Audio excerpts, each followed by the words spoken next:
So hey guys, how are you all? Welcome to Do Comments 6 Blue Heart and please share with your friends. So we are back with a brand new movie on what if Harry Potter love cursed the most powerful wizard. But before we start, be sure to subscribe to our channel and like this video and watch full. Now let's begin the story. Check the description to support the original author for this beautiful creation. The small baby was the sweetest thing he had ever seen. With 10 little fingers and 10 little toes, and the baby was his. Not anyone else's. The small child was his. He stared into the baby's bright eyes. They seemed to glow in happiness, just as his father's were. The baby seemed to be smiling, if that was possible for newborn infants to do. His father turned to stare at the babe's mother. Pure happiness radiated off him like a beacon. The woman smiled back happily, glowing with the same sort of happiness and pride as the man. Love reflected in both their eyes. "He's mine, my son," the man whispered so softly, turning his gaze back to his son. The woman did not bother to silence him and warn him of the danger that those words could bring. She had not seen him so happy in such a long time. No one had been happy for a long time. It was nice to have a relief from the fear, even if it was only for a little while. It was a relief to know that he could still smile. "I can't believe he's mine," the man whispered softly to himself. "He's so tiny," and he didn't bother finishing his sentence. He was too caught up with looking at his son. A look of awe lay upon his face. How could he have helped create something so beautiful and precious? How could he love something so tiny so much? He held the boy as if he was a fragile glass figurine. He felt that the child would break in his grasp. The woman opened her mouth to say something to her son and her beloved, but stopped abruptly when she heard footsteps. They both looked at each other in instant agreement. The man instantly, albeit a little reluctantly, handed the child over to its mother and pasted a smaller smile onto his face, even though his eyes, dancing with joy and laughter, could not be dimmed.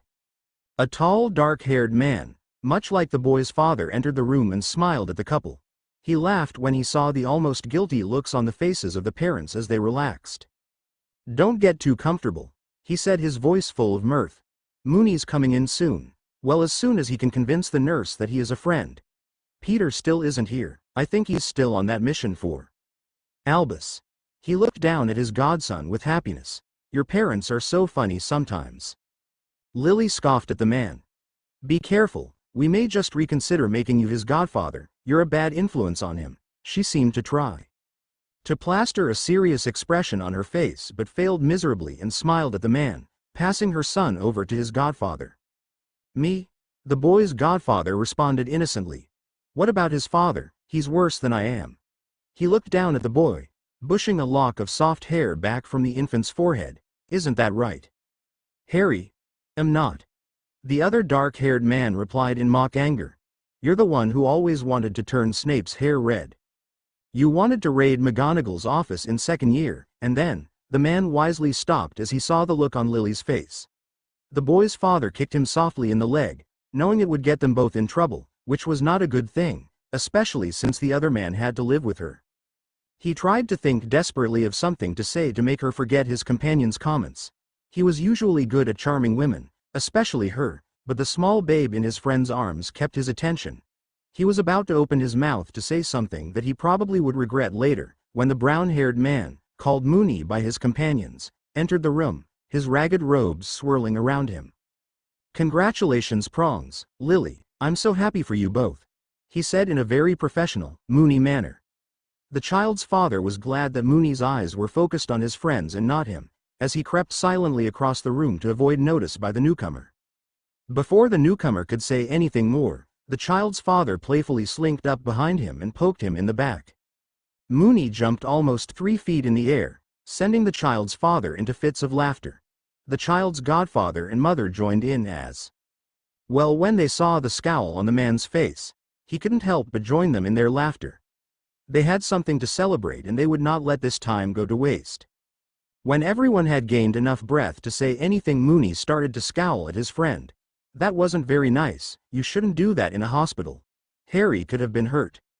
"Oh come on, Mooney, I was just playing, and besides you were at least 5 feet away from Harry, you wouldn't have hit him," the man told his friend, looking at him pleadingly. The brown-haired man could only shake his head in response. "May I hold him?" he asked softly as he walked over to the bed, where Lily now held the small infant in her arms. Of course you may, she said, giving him a soft smile. You're probably the best influence he'll have. Between James and Sirius, Harry will be turned into a troublemaker before he even learns to walk. Mischief maker, not troublemaker. Sirius, one of the dark-haired men said sullenly like a whiny child. We were never troublemakers, we only made mischief. Lily smiled and rolled her eyes. Well, excuse me, Mr. High and Mighty, but what's the difference? There's a big difference. Mischief makers are lovable and sweet, like me and Harry here. James doesn't follow that description. At this his friend elbowed him in the ribs and Sirius gave him a small glare that wasn't very convincing, for his eyes were still dancing with happiness. And troublemakers are just people who get into trouble and aren't sweet and lovable. Sirius nodded, happy with his small speech. Well then you are a troublemaker, she stated firmly. That is not possible, I'm too cute and sweet to be considered as a troublemaker. He gave her a simpering smile that made everyone laugh. Lily's laughter rang in his ears, like a soft summer breeze. None of them said anything to contradict him. So this is Harry James Potter. Remus, otherwise known as Moony, stated as he stared in wonder at the small child. Sirius knew that Moony was not one to handle children often, and chances were that the werewolf would never be able to have any children of his own, due to the certain laws that governed the wizarding community. He felt sorry for his good friend. He always thought that Moony was the best with children. He had always been a good teacher. It was a pity that he couldn't teach at Hogwarts instead of risking his life to help them try to fight off the Dark Lord. Sirius stopped his thoughts there. This was supposed to be a happy night, not one to dwell on the evil that surrounded them. It would do them all good to forget it for a night. He is so cute. Remus whispered softly to the child in a very un-Moony-like fashion. He has your eyes, Lily. His brown eyes met Lily's bright green ones as she smiled at him, watching her son like a falcon. It's a pity that Peter couldn't join us, he said sadly. He would have liked to see your son James. He is really good with children. Yes, it is, James added softly. Where is he? Is he still off on that mission? I thought he was supposed to be finished it by now. He was, however, you know Peter, it takes him a while to do something like that, Remus said, smiling at the thought of his friend. Yeah, Sirius added, wanting to join in on the conversation. He needs to get up his courage. Also, he probably doesn't want to hurt anyone, so he is being extra careful. Hey Padfoot, I think you learned a new word, James proclaimed happily. Did not, I already knew the word. Did too. I have never heard you use that word before. Did not. You did to Padfoot. I did not. Prongs. You did. I did not. Whatever word it was. What word are we arguing over? Anyway. A confused look came over the man's face as he tried to think of the word. James laughed. You actually used the word careful. He managed to gasp out in between breaths. I never thought it would grace your vocabulary. Of course I know the word careful. Sirius Black am always careful, he said, raising his head up high in mock dignity. James snorted and started to laugh again. Hey Earth to Padfoot and Prongs, the two of you are acting like children. And you're supposed to take care of a baby. I don't think I'll leave either of you alone in the same room as he is in. Especially if the two of you are acting like that. Lily stated, taking her black-haired child back from Remus. The two men glared at her in anger, with laughter dancing in both their eyes. One set brown, the other blue. As much fun as I have had, I must really be going. Remus looked at his companions and smiled. I have some work I need to catch up on, and Sirius, I am sure that Lily and James would like to spend some time with their newborn son, so why don't you come with me and you can help me write those reports? Sirius looked at Remus as if he had grown two heads, as if he would ever voluntarily do work. It just wasn't something that he did, not even for a friend. Remus just shook his head and rolled his eyes at his friend before turning to Lily and James. Congratulations, the both of you. Harry is really lucky to have you as parents. And me as his godfather, Sirius added thoughtfully. Sure Padfoot, whatever you say. Remus told his friend. I'll see you on Wednesday. With that he left the room. Well, that wasn't so hard now, was it, Sirius? James asked his longtime friend. You only had to pretend for, what, 2 minutes? Yes, but it is so hard to trick Moony. He knows us too well. Sirius sat on the bed beside Lily and softly touched the sleeping infant's head. I don't like doing this, James. I don't know how much longer I can keep this up. The great Padfoot is admitting defeat. James stared at his friend wide-eyed, then turned his gaze on Lily. Quick, get a doctor, he must be feeling ill. James dropped his sarcastic tone and moved to sit in one of the hospital chairs. Look, Padfoot, I know it's hard. It's hard for us all, me, you, Lily, even Remus and Peter. But if you give up your acting career, danger will become a reality for us all, even more than it is. As long as we lie low and keep the truth hidden, we will be able to save both Lily and Harry, and even me. Even though I am sure I am at the top of Voldemort's hit list anyways. Padfoot, you know you can keep going, do it for me, for Lily, for Harry, for yourself. James looked his friend in the eye. I know you can do it, Sirius, don't prove me wrong. I know you are right, James, as much as I hate to admit it, but it just is so hard sometimes, especially to have to lie to Moony and Wormtail like that. And stop being so serious, I'm the one who's supposed to be serious. Padfoot's blue eyes glinted in a way that spelled true mischief. Ah, Lily said from her position on the bed. Look, Harry, it's a Kodak moment. The men just ignored her comment. Sirius turned to his wife. As he did so, he saw James look away so as to give them as much privacy as he could, especially considering they were in a small hospital room. Lily, I love you. You too, Harry. He whispered softly to his family.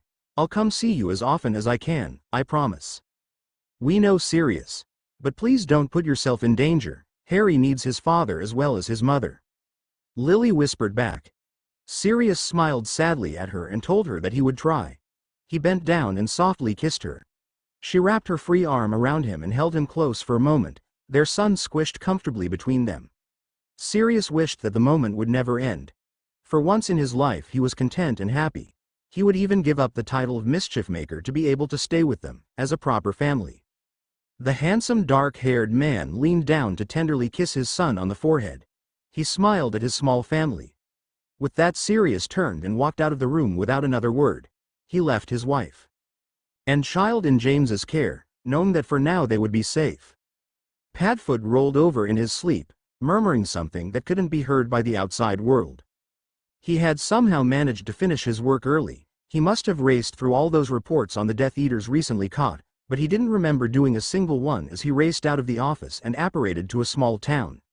All that was on his mind was his little son, with jets of black hair and beautiful green eyes. James had informed him 2 days ago that Lily would be in the house alone with Harry. He had told Sirius this under the pretense of asking him to keep an eye on things while he was out. Sirius raced down the street. He couldn't help it. It was so very rare that he was able to spend quality time with his wife and son. When he was there, most of the time Moony was there as well, and sometimes Wormtail. Moony. Now there was an interesting topic. Was Moony the traitor amongst the Marauders? He was far more complex than Peter, and James definitely was not revealing anything to Voldemort, or Harry and Lily would have been dead by now. So the only real option was that Remus was the traitor. Besides, he spent most of his time at Lily and James' place that it seriously did make Sirius wonder if he was trying to receive more information by spending so much time at the manor. He was beginning to wonder if Remus knew about Harry's real parentage. If he did, that would cause real problems. Sirius quickly put those thoughts away as he neared the front door. Like any other civil human being, he knocked on the hard wooden door. That is before he entered without waiting for someone to get it. But he was Padfoot. He was allowed to do that. Hello? Anyone home? He called out softly, even though he hears squeals of delight coming from the living room. Dottie. A small shrill voice answered in response. Sirius hoped that no one but Lily was home. He would be in big trouble if that wasn't the case. It was then that he heard a voice that he had dreaded to hear. James, is that you? No, Moony, it's me, Padfoot. He answered carefully. He could feel his throat tighten in terror. If Remus found out and he was the traitor, no, he couldn't think like that. Remus was not the traitor. Somehow the Dark Lord had bugged one of them so that he could listen to everything that had been said. So which one of them had been captured? If that was true. He walked into the living room, his stomach still painfully lodged in his throat. Before he could explain anything to Remus, a small black-haired figure rammed into him, nearly tipping him over. Tiny arms entwined tightly around him. The boy's head was buried partly into his knees, the black hair sticking out at odd angles. For once he was glad at Lily's insistence that they put Glamoury on the child. "Well, hello to you too, Harry," he said, bending down so he could pick the small child up. The boy laughed in glee when he flew up into the air. Sirius couldn't help but smile at the boy, his son. "So Padfoot, you've been corrupting James's boy, I see. I wondered how long it would take, especially since you visit every day," Moony said, attempting to sound strict and pitifully failing as the laughter entered his voice. "So what have you done to the poor boy?" he teased. "I haven't done anything but try and teach him to talk," Sirius grinned. "The way he acts around you makes me wonder who really is his father," James said, coming into the room. "I would almost think that you are serious, especially the way you are corrupting him." "Me? Corrupt him? I would never do that," Sirius said, failing to look aghast at what his friend implied. "Besides, I am his godfather. I have the right to teach him. I think that's what I am supposed to do." "Right, Harry," he said, nodding proudly at his speech, looking at his son, who nodded solemnly back. "See, even Harry agrees with me." He looked innocently up at James. Padfoot hated this game, but it needed to be played. He especially did not like dragging the poor child in, who must have been very confused at the changes that were made so often. One day he was Pafu, the boy's godfather, and the next he was Daddy. "That's because you spoil him rotten," James muttered back, glaring at him. Instead of answering, Sirius tickled the small boy and put him down on the ground. He waited to see what the boy did. Harry just stared up at him expectantly. Sirius laughed and put his hands into his pockets, pulling out a Muggle toy that he had found extremely amusing and couldn't resist buying for the boy. "Here you go, Harry," he said happily as he handed the small stuffed toy to the boy. Harry reached for it and laughed when it suddenly jumped out of Sirius' hand. He started to chase it, ignoring the adults who were now staring at Sirius. "Wahot?" Sirius looked at his friends. "Padfoot, old buddy, old pal, you didn't charm that toy by any chance, did you? It just moves on its own right?" Remus asked doubtfully. "You know that is illegal and you could get in big trouble for it." "I didn't do anything, just bought my godson a toy," he told them innocently, the smirk on his face revealing the truth. "Who?" Prongs nodded, smirking at him in return. "And you just happened to find a motorcycle that flew, right?" "Of course, Prongs, right next door to the toy shop." Sirius still looked at them innocently. He quickly changed the subject. He didn't do anything wrong and he didn't like people looking at him like that. "So Moony, what are you doing here?" Remus smiled. "Well, I heard that you were coming here tonight, and since I haven't seen you in a while I thought I would drop by. Also, I thought I would check on Prongs Jr. over there to see how much his godfather had corrupted him," Remus replied, smiling. "I haven't done anything to him. Just taught him a few words I thought he would need," Sirius whined. Remus raised his eyebrows in question, but didn't say anything. "Mommy." The three men who had been staring at each other mischievously jumped as they heard the small voice call out. Well, Lily said as she came into the room holding her son. "Who have we here?" "Daddy, Roms in Moony," the small boy in her arms declared gleefully. Lily raised her eyebrows at her son. "You mean Padfoot, Daddy and Moony," she told the small boy as he entertained himself by tugging at her red hair. "No," the boy looked at her with serious green eyes. "Daddy, Roms in Moony." Lily sighed. Shaking her head, she glanced over at Sirius, who was making funny faces at Harry. "Sirius Black, you will stop teaching my son. I will not have him not knowing who is who and then have James spends hours trying to reteach him. Which, by the way, does not work." "I agree," James added firmly, his eyes glowing in amusement. "You will stop teaching our son that you are his father, 'cause you're not." Sirius rolled his eyes, thinking of a witty comeback. "How do you know that you really are his father?" He smirked at the look James gave him. He knew that they were playing on a dangerous ground, but from the way Moony looked, Sirius doubted that Remus suspected anything of a sort. In fact, he looked more amused at the idea than anything else. "Because Padfoot, I know you would never take Lily away from me, and did know that even if you did you would not survive a minute with her. You'd end up tied to a chair so that you didn't break any of her precious furniture." At this, Lily scoffed and lightly whacked James on the shoulder. "And besides, Harry looks just like me," James retorted in mirth. "Well, it's Harry's opinion that matters," Padfoot told them seriously. Then, with an evil grin on his face, he looked at his son still cuddled in Lily's arms. "Harry, who am I?" "Daddy." The boy stated happily. Who is he? Sirius pointed at Remus. Moony. Who is that fellow over there with the messy hair? Sirius grinned and pointed to Prongs. Hey! Prongs called out, slapping his friend on the shoulder in retaliation. Wrongs! Harry called out gleefully. Wrongs? Sirius smiled happily. He had proven his point. Good boy Harry, that's right. Padfoot. James growled. You are forbidden to teach him any more words. I would banish you for a week, but I don't know how we would keep you out. Then you'll just have to live with me, and besides, why would you want to get rid of my handsome face? You would miss me within a day. He asked innocently, in a way only he could.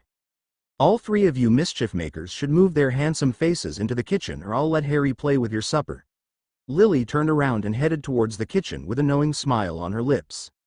The three men stared at each other. They knew that Lily would carry out her threat and leave them without any food, for Harry would destroy it, painting the walls with whatever she had made. She had done that before, leaving them to try and cook a meal by themselves, which had turned out disastrous. Sirius, a man who never turned down food, quickly followed Lily's retreating figure into the kitchen. He still couldn't believe how beautiful she was, or how proud he was when he saw her holding his son. He could hear James and Remus following quickly after him. Diner was wonderful. Lily was the best cook he knew of, even better than his mother. Her food tasted much better after having to eat his home-cooked meals for the past week. All of which tasted like charcoal. Despite the fact that the food was a simple fare, it was the best meal he had for weeks. He ignored the conversation around him. Something about how the ministry wasn't doing their job properly, wasn't that always the story? And dug into the food like a starving man, with the occasional glance at Lily who was feeding his son. He was a little angry at Remus for being there and cutting into his time with Lily and Harry.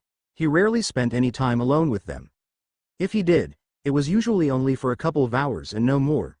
It seemed like all the Marauders, and anyone who knew James, felt the need to check up on him all the time to make sure everything was going fine.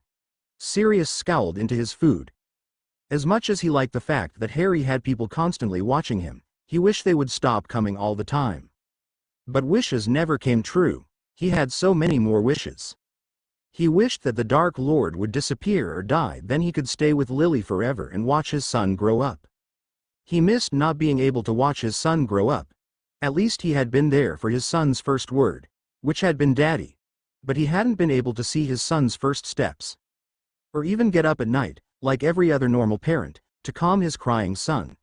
He had once tried to feed Harry though. The kitchen had ended up being covered in baby food, with both Lily and James scowling at him, forcing him to confess that he did start a food fight with Harry. It had been the boy's fault though, he had thrown the stuff first. Then before anything else could happen, Wormtail had come in. He really did hate playing this game, tricking his friends, even though one of them was thought to be a spy. Ever since the first day at Hogwarts, the four of them were friends. They had rarely held secrets from each other and even swore, after they found out about Remus being a werewolf, not to keep secrets from each other, and now he was betraying their trust and going behind their backs.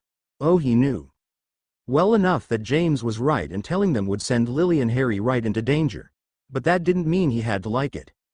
Well, I should be going. Have to get up early tomorrow, Remus said as he stood up, breaking through serious thoughts. The man still looked haggard from his transformation last week. Thank you so much for supper, Lily. Prongs, Padfoot, I'll see you guys later, I guess. See you, Harry. Bye, Moony. Sirius waved at his friend as he attacked a fourth helping of mashed potatoes. Bye, Remus. Lily said as she stood up, going over to the sink to grab a cloth. Say bye to Moony, Harry, she told her son softly. The green eyes looked at Remus. Bye to Moony, Harry, the boy said, sending the adults into laughter. Bye, Moony, James said as soon as he stopped laughing. With that, Remus took his leave. As soon as he disappeared from sight, Sirius looked at James accusingly. How come he was over here? I thought you said it was just me. Padfoot, when Moony asked if he could come over tonight, I couldn't refuse. Did you look at him? He looks exhausted, like he hasn't slept for weeks. He looked like he needed a good supper, and besides I knew that he had to get up early tomorrow. I knew that you wouldn't begrudge a friend some comfort. You still don't think he is a spy, do you? I don't know, Prongs. But I hope he's not. I don't want to lose my friend, but Voldemort could do anything. Sirius admitted softly, putting down his fork. Everything was so confusing. He didn't know who he could trust. Has he approached you again? James asked softly in a worried tone. As a father asking his son to join him. Sirius asked bitterly. No, thank Merlin. I don't think I could stand listening to his self-righteous speeches one more time. That's good. Hey, are you two going to sit there talking of gloomy things all night? It does get rather depressing listening to all that. I suspect you are staying all night, Sirius. Lily looked at them cheerfully.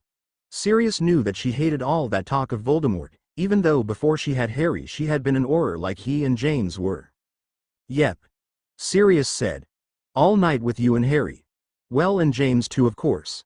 Well, maybe we could send him away. He could stay at my apartment. I'll sleep in my bed, thank you very much for your offer, Padfoot. Sirius smirked as he thought of an idea. A mischievous glint danced in his eyes. Oh, Merlin, help us all.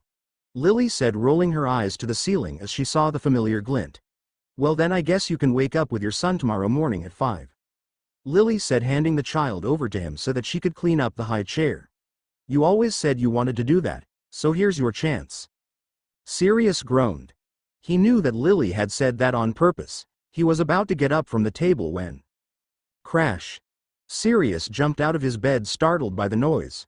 Remus? He called out softly. Remus was a morning person. He always had been, unless it was after the night of the full moon. Then usually he would sleep in until almost noon. He had always been the first one awake in the dormitories in the morning. It would always leave him the prefect opportunity to lay traps for his fellow dorm mates, but by himself he had never laid a trap on James or Peter. Sirius was always the target of their morning pranks. He was the one who always slept in late and had the highest record in the school for missing part of or being late for his morning classes. Remus smiled. The Marauders had figured out a way to stop Sirius' bad habit by playing pranks on him every morning.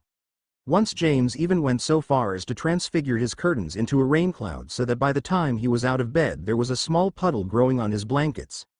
It was a pity they didn't have a camera then. The look on Padfoot's face as the water came pouring down on him was priceless.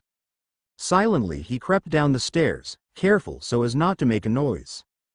Before, when they were in school, or even when the four of them were sharing a house right after school, Sirius and James would have slept through anything. He and Peter would bang around pots for a good half-hour before stopping, figuring that it was totally pointless. Now Sirius would wake up at the slightest noise. Probably the habit had been inbred in him after sleeping in Azkaban and then in caves for 2 years. Whereas before only the smell of breakfast that had wafted into the 2 rooms would wake the 2 Marauders up, and James and Sirius would race down the stairs trying to beat one another to breakfast. Neither Padfoot nor Prongs could cook anything. It was amazing the Sirius had survived for 2 years on his own, but then again he could always be found over at Lily and James's place. That in itself was not odd. Sirius and James had always been friends, even before they entered Hogwarts, but Remus found it rather odd that Sirius seemed always to be there. Every time Remus had been over to Godric's Hollow, Sirius had been there. 14 years ago, after Sirius was convicted, he had thought it was so that the Potters would get used to his visits, but now he knew that it was Sirius' protective nature. Who would have ever thought that Padfoot, one of the best pranksters of all time, would be so protective of his friends? When he had found out that Padfoot had been living in a cave near Hogwarts last year, eating rats, and who knows what else, he had almost fainted. But then Sirius had always been loyal to his friends, even more than any Hufflepuff that ever existed. He knew that was why Lily and James chose him as Harry's godfather. They knew that he would protect the boy in every way that he could. And he had. Remus was nearly sick of listening to Sirius worry about his godson. For every day in the last month he had to listen to how Sirius had not received any letters from Harry and how worried he was. Remus was worried too, but he knew that Dumbledore was keeping an eye on the boy and would make sure that nothing happened to him from either his relatives or the Death Eaters. Smack! Remus hit the kitchen door smartly, ramming right into it. He had lost track of where he was. He had been doing that too often. Between worrying about his friend's sanity, Harry's safety and the Dark Lord, and being a werewolf on top of it all, Remus didn't know how much more he could handle. He quietly opened the door, so as not to wake his friend, who had been getting too little sleep as it was. He made his way over to the kettle and filled it with water so he could make his morning tea. It was his morning ritual, or had been for the past 12 years or so. Wake up early, drink tea and read the newspaper, which usually consisted of wild stories that were probably exaggerated to the point where they were a lie, that he had on early delivery. He pulled out the tea bags from where they were stored in the top cupboard and put them in the cup, waiting for the water to boil. Just then an owl flew into the room, a copy of the Daily Prophet tied on its leg. Remus untied the knot and handed the owl a few nuts, sending the small tawny creature on its way. He laid the newspaper down on the table, not bothering to read it right away. He had all morning to do so, especially since Sirius would probably sleep until noon. The kettle started to whistle a tune, calling to Moony, telling him the water had boiled. Remus used an oven mitt and poured the water into the mug. Despite the fact that he had grown up in a wizarding family, he found some of the Muggle ways of doing things were so much more fulfilling than the wizard ways, which had bothered James and Sirius to no end. He sat down at the small, simple table and unfolded the newspaper. He honestly wondered what wild news they would come up with next. The last story he had read had been about how Sirius Black had taken control of the Death Eaters and was killing Muggles. The Ministry still didn't believe that Voldemort was back. Remus sighed and looked at the paper as he took a sip from the mug. His eyes widened as he read the headlines. The mug slipped from his hand and fell to the floor with a loud crash. The article couldn't be true. It just couldn't be true. End of prologue. Please review and tell me if I should continue or not. This is my first fanfic, so feedback would be wonderful. Thank you. Rescue and a felony to walk through fire. Disclaimer. I do not own Harry Potter and the characters associated with him. I am not making any money off of this, so please don't sue me. Chapter 1. Rescue and a felony. A day before the prologue. Number 4 Privet Drive, in Little Whinging, Surrey, was one of the neatest houses that could be seen for miles. The garden surrounding the small house was one of the best kept gardens that could be seen. It was surely the most normal house that there ever was. Anyone, Muggle or wizard, who looked upon it, would think that there was nothing not normal about the occupants of the house. However, they were wrong. The occupants of the house had a secret, one they had tried to keep to themselves ever since an accident that had happened nearly 15 years ago. No one, but a select few, knew that within the walls of the house there lived a young boy named Harry Potter. Now the Dursleys would not have minded the fact that they had the boy living with them. Well, they probably would have minded, but not so much. However, Harry was not a normal boy, he was a wizard. The Dursleys hated anything that was not normal, for a Muggle that is. Up until he went to Hogwarts, the Dursleys had tried to stomp out Harry's magic. They had failed in their mission, and now they had a wizard to deal with every summer. This summer was no different. The boy, famous for stopping Voldemort, was forced to stay with his relatives once again. Privet Drive was dark. The streetlights were dull and dimly lit the street below. Not a noise could be heard anywhere. The darkness seemed to lie upon the street like a blanket, stopping all sound and noise from existing. Even the small shout from a closet could not penetrate the darkness. The cupboard from which the shout had come from was tiny and full of dust, a space that hadn't seen a mop in years. Spider webs clung to every corner and the floor was splintering. But despite all that, the boy who lay inside the cupboard was content to sit in there. At least it meant that he didn't have to see his uncle, or his aunt, or his cousin. He shifted slightly from his position, careful so as not to jar his latest injury, a broken rib, or at least he thought it was broken. He didn't dare to go to sleep. No, that would only bring nightmares and pain. Staying awake wasn't much better. His thoughts always roamed to that fateful day, when Cedric Diggory died. It was his fault. No matter what anyone else said. Sure, no one had blamed Harry outright, but he could see it in their eyes. They knew him for a murderer. He had convinced Cedric to take the cup. If he hadn't, then the Hufflepuff would still be alive and happy today.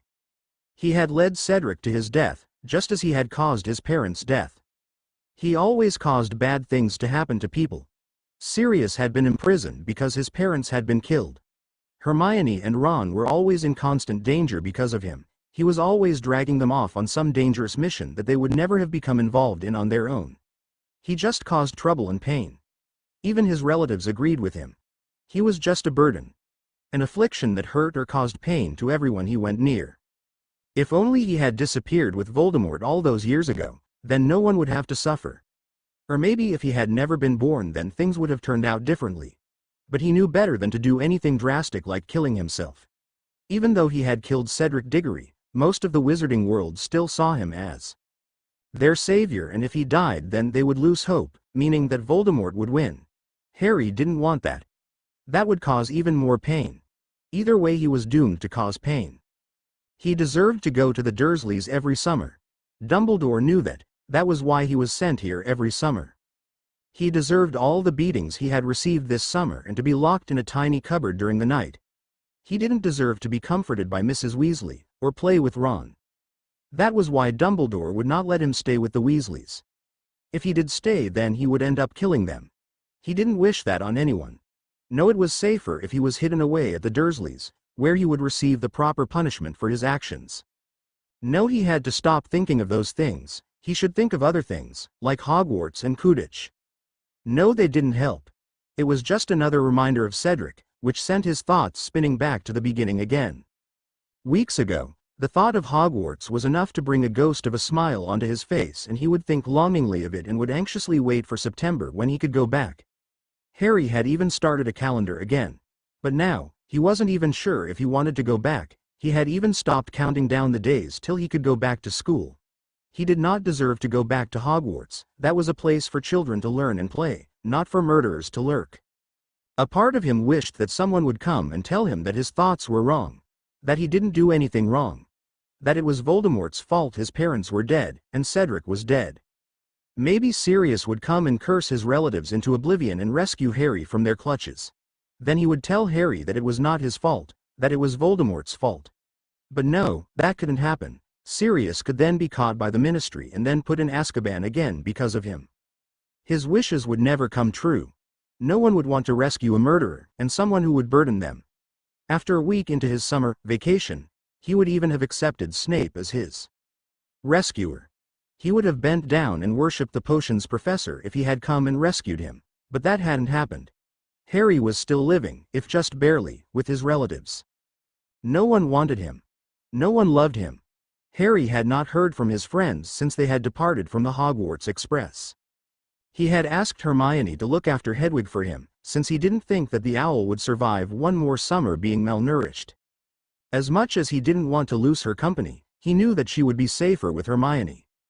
His friend would probably have more use for her than he would anyway. She didn't have an owl and Hedwig could deliver the letters for her. He had also given his trunk to Ron for safekeeping. He didn't think that it would be a good idea for the Dursleys to get a hold of his trunk. It held everything that he considered valuable within it. Also, if he was caught, he didn't want the Ministry to find some of the items in there, such as the letters from Sirius. The only thing that he brought the Dursleys with him was his wand, which even now remained miraculously hidden within a transfigured pocket. He had thought that he might need it if the Death Eaters came after him. He wanted protection, even if he would be kicked out of Hogwarts. It hurt that his friends had not tried to contact him. He had not even seen so much as a white piece of paper addressed to him.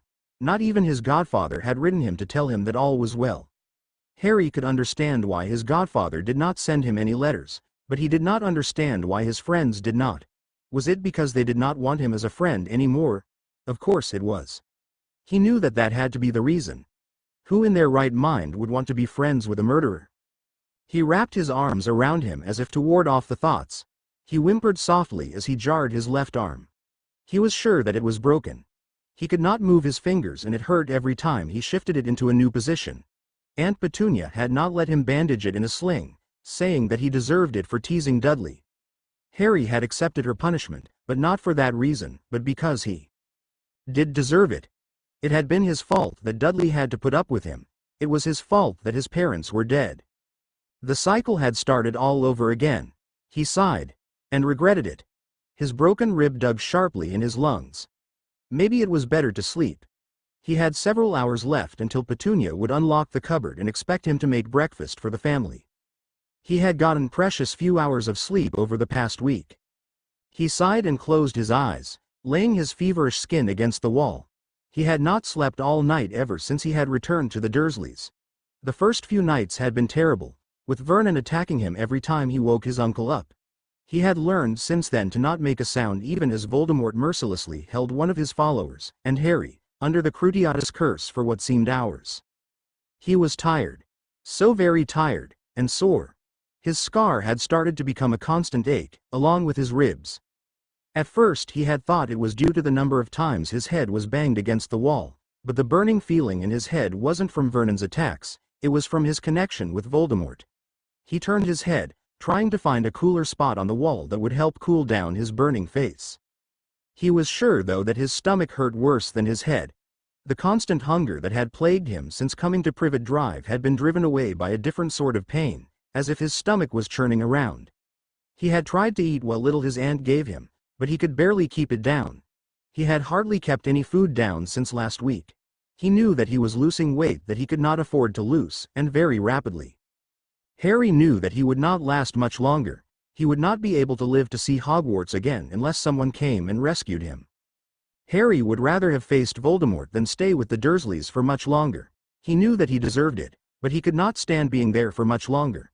No, he physically could not last there much longer. A human being could not live on moldy cheese, stale bread and sour milk. A human being could not mentally stand the snide remarks that he heard day in and day out. Soon Aunt Marge was coming for a visit. Harry knew that he would perish when she came. He was already at his limits. And he wished for release, no matter how it came. Even if that meant that his friends had to know what had happened to him this summer. He closed his eyes. Maybe it was better sleeping after all. The room was dark. Only glowing coals in a small fireplace sent any light over the room. It seemed deserted at first, or would have had the coals not been glowing red, sending shadows of a figure onto a crumbling white wall. It was a room that looked as if it had lived long past its days of glory. The room was decaying. Walls no longer had any covering on them. The little that was left was yellowed with age. The carpet was the only colorful object that took away from the dreariness and the gloom of the room. It looked as if one time it had been bright pink, but now it was only a shade of its old color, though it was the only thing that was an actually color in the room. The only furniture lay in the center facing the fireplace. A tall cushioned chair, covered in some sort of black material, stood directly in front of the coals. It looked about as old as the rest of the room. Little white patches showed through the black material, which could have actually been a dark blue, in the sunlight. It was not the chair itself that would draw attention, but the occupant. Sitting on the dark cushions was a dark-clad figure. He was tall.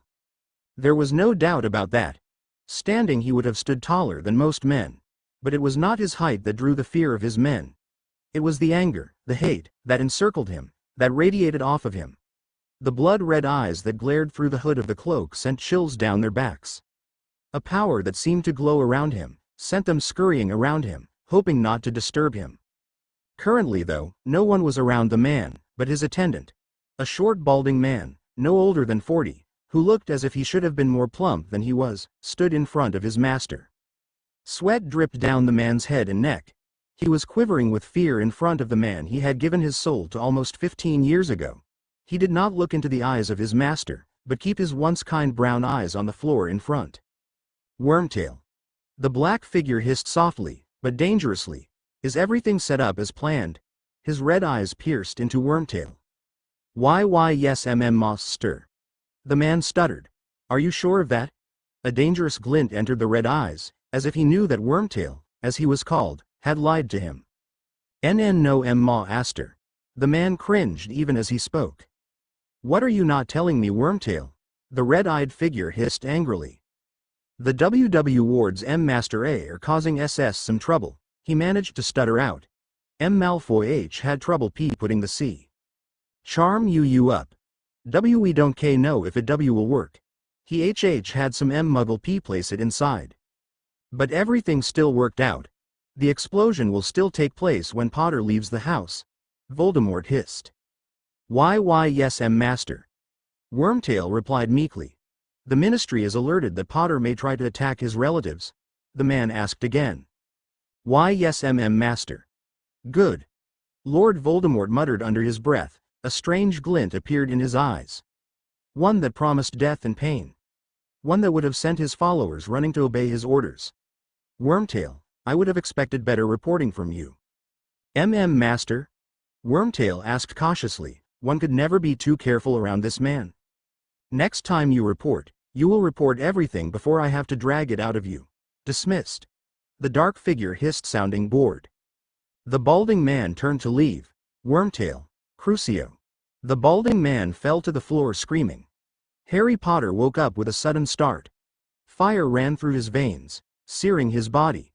He bit down hard on his lip to avoid calling out. If he did, then the Dursleys would not be very happy. The last time that had happened, Vernon had come and beaten him nearly senseless. He did not want it to happen again. The pain slowly started to fade away. Then the second wave of pain came.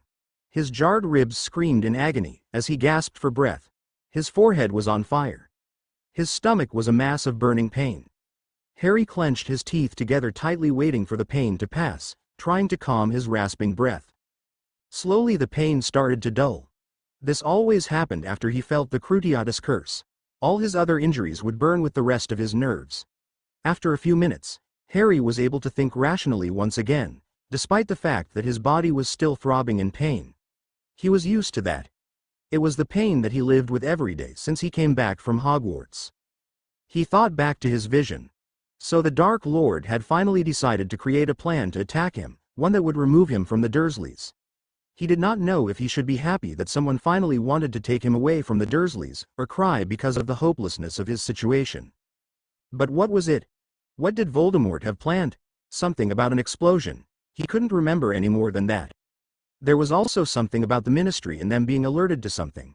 He had no idea what it was. He gently fingered his wand through the thin material of his clothes. He hoped that he would not have to use it. He did not want any more blood on his hands. But if it would help the world, then he would do it. It was almost time to get up. He was sure of that. He could hear the floorboard above his head creak softly as Petunia moved around in her room. He had a precious few minutes to himself before he would be forced to see his relatives. Harry tried to savor those last few minutes, but it was impossible. His thoughts returned to his dreams. He wondered what Voldemort was planning for him. He did not like surprises, especially ones that put lives on the line, even if they were his relatives. Clunk. Clunk. Clunk. His aunt was slowly descending down the stairs. He closed his eyes.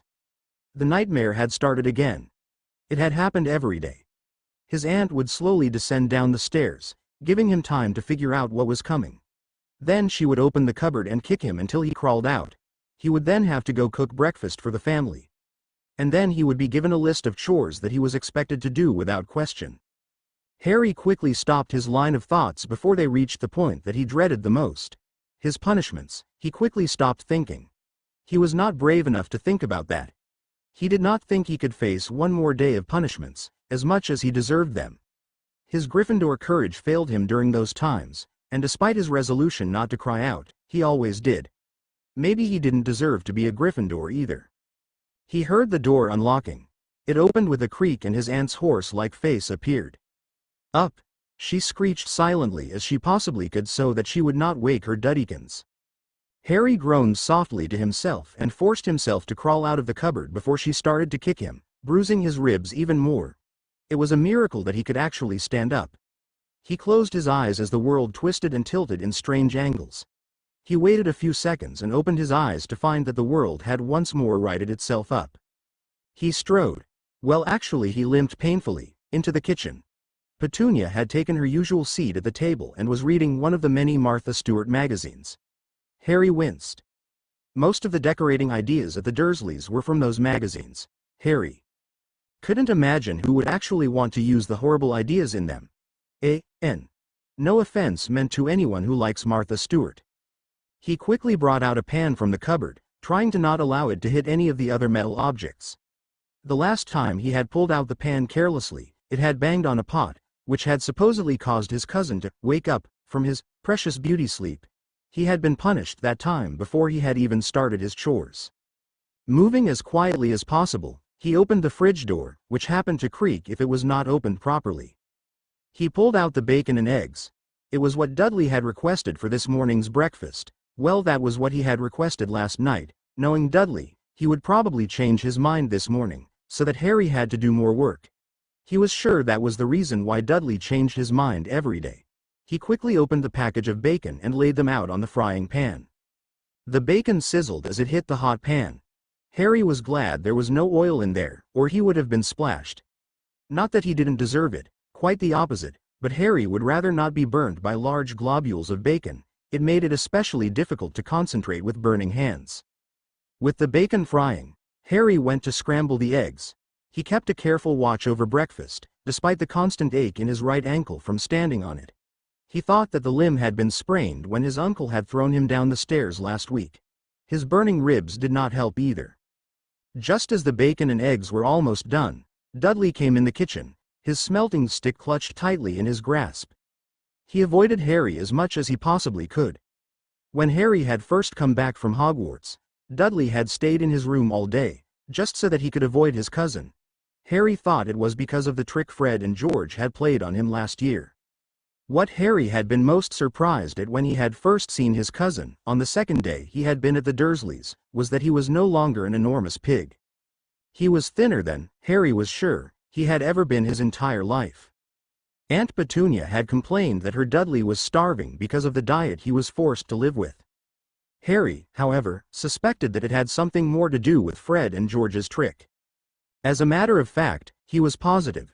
He had not seen Dudley sneak one candy into his room since he first arrived on Privet Drive almost a month ago.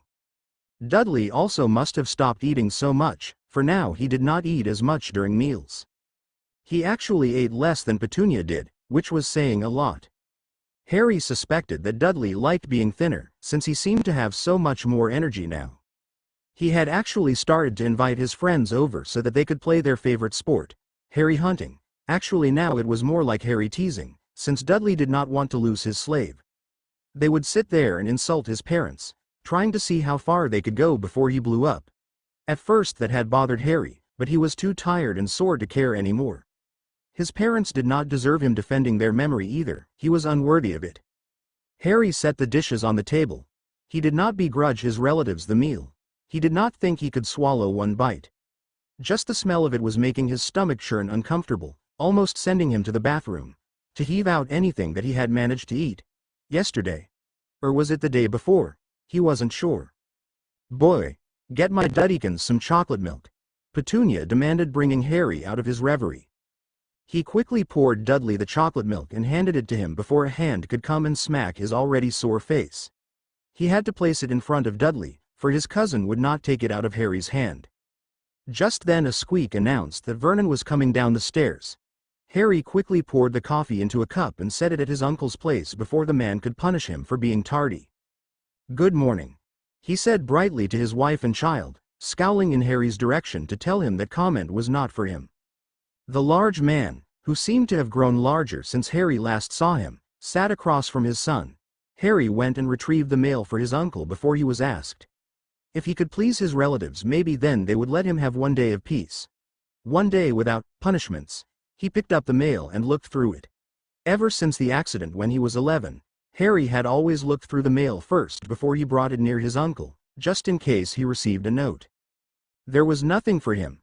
A couple of bills. Vernon would not be happy about that, the newspaper, and a notice that announced some important event or another. Harry really wasn't interested in reading it. He quickly walked into the kitchen, so as not to make Vernon think he was looking through the mail. His uncle did not speak to him. Actually, nobody really spoke to him. If they did, it was a brief command of what they expected, or when his uncle yelled at him. If they could avoid it, the Dursleys did not speak to him. Vernon just raised his arm out towards Harry, expecting him to put it in his hand. Harry did not bother with breakfast. He had no stomach for it, and anyway stale bread and water had no appeal to him. He was sure that the beggars on the street ate better. Harry waited until his relatives were done breakfast and then cleared off the table, just like a servant, or more a slave in this case. Drying his hands off with a tea towel, Harry could hear his uncle get ready to leave the house to go pick up Aunt Marge. He really did not want to be around to hear his relatives say goodbye to one another.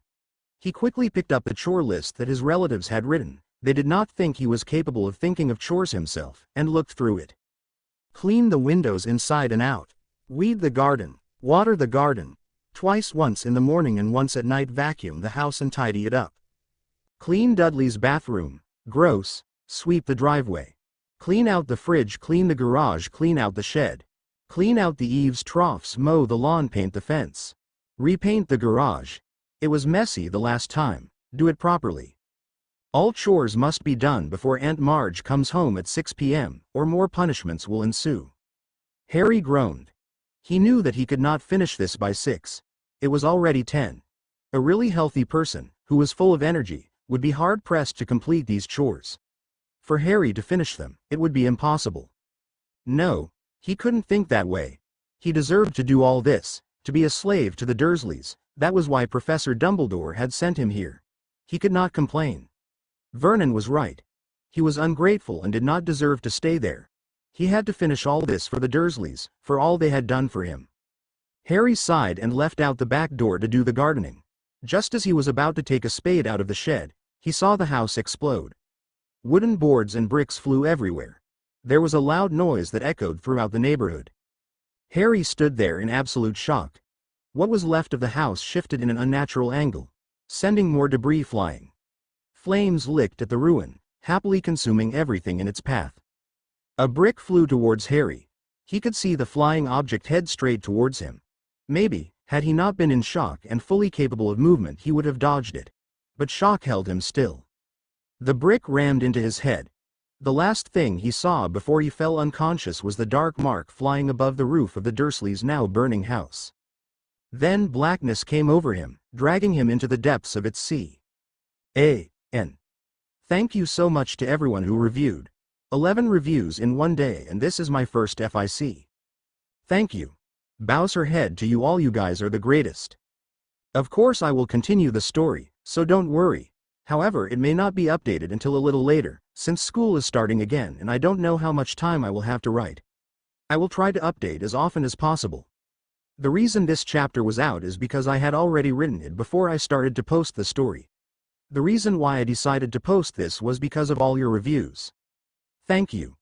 I always liked the idea and decided to break down and write this. Please keep reviewing. The more you review, the more encouraged I am to continue writing this story. Also, suggestions would be wonderful. I have an idea where I am going, but any other ideas would be wonderful. Thank you so much to all those who reviewed. Chapter 2. A Fate Worse Than Death to Walk Through Fire. Disclaimer. I do not own Harry Potter and the characters associated with him. They belong to J.K. Rowling. I am not making money off of this story, so please don't sue. Chapter 2. A Fate Worse Than Death. Pain, no agony. He was in agony. No, it was something beyond. Every inch of his body was on fire. It was like the Cruciatus curse, only 100 times worse. Was he dead? No, he hurt too much to be dead. Death was supposed to bring peace, right? Or at least he didn't think there was supposed to be any pain. Maybe he was in the underworld to rot here for an eternity. No, he did not see any flames. He didn't see anything. Was he dead? No, he did not want to die. No matter what happened to him, there was still a part of him that did not want to die, despite the pain. That primitive urge flowed through him. He started to become frantic. He clawed at the darkness, trying to find his way out. It held close to him, like a blanket. It was suffocating him. He couldn't breathe. Maybe oblivion would take him now. No, he must fight. He could not die. He did not want to die. He clawed through the darkness again, trying to pull it away from where it clung on his body. It was futile. There was no way he could pull free of it. He gave one last desperate attempt to pull himself out of the darkness. He gave everything he had left into his effort. Even the searing agony did not pierce through his concentration. He pulled with all his might at the darkness, trying to break through it. Just when he felt he had nothing left to give, a blinding light appeared. He closed his eyes in a desperate attempt to stop the fiery pain that ran through his head. He took in calming breaths that sent his ribs into new waves of anguish. He just kept taking in breaths, gulping the air as if it were his lifeline. The pain in his head slowly started to become bearable. He did not bother contemplating on how the rest of his body was. He seriously did not want to know. Slowly the agony started to dull. It was still painful, but not intolerable, as it had been before. Harry Potter did not open his eyes again. He was afraid to open them, frightened of what he would see. Instead he listened. For what, he honestly did not know. He listened for a sound that would tell him where he was. Dead, sir. There was nothing we could do for them. They were crushed. We could hardly retrieve them from inside the house. A strange feminine voice was saying calmly. There were no curses on Their bodies, they were just crushed. We searched for every curse we could think of. A pity that they are dead. We shall have to have a private memorial for them. It was a terrible thing that happened here. A familiar voice said emotionlessly. One of our own attacking his own family. He shall have to be punished. We can no longer have a mad boy wizard running over the world. Harry wondered what they were talking about. Were they talking about him? Was he mad?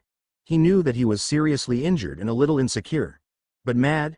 He wasn't mad, or insane. He opened his mouth to try and correct the man. Only a groan came out. A weak soft groan that could not be heard. Harry tried again, but he did not have the energy to do so. Instead he listened to the man talk. Who was this man? It is a shame that we were not able to save his relatives. We should have looked into this case sooner. We should have known that it was Harry Potter who killed Cedric Diggory. Especially with the story he came out with, you know who coming back and all that. I am sure that he believes that Sirius Black is a very nice man who was innocent. The man muttered darkly to his companion. I am sure that he was too, Minister. Did you actually hear him talking about you know who coming back from the dead? The women asked in awe. Minister? That meant that this man was Cornelius Fudge. If Harry could have moved he would have jumped up, instead he jerked quickly sending a searing pain throughout his body. Had Dumbledore abandoned him to the mercy of the Minister of Magic? Did his friends care so little that they left him in the care of Cornelius Fudge? The man had wanted to put the blame on him for everything. He had known it ever since that day in the hospital wing, when Fudge had claimed he was crazy. Harry whimpered, maybe it would have been better to die after all. Did you hear that? The minister asked the woman suspiciously. It sounded like someone was whimpering. The boy, sir. It came from the boy, he is waking up, the woman answered almost anxiously. Harry heard some movement, but he did not bother opening his eyes. He knew that he did not want to see the man's face. Harry. He heard someone whisper his name softly. It's okay, Harry. Come on now, you can wake up. Harry wanted to swat Fudge away. He did not want to open his eyes. He did not want to listen to the man. Fudge was essentially a liar, who would do anything to keep his good name. Harry could care less about it as he already knew the truth. Come on, boy. The man's voice grew harder. Harry winced. The voice sounded too much like Uncle Vernon's. He could not help it. Harry opened his eyes. Not even his Gryffindor courage could have stood up to that voice. Years of ill treatment and a few weeks of no punishments, and Harry automatically responded to the hard voice. The sunlight was bright. It hurt his eyes, sending fire shooting through his head. He made to move his arm to block out the light, but instead only managed to cause his dull throbbing arm to burn in agony. He hissed in pain and closed his eyes again. Not even for his parents would he open his eyes, it hurt too much. He heard something move through the pain. In the back of his mind he wondered what was going on. At the moment though, he did not care. He hurt too much to care. Once. Again Harry took deep breaths trying to calm the pain. Trying to reach the equilibrium again. It seemed like hours this time though, before the pain started to dull. Then the minister's voice came back. Come on, Harry. You can do it. Just open your eyes for us. The light is gone. It won't hurt anymore. Harry did not know whether he could trust the man or not, but the voice was getting more persistent. It was starting to cause a headache in the back of his head. Gathering all the ragged courage he had left, Harry took a deep breath and wished he hadn't as jagged pain pressed into his chest. He ignored it and opened his eyes, fully prepared to feel the fiery pain coursing through his head again. There was not any fiery pain. There was no more pain than there was before. Harry almost sighed in relief, but stopped himself before he caused his ribs any more damage. It was then he saw the head. Cornelius Fudge was leaning over him, whispering in his ear. The man's body was blocking the sun from view, for which Harry was grateful. The light was just too bright. Suddenly the man realized that he had actually opened his eyes. The man's eyes widened in surprise as if he had not actually expected Harry to open his eyes. The brown eyes met Harry's deadened green ones. Harry Potter. The man stated, not in greeting, but more as an accusation. Harry did not bother to answer. He did not think that he had the kind of energy it took to talk to the man. It was a waste of breath anyway. The man would not listen. Fudge waited for a second then continued. Can you sit up? What a strange question to ask a person who had just been whacked in the head by a brick and had been lying unconscious for hours. Harry did not think he could sit up, not without help anyway. But something inside him still wanted to prove that he was worth the effort, that he was stronger than everyone thought he was. He nodded. Only slightly, but enough that the minister caught it. The man did not even help him get up. Harry was forced to push himself up on one weak arm, his left one hurt too much to use. He refused to give up, even after he fell the first time. He would not allow Fudge to see how weak he had become. Harry heaved himself with all his might. He could have sworn it was an hour before he was able to push himself up, but he managed. As soon as he managed to get himself into a sitting position, the world tilted dangerously sideways and started twirling around. Harry closed his eyes in an attempt to stop the twirling and twisting. He concentrated on his breathing, which was harsh once again. Even to his ears it sounded forced. It was getting harder and harder to force air out of his lungs.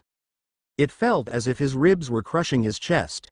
As soon as his breath slowed down, Harry deemed it safe to open his eyes once again. The world looked totally different from this point of view. Fudge was still crouched down near him, blocking the sunlight out of his face. The man's face was hard, cold and accusing. There were several others behind Fudge, all dressed in robes of dull earth colors. They all looked at him accusingly too. Though pity decorated a few faces, Harry did not recognize one of them. He turned his gaze back to Fudge. The man looked at him for a second. "Mr. Potter, do you recall what happened here this morning?" Harry decided against shaking his head. That would only make his world spin once again. He did not think he could stand that anymore. His stomach was already churning enough. "No," he managed to croak out to the man. Fudge's eyes turned suspicious. "You do not remember anything? Even when you woke up this morning, or went to breakfast?" Harry thought for a moment. He tried to remember that morning. He hadn't slept last night. No, that wasn't right. He had managed to sleep for a few hours, then had a strange dream with Voldemort and Peter Pettigrew in it. Fudge would not believe him, so Harry decided not to tell him that. There was something else about that morning. Oh yeah, he had made bacon and eggs for breakfast. Then he had gone to get the mail to give to his uncle. He gave his cousin some chocolate milk. Wait, wasn't that before he got the mail? He did not think it mattered. He relayed this information to Fudge. His own voice was unfamiliar to even his own ears. "Then I went out to do my chores. I decided to do gardening first. When I started to go to the shed, the house suddenly blew up." He managed to choke out between breaths. "I think a brick came flying towards me." He added softly in the end. No, there was something else that he had not told them. What was? The dark mark. He had seen that above the Dursleys' house. But how? He did not tell that to Fudge. The man would think him a lunatic. Well, more so one that he already was. "Is that all, Harry?" Fudge whispered dangerously. "Yes." Harry muttered softly without shaking his head. Fudge looked at him suspiciously, as if he did not believe Harry's story. Why he wouldn't, Harry did not know. He had told Fudge everything that he remembered, well, everything that the man would want to know. "Harry, do you remember doing any magic?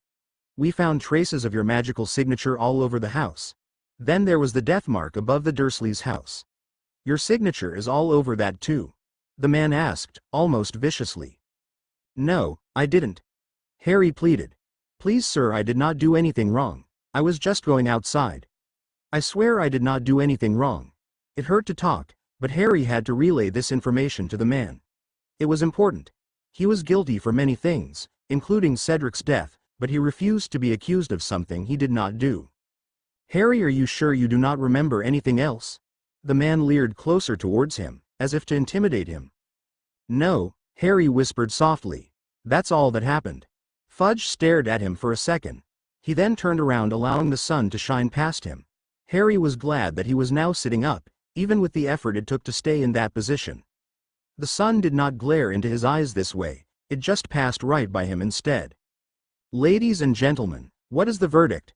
Fudge asked. "He claims that he did not do anything wrong. But if he was a Death Eater, he would not consider killing his victims as something wrong. Look how he twists the words and turns them into something that sounds so innocent. So what is your vote?" Harry stared at the minister in surprise. Their vote for what? For him being a Death Eater?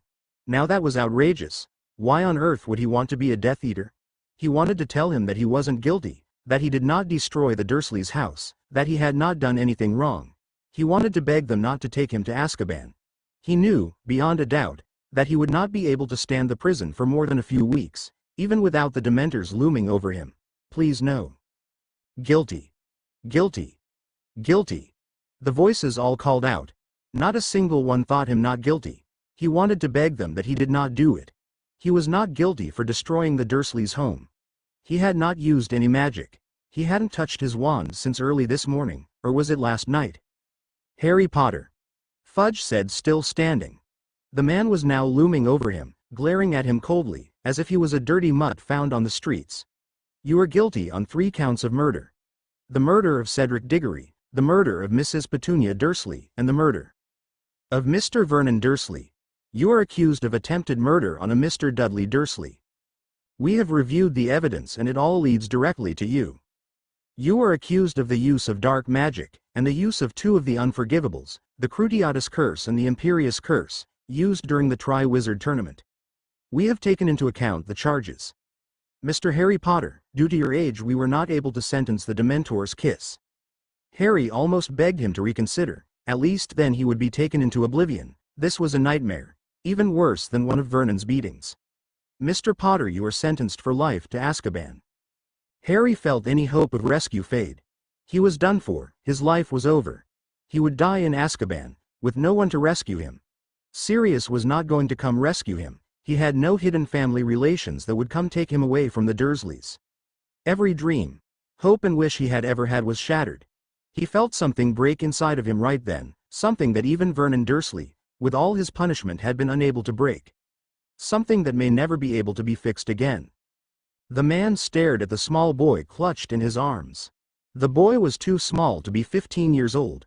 He had seen an 11-year-old larger than this boy, an underfed 11-year-old at that. It wasn't just the boy's size that worried him, it was the bruises that decorated his face.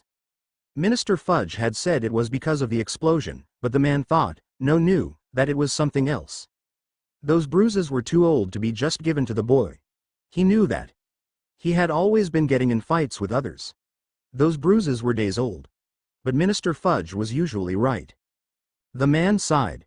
He did not like questioning the minister. He had seen where it had gotten others. He wanted to go somewhere, not just sit at the bottom or be fired. Fudge was usually right. When the headmaster of Hogwarts had told the students that he who must not be named was back, he had spent days reassuring his son that the man was a senile old fool trying to scare the children. How could you know who be back? It was not possible. Even in the wizarding world it was not possible for the dead to come back. The dead were dead. He shifted the boy in his arms. Still those bruises were days old. Maybe the boy had hit his head against something. Yes, that was it. The boy had probably been playing some cruel game with his cousin and hit his head on something. But one of those marks looked suspiciously like a hand. Right on the boy's cheek. He had seen a mark like that before, on his own face in the mirror. His father had given it to him as punishment for something he never could quite remember. It looked almost the same, but it couldn't be. No one would dare hurt the boy. Why on earth would the boy's relatives attack him? They had no reason to. They had a famous wizard living with them. The boy probably was treated with great care, maybe even better than his cousin was. So what was that mark from? Maybe it had been because of a fight he and his cousin had had. From his son he knew that the boy was known to insult Draco Malfoy in the halls, and try to attack the Slytherin. That was probably it. Then why was the boy so small? Because, a small voice in the back of his head said, the boy was probably being abused. The man ignored it and continued on. There was nothing in that house that would indicate the boy was being abused. Nothing at all. There was another thing that worried the man though. The boy looked suspiciously like someone he known years ago, someone who had been a really good friend. He could not quite place it. The boy did not really look anything like the Harry Potter in the newspapers. Now the boy's facial features were different. If only he could place it. He knew though, that this boy was Harry Potter. The telltale scar lay blandly on his forehead, refusing to be hidden by the tufts of black hair that fell behind him. The man shrugged it off, even though he knew that it was going to bother him for days on end. Maybe he would bring out the old photo album and look through that. See if he could place the name. He slowly walked towards the docks. He really hated going to Azkaban. As a matter of fact, he hated it. Everyone there was raving mad. There had only been one prisoner who had managed to stay sane. No, he did not want to think of that. He still blamed Sirius for the deaths of Lily and James Potter. Well, now everyone in there was mad. He hated listening to their voices cry out in pain at certain memories. Or beg for mercy. He hated their pleas, their begging voices. And most of all, he hated the Dementors. Even though those creatures were moved to different areas when the men came around, he could feel a certain residue in Azkaban, left from the Dementors. He looked down at the boy. Even if he really did do those crimes, he did a part of his mind shouted. The man pushed that thought away. Even if the boy had done those crimes he was accused of, he should not have to suffer behind the bars in Azkaban. He had heard what had happened to Harry Potter when he was near the Dementors. His son, Robbie, had written to him then asking about the foul creatures and telling him how Harry Potter had fainted when he met up with them. He honestly did not blame the boy, especially after seeing his parents murdered by he who must not be named. The man shuddered at that thought. He was glad that he was able to take a vacation after this. He would then be able to spend a month with his son. That was worth 1,000,000 trips to the Dementors. He slowed down even more as he approached the ferryman at the dock. "Mr. Brown, I'm surprised to see ya so soon," the ferryman muttered. "Ya said ya was not goin' to come back again." Mr. Alexander Brown, for that is what he was called, grimaced at the man's words. The man was right, he had said that he would not come back again. But there was really nothing the man could do about it. As one of the strongest orers there was, he was required to take the boy to Azkaban. Yes. Minister Fudge decided that the boy should not run free any longer. He is to be situated in Azkaban where you will no longer cause trouble, Alexander said stiffly. He really did not like the ferryman. The man was a squib who had grown up on the docks. The man's accent bothered him greatly. He really did not like spending time in areas like these, where thieves and cutthroats lived. "All right, if it is Minister Fudge's orders. Please see th papers," the man told him. The accent grated on Alexander's nerves. He shifted the small boy once again and pulled out the papers, placing them into the man's waiting hand. He was careful not to touch the ferryman's hand. This man was almost as mad as those who were kept in prison. The ferryman just nodded, probably sensing Alexander's dislike for him. He motioned for the other man to walk onto the small ferry and they set off. Alexander never really liked riding in boats. If on one long enough, he would throw everything he had eaten plus all his organs up. He was thankful that this ferry only traveled a little way. Long enough that he would start to feel queasy, but short enough so that he did not feel like spitting out his guts. He was glad that the boy in his arms remained unconscious. He did not think he could deal with the boy as well, especially if he started fighting. But Alexander did not think that the boy would start fighting. As a matter of fact, he was almost positive that the boy would not fight. He had seen all the fight left in the boy leave him as soon as the teenager had heard that he was going to spend the rest of his life in Azkaban. The boy had fainted after that. But Alexander had seen it in the teen's eyes. The young boy had given up hope. He had lost everything that he had ever fought for. "Orer, sir," the ferryman said, brining Alexander out of his thoughts. The brown-haired man just nodded and left the small moving boat. He knew that the ferryman would wait for him. He was expected to wait for all orers no matter how long they stayed there for. Alexander quickly brought the boy to the office. He did not want to spend any more time with him than he had to. "Prisoner for Azkaban," he said gruffly to the commanding officer, "a Mr. Harry Potter." The man just nodded. "Follow me," he answered back. At least the man would not waste time. He followed the short, stocky, bald-haired man through the maze of Azkaban. It was a death trap to any who tried to escape. There were curses and spells everywhere. Alexander could feel the magic hovering in the air around him. He shuddered. Alexander almost closed his eyes and followed the man blindly. He decided against it, since one of the other prisoners could snatch him. That was not a very entertaining situation. He had been there before. He moved away from that memory and concentrated on the commander's back. He was led down to a small holding area, used for the high-security prisoners. Alexander wondered why they would bother. The boy had no fight left in him. He would not bother trying to escape the prison. He knew that he had no hope to survive. "In there, sir," the commander stated formally, pointing to one of the smallest cells in the corner. Alexander quickly put the child in the cell. This was the exact place where Sirius, no, he would not think of his one-time friend. He placed the child on the bench as carefully as he could. Despite the fact that he believed the child guilty of murder, his paternal instincts kicked in and would not allow him just to throw the boy in the cell. As he placed the child down, a corner of the too large shirt was pulled away from the child's neck. Alexander froze. He stared at the small patch of skin that was revealed. Around the boy's neck there were bruises that looked exactly like handprints. The man started to breathe faster. Memories came flying back to him. He quickly pushed them away before he had to relive his painful past. He turned around. He could not look at that mark anymore. Quickly he left the cell, leaving behind an exasperated officer. He ran down the maze that was Azkaban and left through the doors into the sunlight. Gasping for air, Alexander stopped on the stones. He knew what those marks were, where they had come from. Someone had tried to choke the boy. He knew that the marks on Harry's face were not just bruises from the explosion. Someone had slapped the teen. He knew what he was going to do. Somehow he did not believe that the child was guilty anymore. He had to prove it somehow. Alexander ran for the boat. He needed to talk to someone, and quickly. Minister Fudge sat in his office chair. A triumphant smile decorated his face. The fools had actually believed him. They had condemned an innocent boy to life in prison. The fools. How could they even believe that Harry Potter, the boy who had defeated you-know-who, was a Death Eater? It was beyond him. But it worked. This way he could kill two birds with one stone. The boy would be blamed for everything that went wrong so far, including the attacks that had been recently reported, and he would be able to stop Albus from telling the world that you-know-who was back. There was no evidence to back the man up. He smiled even more.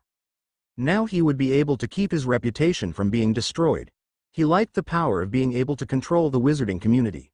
He almost understood why you-know-who did what he did. Almost, not quite. Now all he had to do was make sure that Albus was going to keep fighting you-know-who and his evil minions. If the senile old man kept fighting him, then none of the public would know what was going on, and they would still trust them. He had worked so hard to get this position. He would not allow some crackpot old fool and a boy to ruin his chance for greatness. Ruin his chance as a leader. It was a pity he could not use the boy for something else, in some other way. Why would the boy not cooperate with him and just give in? Just tell the world that he was telling a lie, that Cedric had died some other way. But no, the boy had told him a story about the Dark Lord coming back.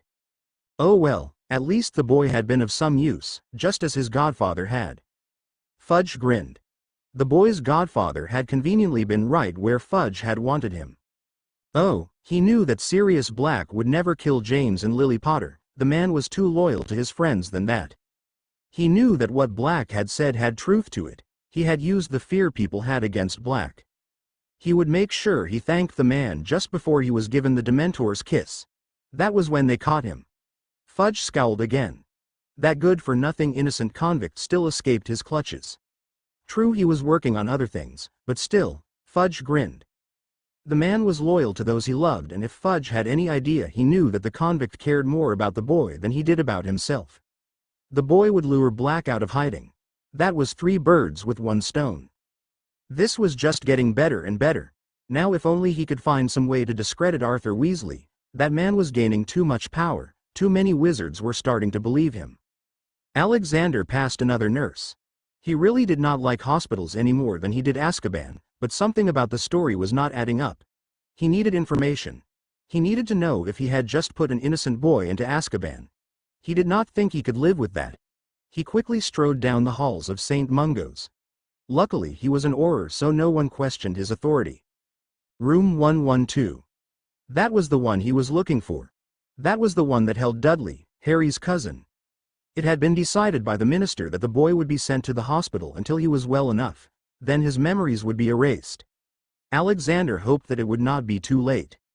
He pushed open the door, probably harder than he should have, only to come face to face with a large boy with blonde hair. Dudley Dursley. "What do you want?" The boy whispered softly, as if afraid of him. The boy seemed to shrink further into the blankets. Unlike Harry, Dudley seemed very well fed. He actually was quite overweight. The only bruises on the boy's face were from that day. Was it really only today that the house exploded? "I just want to speak with you, Mr. Dursley." he said softly. It would do no good if he frightened the boy. He did not want the nurses to interfere with his questioning. If anyone found out, then his chance to save Harry would end. Is that all right? The blond boy just nodded. Did anyone in your family beat Harry? Alexander asked. He decided to get right to the point, in case someone came in. The boy stared at him, going paler than the bed sheets he lay on. He opened his mouth to speak, but nothing came out. He tried again and again. Alexander could have sworn that he saw the boy shaking underneath the blankets. It's all right. I won't do anything to you. I just need to know how Harry came to have those bruises all over his body, he said softly. It was Dad. The boy managed to finally spit out.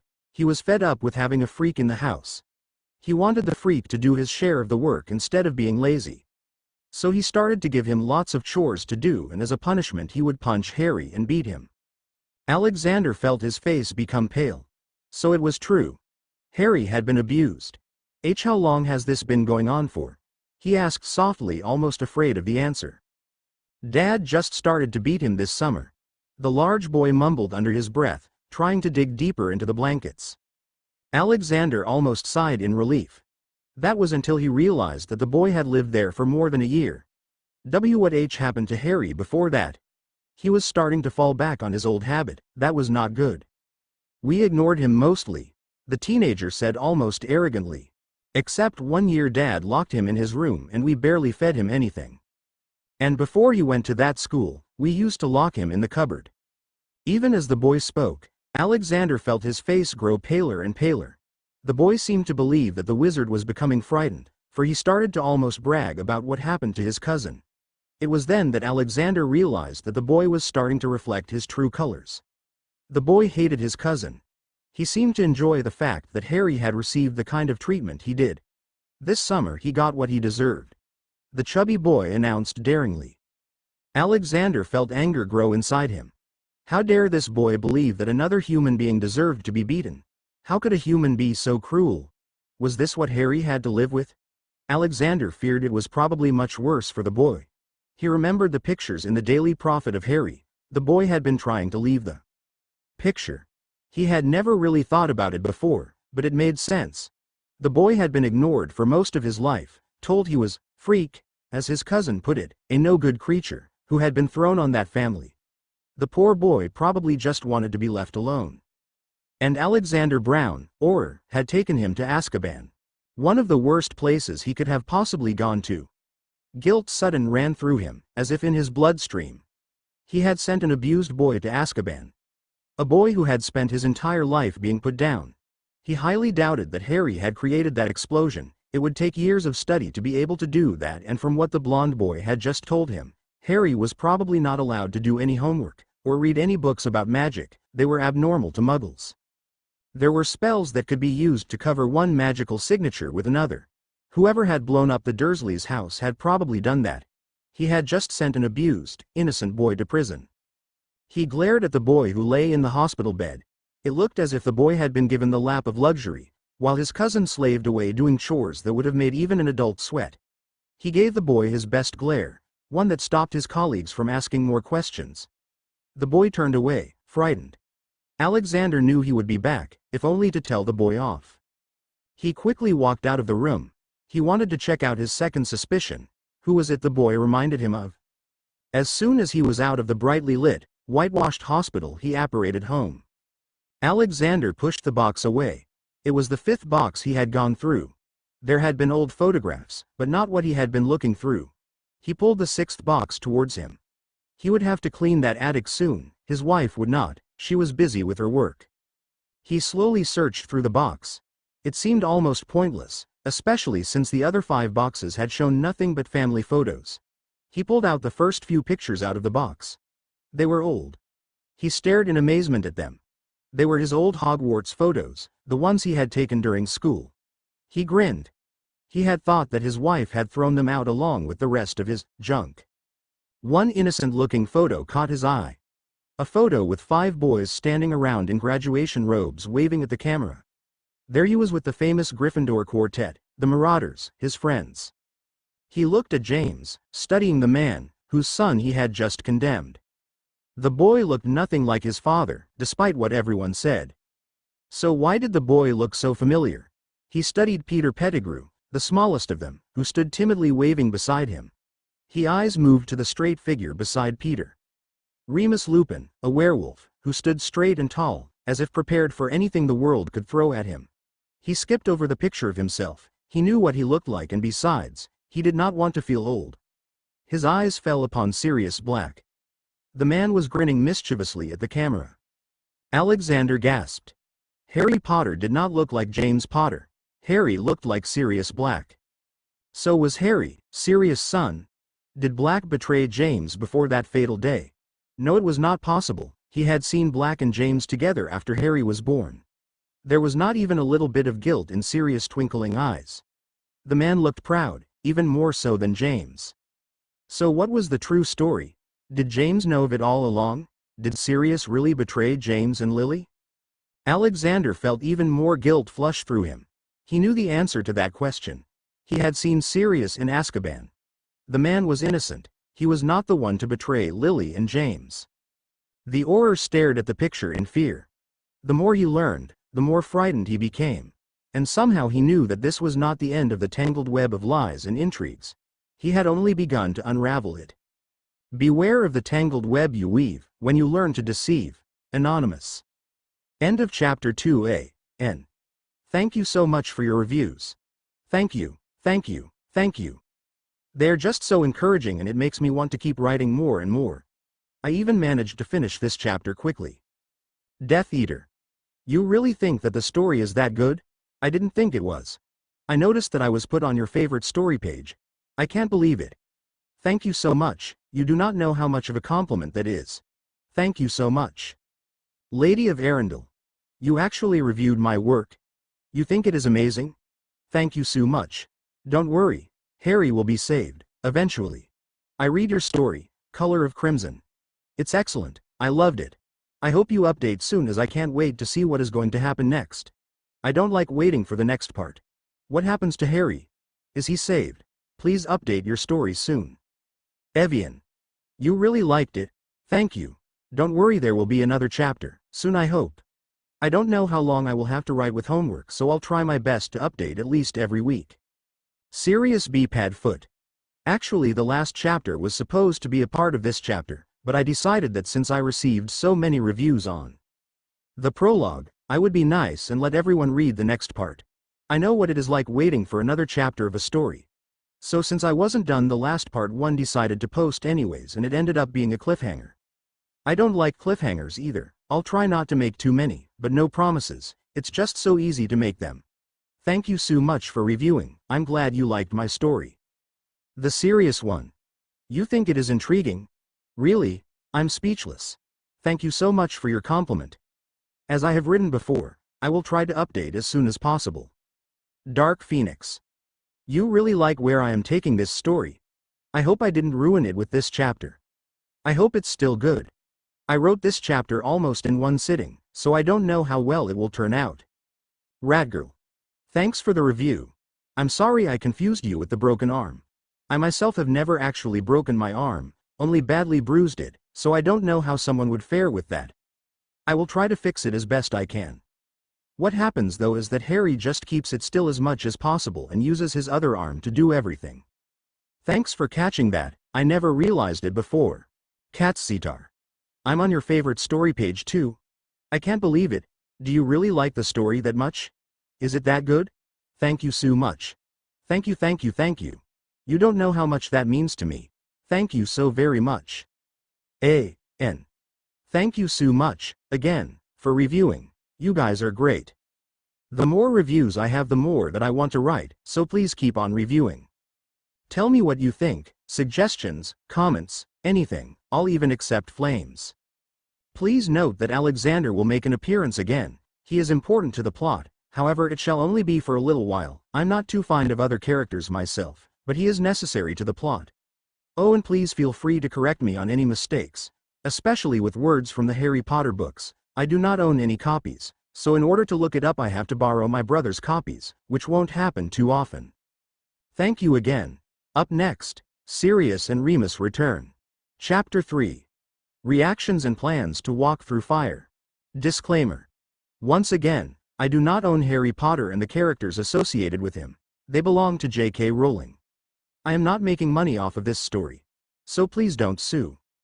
This chapter starts off right where the prologue left off. Chapter 3. Reactions and Plans. The day after Harry is taken to Azkaban, same time as the prologue. Crash. Sirius jumped out of bed startled by the noise. "Remus?" he called out softly. There was no answer. Sirius did not dare call out again. It could be a Death Eater attack and running down recklessly would only allow him to be captured too. That would not help Moony at all. Sirius reached over the bed to pull a wand out from under the pillow. When he realized that he had already grabbed it as he was jumping out of the bed, he just shook his head in surprise. At least he knew that he could be prepared at a moment's notice. The wand was not actually his, but it would suffice for most of the charms and spells he could use on the Death Eaters. Quickly and stealthily, with speed and agility only a marauder could have, Sirius slipped out into the hall and down the stairs. He was careful to stay in the shadows. He knew how to do that quite well, especially now that he had escaped from Azkaban. He crept down the stairs, automatically skipping the ones that creaked and groaned. As soon as he was at the bottom, he looked around for any signs of trouble. There was none. Not yet anyway. He carefully looked over at the living room. Everything was the same there as it was last night. Sirius was sure that the noise had come from the kitchen. Quickly he made his way towards the room. What worried him was that there had not been another noise after that initial crash. What if Remus had been taken hostage? What if Moony had been killed so that they could lure him away? Did that man know he was here? How could Tom Riddle know where he was hiding? Wormtail. He would bet that. Pettigrew told his master where Sirius could be found. Sirius gripped his wand tighter, ready in an instant to yell a couple dozen spells in a row.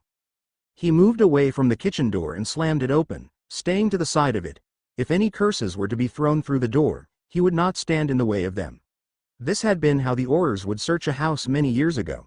This was what he had been trained for. Sirius waited a moment, but no curses came. Not a single spell was blasted through the door. That was curious. Had they taken Moony hostage, so that he would have to go rescue him? He desperately hoped that his friend had not been taken hostage. He did not think he could face Voldemort again, not after their last meeting. Sirius quickly steered his thoughts away from that memory. He had other things to worry about. Now was not the time. He had to check on Moony. Padfoot looked through the door cautiously. No one was in the room except Moony, who sat motionless staring at something on the table. His teacup was on the ground smashed to tiny pieces. Moony was never that careless. It was an ambush. They had petrified Moony, and when he came into the room to rescue his friend, they would take him away. Sirius froze. A nameless fear came over him. He would not talk to that man. He refused to talk to that creature, who would dare offer him power. But he had to rescue his friend. His instincts kicked in and Padfoot knew that he had to go check on his friend, even if it meant being caught by Tom Riddle's lemmings. He ran over to his friend, so as to avoid any curses that might come flying his way. He skidded to a stop beside Moony and looked around. There was no one else in the room. No one. Only Sirius and Moony. So what on earth was going on? Had someone petrified his friend and then ran outside in fear of something? No, that wasn't right. There was only one way to find out the truth. Sirius touched his friend's arm. Remus jumped up, at least 2 feet in the air. Sirius would have been on the floor laughing at the man's expression if he was not so worried. Remus looked at him in surprise, something close to pure terror reflecting in his brown eyes. Sirius stared at his friend. "You okay, Moony?" he asked quietly. Remus just nodded and moved his hand so as to cover something up. Sirius caught this and was about to grab it from his friend's hand, when Remus spoke. "I am fine, Padfoot, just a little surprised at today's article. I did not think the prophet would keep reporting all those lies." Something in his voice was not right. Padfoot could hear it. After knowing the man for some 20-odd years, Padfoot could hear that he was trying to keep a secret. But what about that article was Remus hiding? At least there were no Death Eaters attacking the house, as he had feared. Before he could ask about the article, Remus spoke. "Why on earth do you have your wand out, Padfoot?" He seemed to try and looked amused, but to Sirius' eyes, he failed miserably. Even the man's smile was a little jagged. "I thought someone was attacking the house. I heard your cup crash to the floor and I thought. Sirius stopped in mid-sentence. Remus would never understand. It's all right, Padfoot. I was just a little shocked at the article today. Remus said, curling the paper up. Sirius stared at his friend skeptically. For all the years he had known Remus, the man had never once seemed as ruffled as he was now. Something about that article scared the man. And that was enough to start alarming Sirius. Moony was not a person one could frighten easily. What's in the article, Moony? What's it about? Sirius asked suspiciously. Moony did not meet his eye. The man looked down, as if ashamed at what was written on the paper.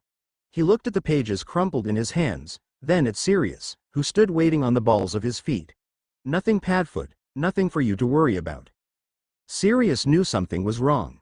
Moony had always given decent explanations for everything. Had it been nothing, he would have given Sirius a brief summary. Knowing that he would never get information out of his friend, Sirius dropped his wand and dove for the man, reaching for the newspaper. Remus moved the newspaper out of his reach just as Sirius crashed into the man. They rolled on the ground. Sirius kept trying to hold Remus down and reach for the newspaper, while Remus tried to keep it out of his friend's reach. Despite the fact that Remus was stronger than Sirius, the man was more agile, probably due to his time on the run. Padfoot grabbed the newspaper, trying to tear it away from his friend's strong grasp.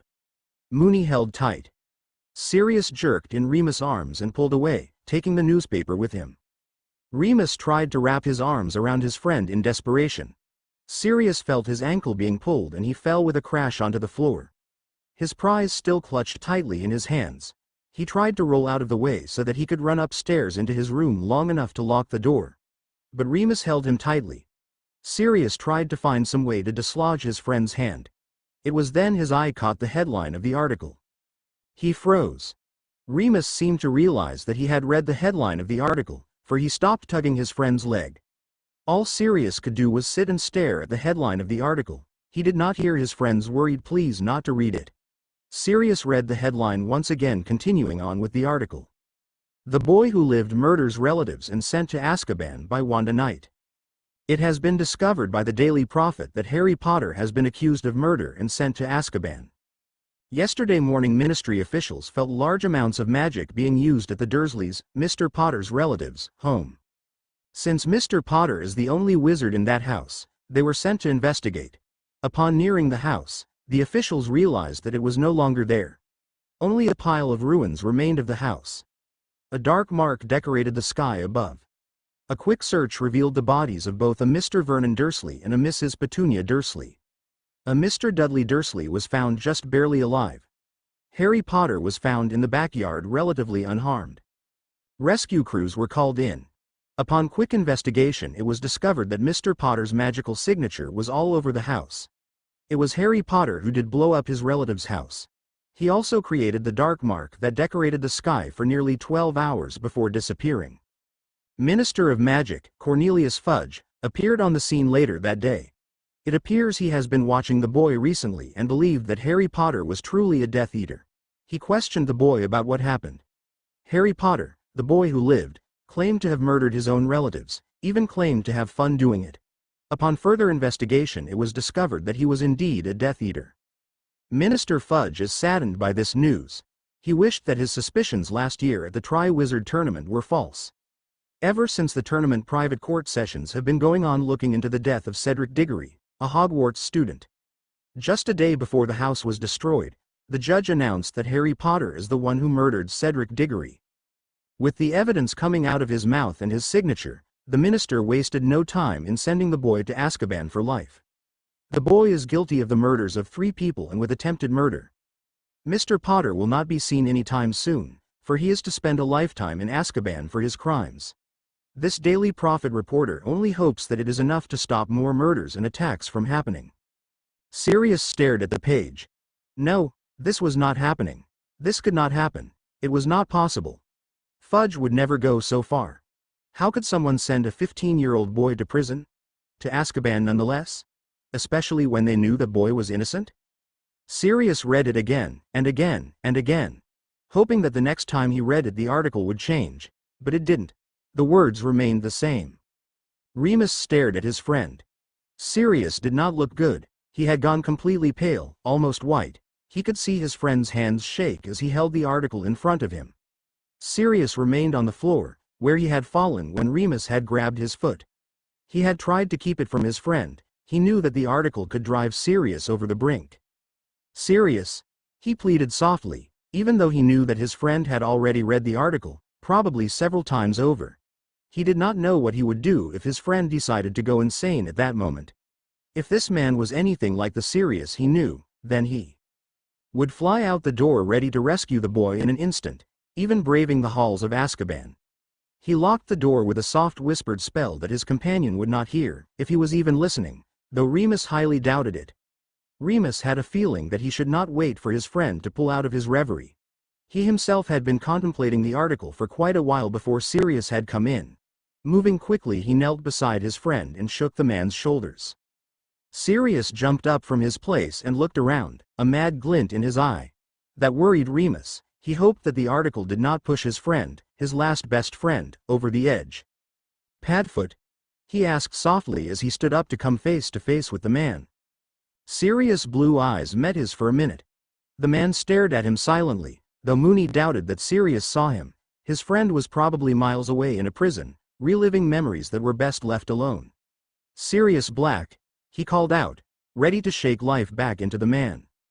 Sirius blinked for a second and looked at Remus once again. "They sent him to Azkaban," Padfoot whispered in shock. "Moony, those fools sent my son to Azkaban." At that, Moony's brows furrowed. What on earth did he mean by that? He knew that Sirius cared about the boy, but he didn't think that Padfoot considered James's son his own. "Do you know what it will do to him? Do you? It will destroy him? Harry never did anything. I swear he would never hurt a fly. He even saved Pettigrew's life." "Moony, he didn't do it," Sirius started to shout. For a moment Remus was afraid his friend was going to break down and cry. He was glad when his friend just kept shouting. It was almost easier to deal with Sirius when he was raging with a fiery anger. But right now he knew that shouting was not helping Harry. His one-time student would not be able to last long in the presence of the Dementors. "Sirius!" he shouted, breaking into his friend's outburst. He was having trouble remaining calm listening to Sirius' outburst. He totally agreed with everything his friend said, and it was taking all his self-control not to give in to his anger, to his hate and charge in Azkaban himself to rescue the boy. "I know that Harry did not do it. I know that." Sirius jumped in surprise, startled by his friend's outburst. Remus was never one to yell and shout, especially when Sirius lost his temper, even in the most dire situations. Remus looked at his friend, who was now silent. "Yelling and screaming will not help Harry," he said softly. "We need to set up a trial, or if worse comes to worse, we need to break him out of prison." Sirius stared at his friend, his blue eyes darkened by thought. Remus did not like the look on the man's face. It looked like it did when he was thinking of Azkaban. Sirius shook his friend and met Remus' soft brown eyes. He looked heartbroken, as if his whole world had fallen apart, which, Moony knew, it would if Harry died. The black-haired boy was Padfoot's pillar, his only hold on the world. If he died, Remus did not want to think what it would do to his friend. "No, Moony, we won't be able to set up a trial. Fudge will never allow us to. I even begged for a trial before I was sent to that place, and was never given one. He knew I was innocent. He even told me so before I was sent there. I would bet everything that he knew Harry was innocent." He whispered softly. "That idiot has convinced the crowd that Harry is a murderer, and in their eyes that is how he will stay. We would never be able to convince them. No, a trial would not work even if we had solid, hard proof." Remus met Sirius' watery blue eyes. "It is hopeless, Moony. We'd never get him out that way." Remus could not stand seeing his friend this way. He had never seen Sirius like this before. He had never seen Sirius give up so fast. He knew he had to give his friend some kind of hope before Padfoot fell apart.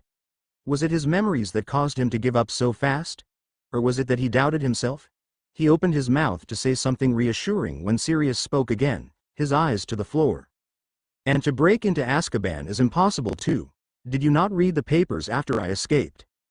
They tripled the guard there and strengthened the wards. I could hardly break out as it was." Sirius looked up again. "No, Moony, I would not take you there. I could not stand it if you became a convict too." A coldness came into Sirius' eyes, one that Remus had never seen there before. One he hoped that he would never have to witness again. You stay here. Sirius' voice had become cold and bitter with resolve. Remus could see the man thinking of a plan. What are you going to do, Padfoot? He asked softly. As badly as he wanted Harry out of Azkaban, he would not let his friend risk his life on a suicide mission. I am going to get Harry out of Azkaban. I know where he will be, which cell block. I am going to get him out of Azkaban no matter what. Sirius said coldly. Even if it means I have to go back there. Padfoot, please, don't go, you will be caught, and then Harry will have no hope. Remus pleaded. He did not know if he could live through the deaths of his best friend and his other best friend's son. And Harry could not last long in that prison. If Padfoot ran in, then Harry would never be freed. He needed Padfoot for planning. Sirius had always been one of the lead planners in their pranks. He was good at adding logic to the plans, not creating them. I am going, Remus. I don't care if I get caught. I need to free Harry, Sirius stated callously. Sirius. Listen to me. If you go into Azkaban, you will be heading into a trap. That is exactly where Fudge expects you to be. He knows you will go after Harry. He will have quadrupled the guard around Harry, just so that you will be caught. Remus begged. He did not know if that was the truth, but it might be the voice of reason for his friend. And in being caught, you will be doing Harry more harm. He needs you, Sirius. When we get him out of there, he is going to need you. You're the only one he trusts enough to confide in. You can help him through whatever horrors he has seen. Think about how happy Harry was when you said he could live with you. Would you throw that all away with your recklessness? Sirius stared as his friend as the words penetrated his mind. Would he throw away the chance to let Harry have a home, a family, with his careless planning? No, he would not, could not do that to Harry, but he would not leave his son in Azkaban. It was worse for Harry in Azkaban than anywhere else. At least at the Dursleys he had a place that he could be left alone without his memories terrorizing him every moment. He could think happy thoughts. At least at the Dursleys he could mail his friends. But the Dursleys were dead. So where would Harry go if he died? Remus could look after him, but the boy would be an innocent convict, just like he himself was, and nobody would believe that Harry was innocent. What kind of life would that be for a 15-year-old boy, especially after staying in Azkaban? It was hopeless. There was nothing he could do to help Harry. They could not break into Azkaban. No one had been successful at it yet. It had been hard enough getting out of the prison as an anime guy. It would be nearly impossible to enter the prison. Then there would be the near impossible task of finding the way to the high security cells. And then they had to take Harry out of the prison while avoiding dementors and spells. No, that was impossible. Absolutely and completely hopeless. Sirius felt the memories of Azkaban come back to him. He could feel the dementors near him. Their coldness blanketed him like death. He could hear the screams of a man as he died by a curse. He could see Pettigrew in the streets blaming him for killing Lily and James. He could see his son, a small babe, tears in his eyes and a new scar etched on his forehead. Those memories had played over and over in his mind. Every bad situation he had ever been in, he had relived. He brushed those memories away before they could take him away in their grasp. Harry would see all his horrible memories too. Offhand, Sirius could name two that would drop even the bravest of souls on their knees. Harry would never be able to stand it. And Sirius would not leave his son to that torment. He would never. Sirius Black. He felt something smack against his cheek. Sirius blinked. And blinked again. The fuzzy image of a man came into focus, showing the very concerned face of Remus. Sirius? Padfoot, are you there? Remus' worried voice penetrated through his void. Yes. Sirius answered tiredly, hopeless. It's all right, Padfoot, we'll think of something. We managed to come up with some brilliant plans before, Remus said. Sirius knew that he was trying to sound reassuring, but it did not help him. Of course they had managed some brilliant plans, but getting a convict out of Azkaban was not like planning to curse Snape's bed so it shook. There was no way to free Harry from Azkaban unless... No, it would not work. But maybe it could. If done right. Would it? What if Sirius asked Voldemort for help? The man, no, the creature, would be all too glad to have access to Azkaban. All Sirius needed to do was think of some story that would allow him to free Harry. Would it work? Would the man actually help him? The price would be high, true, but if it freed Harry, he would gladly pay. He would even agree to the man's earlier offer and join him. It would work. He just had to plan it properly. Sirius? Remus broke into his thoughts once more. Couldn't his friend allow him to think a little? He knew that Moony worried about him, but his friend kept at it, not leaving him alone even when he needed to be the most. I'm still here, Remus, he said softly. He needed to think. Suddenly he missed James. He missed being able to tell someone everything he was thinking, everything he was planning. He missed the friend that had been there forever, so what would James think about his plan? James would wonder what happened to him for him to be so desperate. He would stare at Padfoot as if he were raving mad. Prongs would probably think about locking him up until he came to his senses. Then his old friend would ask him how Lily would feel about that. Lily. She would look at him as if he was mad for risking his life and his son's life. She would give him a tongue lashing for even thinking of trying to do that. She would tell him that he should be ashamed he even thought of it. Lily would tell him that it would jeopardize his son's life. It could reveal one of the most closely guarded secrets. No, that plan would not work. He had to keep Voldemort away from Harry. He had to keep the knowledge of his son's parentage a secret. If Voldemort found out, Sirius cut his thoughts off there. It's hopeless, Moony, he whispered softly, defeated. Sirius felt a hand touch his shoulder in a comforting gesture. It's not hopeless yet, Padfoot. It's not hopeless until we see Harry's body, until we know that he is dead. He's not yet, is he? We need to think of some way to bring him out of there. Sirius looked at him skeptically.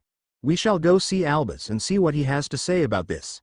See what he thinks about it, especially before you go running into Azkaban with a crowbar, Remus said reassuringly. Remus started to move towards the fireplace where the flow powder was kept. A crowbar? Sirius muttered, stopping for an instant behind his friend. What on earth is a crowbar? Sirius stepped out of the fireplace into the headmaster's office. He always hated using flow powder.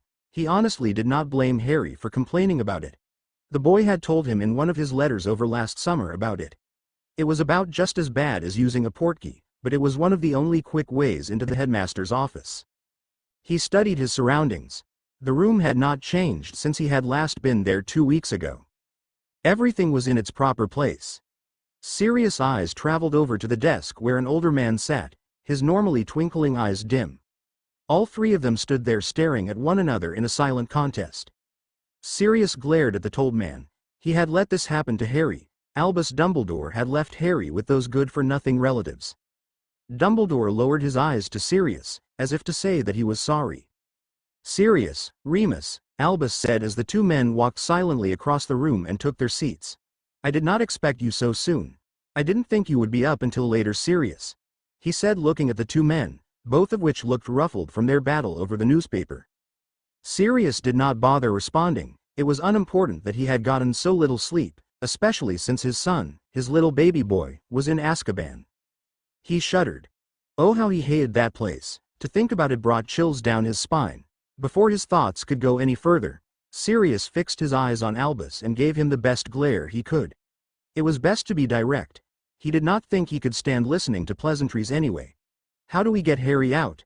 He asked, not bothering asking if Albus knew the news or not. Of course the man did. He knew everything just after it happened. Albus raised his eyebrows in question, but seemed to read the worry and desperation that filled the man's face. Well, we will not be able to break him out. They have put him in a high-security cell, as I am sure you guessed, Sirius. The wards around Azkaban have been strengthened again. If we tried, it would only end with you getting caught again, Sirius, and sending the rest of us to prison as well. Sirius glared at the man. He had already thought of that. Well, he hadn't thought about the rest of them being caught just for associating with him. But he had already figured out it was hopeless to dash in headfirst. Moony had convinced him of that in their earlier talk. However, Albus said before either man could speak in protest, if we can prove that Harry really did not kill his relatives, then he will be let out. There is no way they will keep him in there if the public thinks that Harry is innocent. But Albus, Remus said, cutting in before Sirius could go on another tirade about how it was not possible. How will we prove that? The Death Eaters have been very thorough in their planning. All the evidence points to Harry. They even managed to copy his magical signature. And what about Cedric Diggory's death? Sirius watched his friend. Suddenly a thought hit him. It had been the Death Eaters who had set that up. He had never thought of it before. He had never thought of why it had happened, only a way to get his son out of that place. So that meant his last plan was definitely out of the question. But why on earth would Voldemort want to send Harry to Azkaban? It did not make sense. Sirius always thought he wanted just to kill Harry so that he would not have to worry about the boy anymore. Remus was still talking, but Sirius, who was not listening, interrupted him. Why would the Death Eaters do such a thing? It would be pointless to put Harry in Azkaban, and then Voldemort could never claim that he killed him. What would the point be in that? Did they want Harry to go mad? Did they put Harry in there for safekeeping? Was Harry supposed to be taken during the raid, but he only stepped outside the backyard instead of going down the street where they could take him? Or did they put him in there because they are going to take over? Sirius stopped where he was. That was it.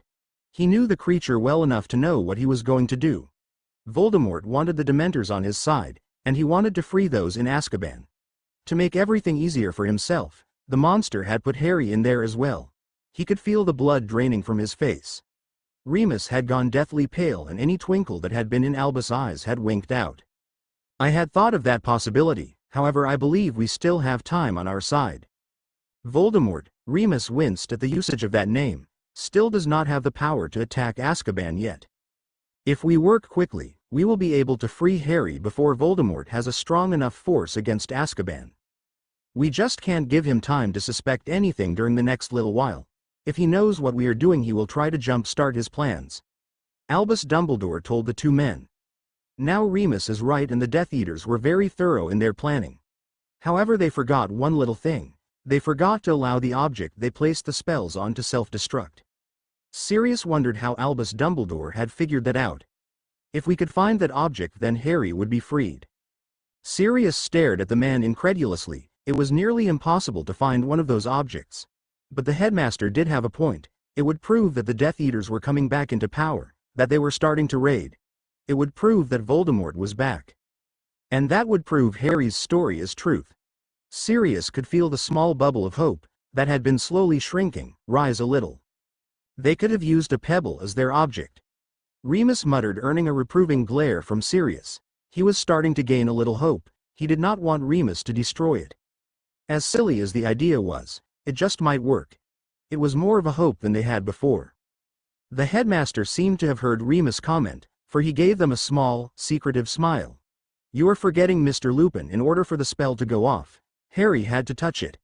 How could they be sure that Harry was going to touch that certain pebble, or a small stick on the driveway? No, they would have used something else. It had to be something from outside. According to the sources I have, the explosion took place in the kitchen. That should give you somewhere to search. The Muggles were told that there was a gas explosion, so they should not go near it, and the Ministry considers the case closed, so they won't bother with the house. They'll just leave it for the Muggles to take care of. The men nodded, anxious to be off. They took the hint. Anything to help they would do. Sirius was just itching to go. He knew what was happening to his son. He had been there. Harry must be so frightened and hurt. He prayed that Harry was all right. All they needed to do was find the evidence. Suddenly a thought broke through, one that sent chills down his spine. The hopelessness that seemed to have burrowed itself in his stomach came back full force. Professor, he whispered softly, what if we can't find any evidence? What if there is nothing left? It was Remus, the optimist, who answered. Padfoot, we will find the evidence, don't you doubt that. Harry needs us right now. We can't mope around worried about scenarios that haven't happened. Sirius just smiled and nodded. That was not a comforting thought. But he knew Harry needed him, and for once he might be able to help his son. But deep within him, the part that still lived in Azkaban, knew that it may not be possible to save his son. That the boy would be destroyed before the week was out because of his memories, because of who Harry was. The two men said their goodbyes to Albus, turning back to the fireplace. Sirius refused to acknowledge the fear. It would not help. Their task was already hopeless enough. Alexander woke with a start. He gazed at the room around him in curiosity. This was not the room he and his wife shared, nor was it his office. He gazed around the room again. His eyes fell upon the picture in his hand. It was an old picture from school, at his graduation, with James Potter, Peter Pettigrew, Remus Lupin and Sirius Black. He was in the attic. Alexander groaned. He must have fallen asleep trying to unravel the mystery that lay before him. He was not an unspeakable and did not look into mysteries like this. But he needed answers. Something about it all did not add up. A part of him knew that he needed to find the answers. In finding the answers, everything would be set right again. Alexander stretched and groaned. Boy, was he stiff. He was getting too old to sleep in odd positions. He knew he should go downstairs and check on his son and reassure his wife that he was all right, but something held him to that spot. A gut instinct told him that another puzzle piece to the mystery remained inside that box. He had followed that instinct for the past 15 years and it had served him well. He would not let it down now. He placed the photo down and started to sift through the contents of the box. Most of the photos were of his old friends in Hufflepuff. A few more were of James and his gang. Alexander scanned the photos before taking them out of the box. There was nothing there that he did not remember. Then one small photograph caught his attention. It did not move as the others had, instead it was still like a Muggle photo. Alexander looked at the photo curiously. He did not remember taking that one. Actually, he had never created a Muggle photograph in his life. He studied the man more carefully. If he did not know any better, he would have said the man in the picture, sitting so solemnly, was Sirius Black. But Sirius was never serious in pictures. He was always smiling, with a mischievous glint in his eye, well until he went to Azkaban. The man had black hair. His eyes were the same shade of blue as Sirius were. Alexander picked up the picture of the graduation, placing them side by side. The two men could have been brothers. Or father and son. There was no way the two men were not related. Alexander flipped the Muggle photograph over to see if anything was written on it. Indeed there was. In neat handwriting in the center of the photo were the words, Tom Riddle. Tom Riddle. Who on earth was Tom Riddle? Alexander had heard that name before, but he did not know where. He started to think back to the names of all his old school friends. No, none of them had that name. None of his relatives carried that name either. He would have sworn he had heard that name in school though. But where? Something told him it had to do with school, to do with Hogwarts. He closed his eyes and took a silent tour of the school, down the halls, past ghosts of people who had been there many years ago. None of it fit. Then he came to the trophy room. He would remember that room on his deathbed. He could have drawn every detail down to the last little stain in an instant. He had cleaned it more times than any two students put together. His mind's eye looked at it. And there, on a trophy against the corner, was the name Tom Riddle. So that was where he had seen it before. But why was it important? And then it hit him. Tom Riddle was he who must not be named. Albus Dumbledore had told him that after he had asked for the 20th time who the man was. So why did Sirius Black and the Dark Lord look alike? Were they related? No, they couldn't be. Sirius was playful and funny. He was not evil. That was until one of his friends were threatened. Sirius had always protected his friends with a loyalty that rivaled any Hufflepuff's. He had never thought of Sirius as evil. That was until the man was sent to Azkaban. That was until James and Lily were betrayed by their secret keeper. But even then Sirius had not seemed evil. He had even visited his one-time friend once in Azkaban. Sirius had been heartbroken about Lily and James's deaths. He had begged to know how Harry was, if the boy was safe, if he was well taken care of. He had even tried asking who had custody of the boy. Alexander had refused the last request. He was not about to tell a murderer where the boy was. He closed his eyes and tried to remember how Sirius looked. The man had looked absolutely terrible. His face was gaunt and sallow. But when he had told the man that Harry was safe, a bright twinkle had come into the man's eyes, as if he was glad of it. Even then he had not seemed evil. So why did Tom Riddle and Sirius Black look alike? End chapter 3a. N. Sorry that this chapter is so bad. I find it really choppy, especially the part where you see Sirius' reaction to the article. If you have any suggestions to improve, then by all means tell me. I would love to improve this chapter. I hoped you liked their reactions. It was not exactly what I had planned, but Sirius did not want to cooperate. It's hard to keep him in character. No matter how many times I re-edited it, the chapter was still choppy and did not cooperate. I hope it is okay. Please tell me if you have any suggestions for improvement. A.N. Thank you so much to all those who reviewed. Thank you. Author gravels at reviewers' feet. You guys are the best. It just makes my day to read those reviews. Coke Freak. Well, here's another chapter. I'm glad you liked it. Thank you so much for your review. Author smiles in gratitude. Please keep reviewing. Tell me what you think of this chapter. Hope. Thank you for your review. I'm so glad that you did. It makes me want to write more. Is it suspenseful? You really think so? Well, thank you. I didn't think it was. Probably because I am the one writing. The story. I am trying to update quickly, but this chapter was hard to write, and I still don't think it's that good. What do you think? Mrs. Mooney.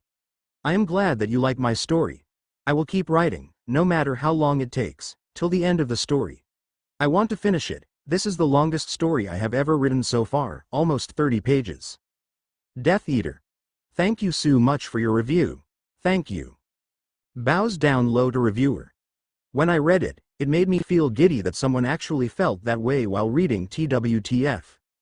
And it means so much that you actually took the time to review again. Please keep reviewing. I love to hear your opinion, especially as the story progresses. Have I really won your most attention-demanding fic award? I can't believe that. Is it really that good? I am amazed. No, shocked that you actually were able to feel for the characters. I don't think that has happened to any other story I have written. Please tell me, what do you think of this chapter? Is it okay? And don't worry about your reviewing skills. They're pretty good. Mine are worse by far. Sarah Minks. Thank you. No, I am not JK. Probably will never be JK. You really think that my writing is that good? I don't think that this chapter is up to par with the other chapters, but it would not cooperate. I hope it's alright though. Don't worry, Harry will get better, eventually. And yes, all will be revealed in time, like why Sirius is lying about his and Harry's heritage. If you keep reading, you'll find out why. Thanks so much for your review. Sirius B. Padfoot. Thank you so much for your review. Well, as you probably know from reading the chapter above, Sirius finds out that Harry is in Azkaban now. He doesn't know that the Dursleys were beating him, or else I think our Padfoot would track them down into the underworld and curse them into oblivion. I think that he will eventually pay a visit to Dudley, near the end of the story. What do you think? I am trying to write more, as quick as I can. I hope this chapter is alright. Wish the characters had cooperated better. Stonehenge. Thank you. More will be coming soon. Hopefully by Friday at the latest. Just hope that my teachers don't give me a lot of homework. Nikki. Thank you for your review. You like the orer? I think you were the first person to say that. I kind of like to think that some of the orers can think for themselves, even if they do follow Fudge. He will be back for just a little while longer, then he has to leave. VMR. You liked the last chapter? Was it really that good?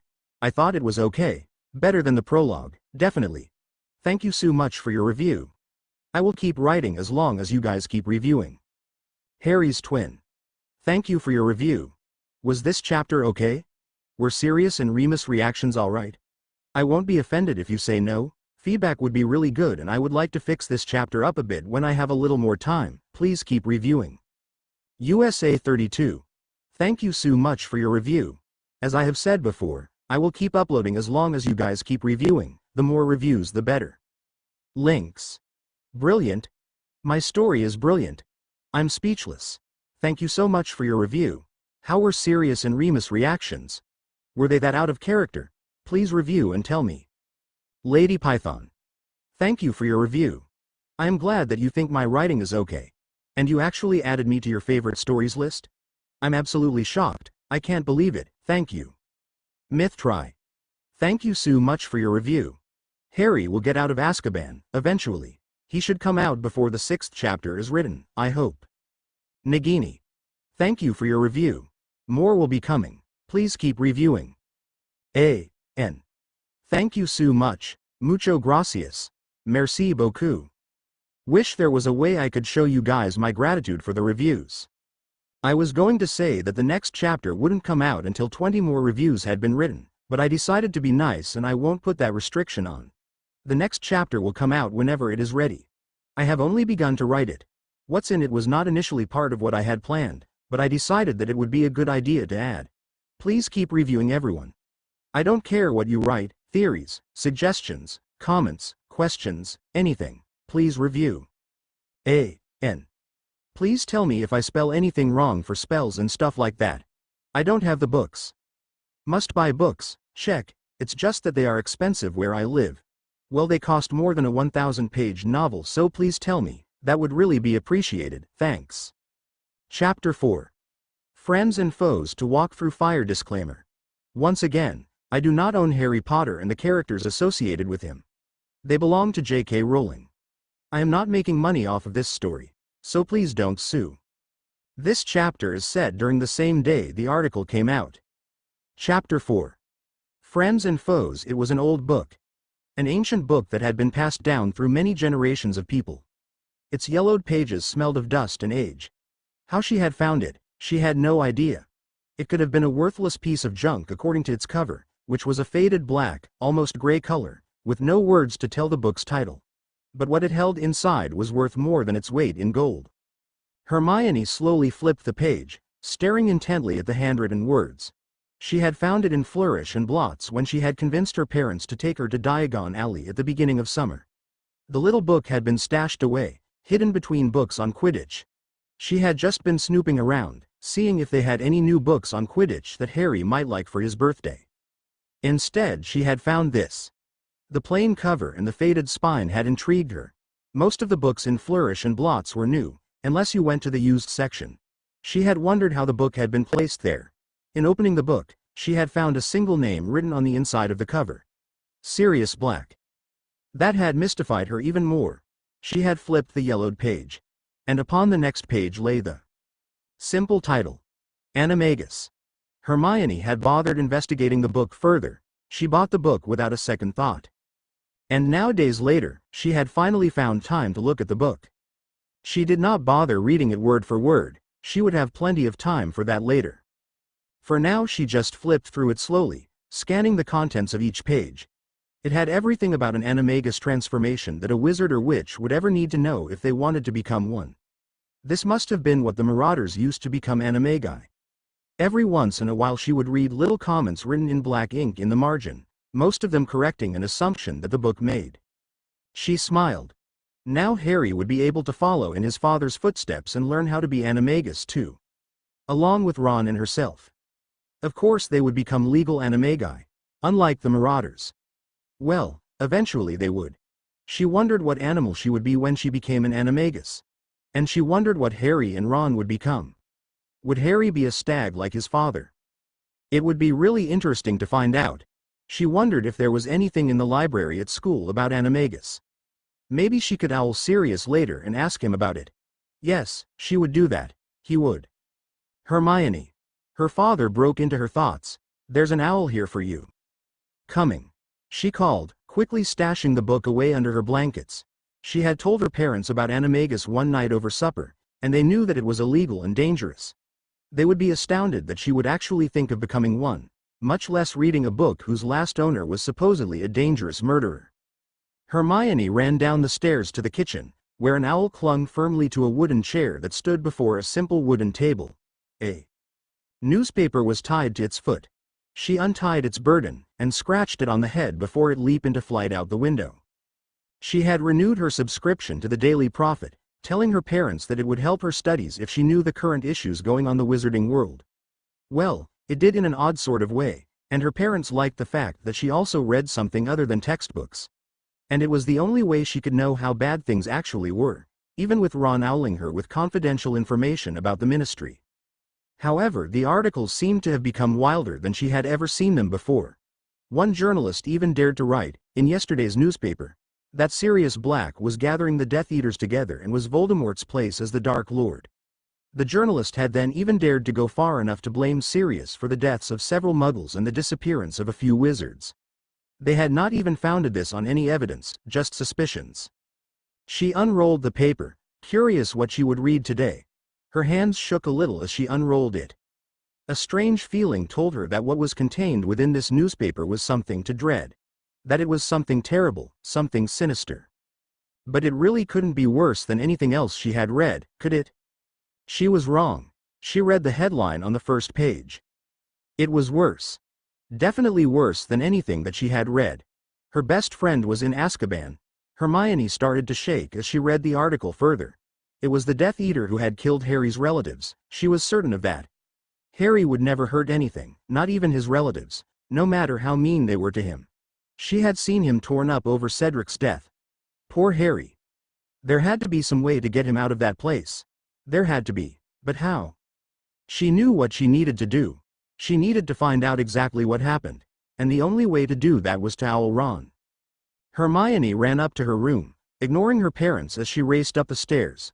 Only one thing was on her mind. Harry, one of her best friends, sitting in Azkaban. Even as she wrote the letter, she could feel her hands shaking in fear for her friend. Ron yawned and stretched his arms out, trying to get the kinks out of them. He looked around his room. Something did not seem right. But what was it? He sat there thinking for a minute. His mother hadn't come to wake him up. Yes, that must be it. He was never up before his mother came into his room to get him out of bed. He was able to sleep through the constant noises that plagued the burrow, and would have slept long past noon if he was allowed. So why did he wake up before Molly had come in to get him up? And why did he feel so refreshed? Maybe his mother was right. Maybe it was better to wake up earlier. Then again, he had never felt so rested at Hogwarts when they had to get up really early so that they could eat breakfast. He shrugged it off. It really didn't matter anyway, did it? The redhead looked over to his window, as he did every morning. That was strange. The sun was higher than it usually was, noticeably higher. He blinked, thinking that his eyes were playing tricks on him. He looked at the clock on his night table. It was a Muggle invention that all witches and wizards use. 11:57, it read. Ron blinked. And blinked again. It did not change. He knew that it hadn't stopped, for it had been charmed to continue without any Muggle devices. Fred and George couldn't have cursed it. That was not possible. They had tried once long ago. Suddenly the unease, that had plagued him since he woke up, increased tenfold. Panic rose in his throat. What if something had happened to his family? His mother would never allow him to sleep. This late? Not in a million years. He had never slept in this late. What was going on? Ron quickly stumbled out of bed, trying to detangle the sheets that had wrapped themselves around him. He tripped and fell to the floor with a bang. His hands moved in jerky, frantic movements as he pulled the sheets off his legs. He stood up, grabbing his wand from beside his clock. With long strides he raced down the crooked stairs. His bare feet pounded on the ground loudly. He skipped over the last two stairs and raced into the kitchen, only to find his mother sitting on a chair staring at a newspaper. He watched his mother for a few minutes. She just sat motionlessly on her chair. Her hair was down around her face as if she hadn't bothered to brush it this morning. That was odd. Molly had always had her hair up some way. She had never left it down. What was going on? What was so important about the news this morning? What ludicrous story had they created now? And why was his mother reacting this way? Molly turned her head towards him and Ron caught the tears in her eyes. What had made her cry? He opened his mouth to say something, anything, but he couldn't think of what to say. Something was definitely wrong. Ron, she whispered softly to him, putting the article on her lap. Come, sit down. We need to talk. Ron Weasley, a boy who was never at a loss for words, unless he was furious at Malfoy, just stared at his mother. He slowly walked towards the table, knowing fully well that whatever she had to tell him would turn his world upside down. It took all his Gryffindor courage to traverse the short distance from the door to the table. He carefully sat on his seat, ready to jump up in an instant. What is it? He croaked out. His mother did not say anything for an instant. They stared at each other silently. Ron waited patiently for his mother to answer, but it seemed that she had lost the courage to tell him the news. He was about to get up and go find one of his siblings to tell him, when his mother spoke. Ron, sweetie, I want you to know that we are doing everything to help him. That we are all looking for a way to get him out of that place. Even Professor Dumbledore is helping. Your father is risking his job trying to convince others that it's not true, that it was set up, she said tearfully in a rush of words. Ron stared at his mother in bewilderment. She was talking nonsense. Or was she? Who could the Ministry have caught that everyone knew was innocent? Sirius. That was it. Sirius had been put into prison, had been sent to Azkaban to receive the Dementor's kiss. They couldn't do that. He was an innocent man. Poor Harry. He would be heartbroken if they did not win Sirius freedom. Ron was about to stand up and demand what he could do to help, but Molly stopped him. Ron, I know this is unfair, yeah, He agreed with that wholeheartedly. It was unfair that an innocent man might die because his friend had betrayed him almost 15 years ago. But we need to convince Fudge that he was wrong, that it wasn't his fault. That he did not blow up that house, that he did not murder anyone, that is he not a Death Eater. We need to prove to the world that he is just an innocent boy who was in the wrong place at the wrong time. Sirius and Remus are doing everything they can for him, everyone is. Ron stared at his mother in amazement. His mouth open in astonishment. She wasn't talking about Sirius. Who on earth would she be talking about other than Sirius? If the article did not say that Sirius was caught, then what was she trying to say? What was his mother trying to tell him? There was only one person who he knew was in the wrong place at the wrong time, but who on earth would call Harry a Death Eater? Unless, no, he refused to believe that. He needed answers and needed them now.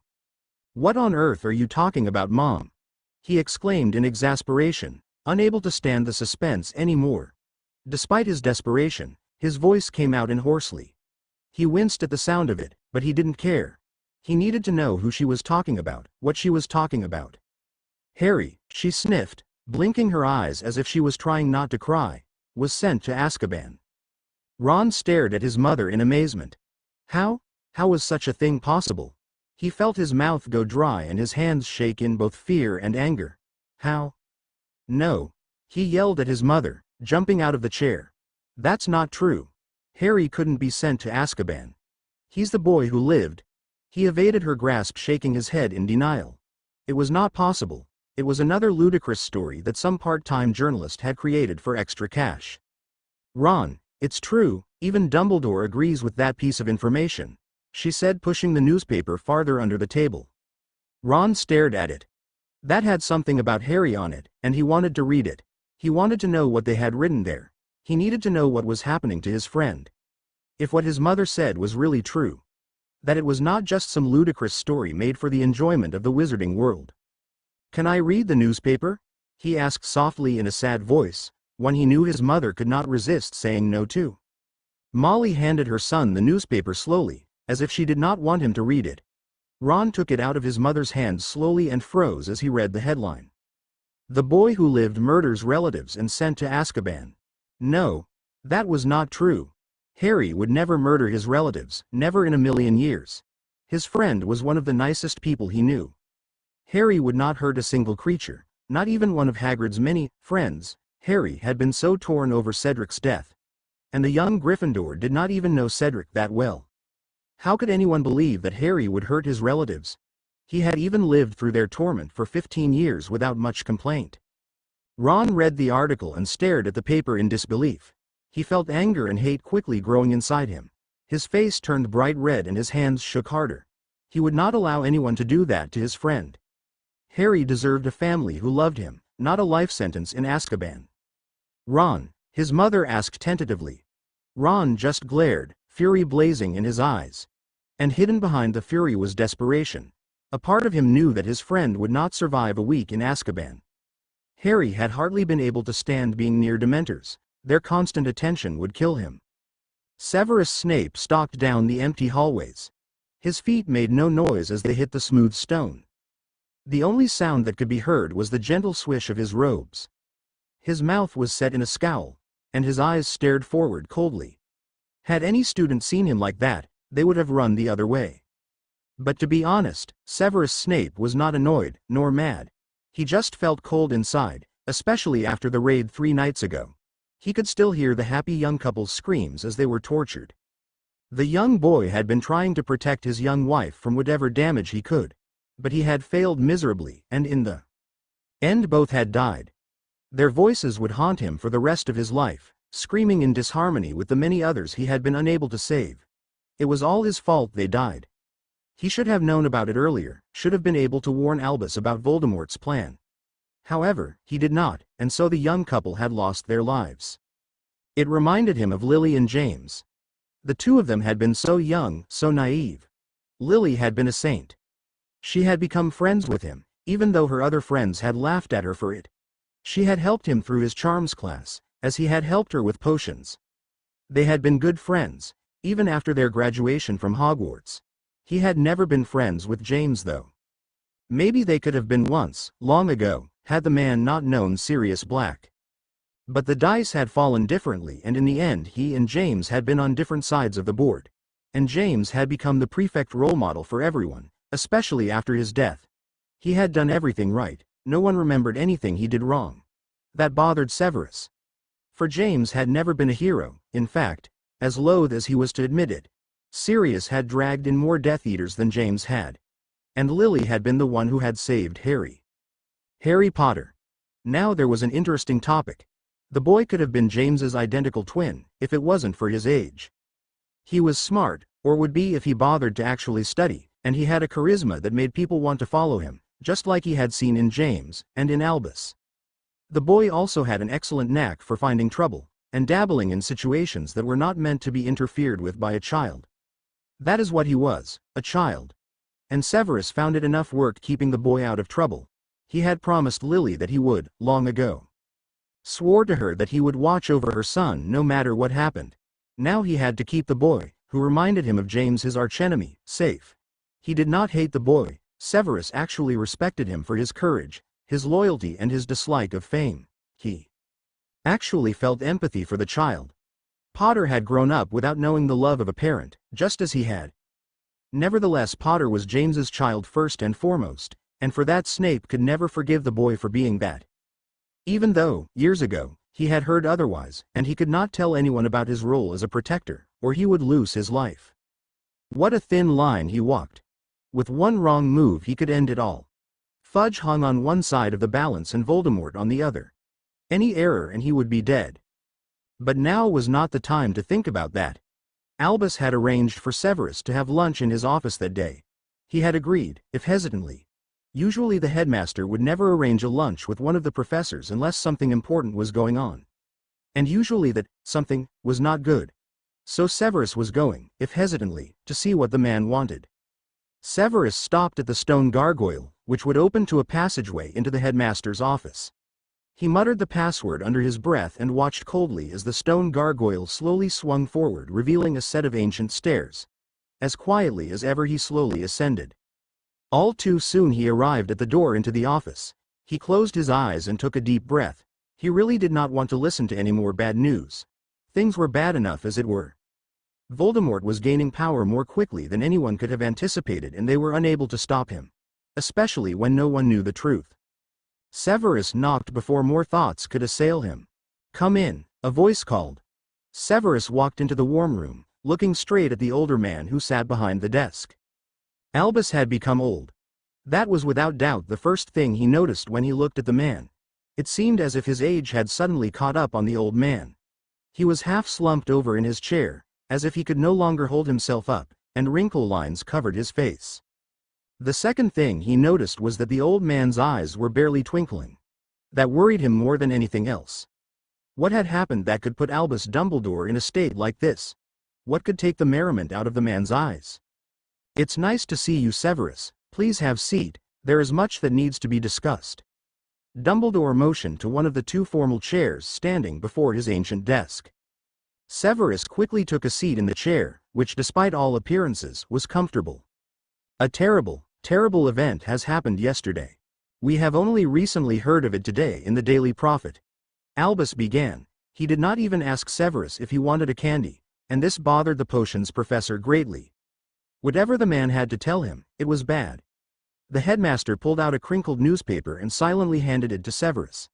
"The article can explain that event much better than I ever could." He took the rumpled newspaper cautiously. Whatever it was written upon the wrinkled pages he did not want to know. He looked down at the page, surprised to see how old it looked, and froze. He blinked. And blinked again. And yet again, like so many others had done since reading the article. How could that be possible? The potions professor scanned the article silently, not moving even a millimeter. How was it possible? It was a bunch of hogs wallop. Who would believe that Harry Potter, the boy who lived, was a Death Eater? Even Severus knew that Harry would never kill another living creature. The boy had been torn over Cedric Diggory's death. Even Severus, a cold potions professor, could see that. He looked up to Albus. "This is not true, is it?" The reporters had been telling lies for weeks now. It would not surprise him if this was another of their intricate plots to destroy the life of another wizard. "I am afraid not." Albus looked at him sadly. "I wish it were. The two men sat in silence for a moment, unable to say anything. Professor Snape heard the man across from him move slightly. He looked up and met the headmaster's blue eyes. "Severus, did you know anything about this?" Albus' eyes hardened as he asked the question, as if the man was preparing himself to hear more bad news. "No," Severus whispered softly, emotionlessly. "No, I did not." "You suspect Voldemort?" It hurt him that Albus had felt the need to ask that question. He would never have let harm come to Harry, no matter how much he hated the boy's father. Albus seemed to relax visibly as those words were spoken. "Yes, I do." Fudge would have no reason to set up an attack on Harry's relatives. He was already planning to send Harry to Azkaban on the basis that he killed Cedric Diggory. Voldemort, on the other hand, would have everything to gain in doing this. Everyone would look at Harry as if he were filth and no one would harbor him in their house, except for his very good friends. This means that even if he could escape Azkaban he would have nowhere to go. And if Harry has no relatives, the blood spells that we used are no longer able to function. The older man told him. If that was true, Severus began slowly, then how was it that myself and many of the others were never informed of this plot? He looked directly at the headmaster. He already knew the answer, he just needed to say something before the rage that had been slowly enfolding him took over. What Albus had said was true. Fudge would have sent the child to Azkaban without a second thought. And that angered Severus. It angered him that someone would actually try to harm Harry. And in the back of his mind, he wondered when he had started to care about what happened to the boy. Voldemort does not yet trust you. He probably suspects a traitor in his midst, and you are probably high on his list. Walk carefully, Severus, I do not want to lose you. Albus' concerned eyes met his blank ones. What is he planning next? He is planning a raid on a mysterious high-security ministry building. However, no one knows where it is situated, or which building this is. No one knows when either. Severus confessed softly, it was not like him not to know more of Voldemort's plans, even if they were not revealed to him. But Voldemort had been very secretive since he came back. Hardly any of his minions knew his next actions, their next commands. And now Voldemort had condemned a 15-year-old boy to Azkaban secretly without any of his followers knowing of it. For now, Severus, I would ask that you go to this raid and do everything you can to make it successful. We need to keep you from being suspected. Keep your ears open for anything they say about Harry, we may need that information to rescue him. Albus declared tiredly, his words sounding forced. Take care, Severus. And with that Severus left the office, thoughts swirling in his head in a maelstrom. He could feel fury rise out of his chest. How could they have sent Harry to Azkaban? Even if the boy had murdered his relatives, how could they send a 15-year-old boy to Azkaban? They had not even had a formal trial for the boy. Fudge had fallen right into Voldemort's hands. Fudge had sent the boy, who could possibly be their savior, to Azkaban. The boy could be destroyed there. And not only that, the boy could possibly start to hate all the wizards after that and want nothing to do with them, sending them all to their doom. Or even worse, he could become Voldemort's heir, his second in command. That man could have destroyed the only hope the wizarding world may have. Severus glared ahead of him. And then a new thought rose into his mind. He had failed Lily. He had not been able to keep his promise to his friend. He had not been able to protect her son from Azkaban. In his mind's eye, he could see her glaring at him in disgust. He had failed her. She would never forgive him for that. Maybe she could forgive him for not protecting her, not saving her, but she could never forgive him for not keeping her son safe from harm.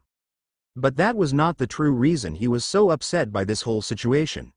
Even if he would not admit it to himself, or anyone else for that matter, he liked Harry. Somewhere between the time that Harry had started his first year at Hogwarts and last year, Severus Snape had actually started to like the boy. For the first time in his life, Severus forgot that Harry might be James's son. And now, the boy, no, Harry, was in Azkaban. The look in the potion's master's eyes would have sent even the bravest student running. Fudge would pay for hurting Harry. That man would pay tenfold what harm was done to the boy, and Voldemort would pay 100-fold. If it was the last thing he did, he would make sure of that. He marched to the dungeons already thinking of a plan for revenge. Albus stared at the space his one-time pupil had occupied. He smiled sadly. He had not known how Severus would have reacted to his news, but he had never suspected that the man would have reacted in that way. He had seen the man's eyes go blank. Sure. Sign that the potion's master was angry. The man had looked ready to go attack Fudge in an instant. To be honest, Albus was too. He wanted to go knock some sense into the Minister of Magic. He wanted to destroy Voldemort. He wanted to take Harry away from the horrors of Azkaban. Things were happening too fast, and in the wrong directions. Harry was supposed to be safe at his relatives'. He was supposed to be left alone there over the summer. That was the reason Albus had left him there. But instead, Harry had been dragged into the middle of everything. Like he always seemed to be. Albus wished that he had agreed to Sirius' request this summer and allowed Harry to stay with Remus and him. Then no one would have been able to hurt the boy. It was too late for wishes now though. He needed to think of a plan to take Harry out of Azkaban. If Sirius and Remus could find the artifact used for the spell, then he might be able to convince some people that Harry was truly not a murderer. He would not be able to convince those who mattered, though. Fudge had those people too far under his spell. He could raise a protest against Harry's imprisonment if he had enough time, that was. But he did not. Time was against them. They could not even break him out of Azkaban. Fudge had made sure of that. How long would it be before Voldemort took over Azkaban? He would bet everything he owned that the Ministry building that the Death Eaters were going to raid Azkaban. But when? When were they going to attack? Convincing Fudge that he was wrong was no longer an option. The man would not listen, even though the recent events had screamed the truth of Albus' words. It would take too long to convince the man that the Dementors needed to be removed from Azkaban. That the prisoners needed to be relocated. He needed more time, and Harry was going to suffer if he did nothing. The boy would not survive long in Azkaban. Albus had seen Harry's reactions to the Death Eaters. The boy was going to pay the price for the lack of options. For Fudge's stupid actions. For Albus' incompetence in protecting him. And even if they did manage to get him out of Azkaban, would he survive? He had almost spent a day there. He had heard of people going mad long before a day was out. He desperately hoped that his student, that the boy he cared about, would have enough strength in him to live through this. That he would survive against all odds and live through this. It was not his promise to James that he would protect his son that drove Albus now. It was the fact that he had come to care for the boy like one of his own kin. He pulled out a parchment and a quill. If nothing else, he would talk to Fudge and hear what the man had to say about his actions. He could not sit and wait for the events to unfold. Actions were needed now, not patience. Ron stared at Hermione's letter. It had arrived shortly after his mother had managed to calm him down.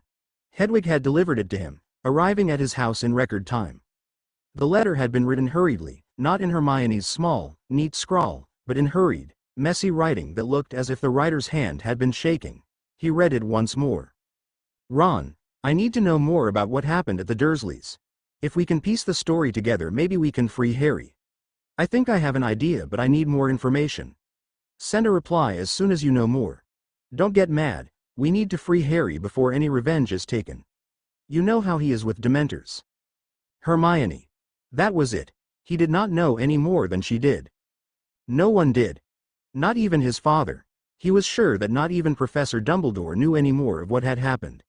The only people who did know were either Death Eaters, Fudge's minions, or Harry.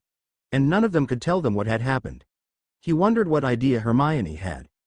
The only way to find out would be to ask her. But it was best not to send plans by owl. He would have to ask her in person. And the only way that would happen is if Hermione came over for a visit. Ron looked at his mother, who was mechanically going over her daily routine. Mom? He asked softly. Yes, dear? She turned to face him. Would it be okay if Hermione came over for a visit? He hoped that his mother would allow it.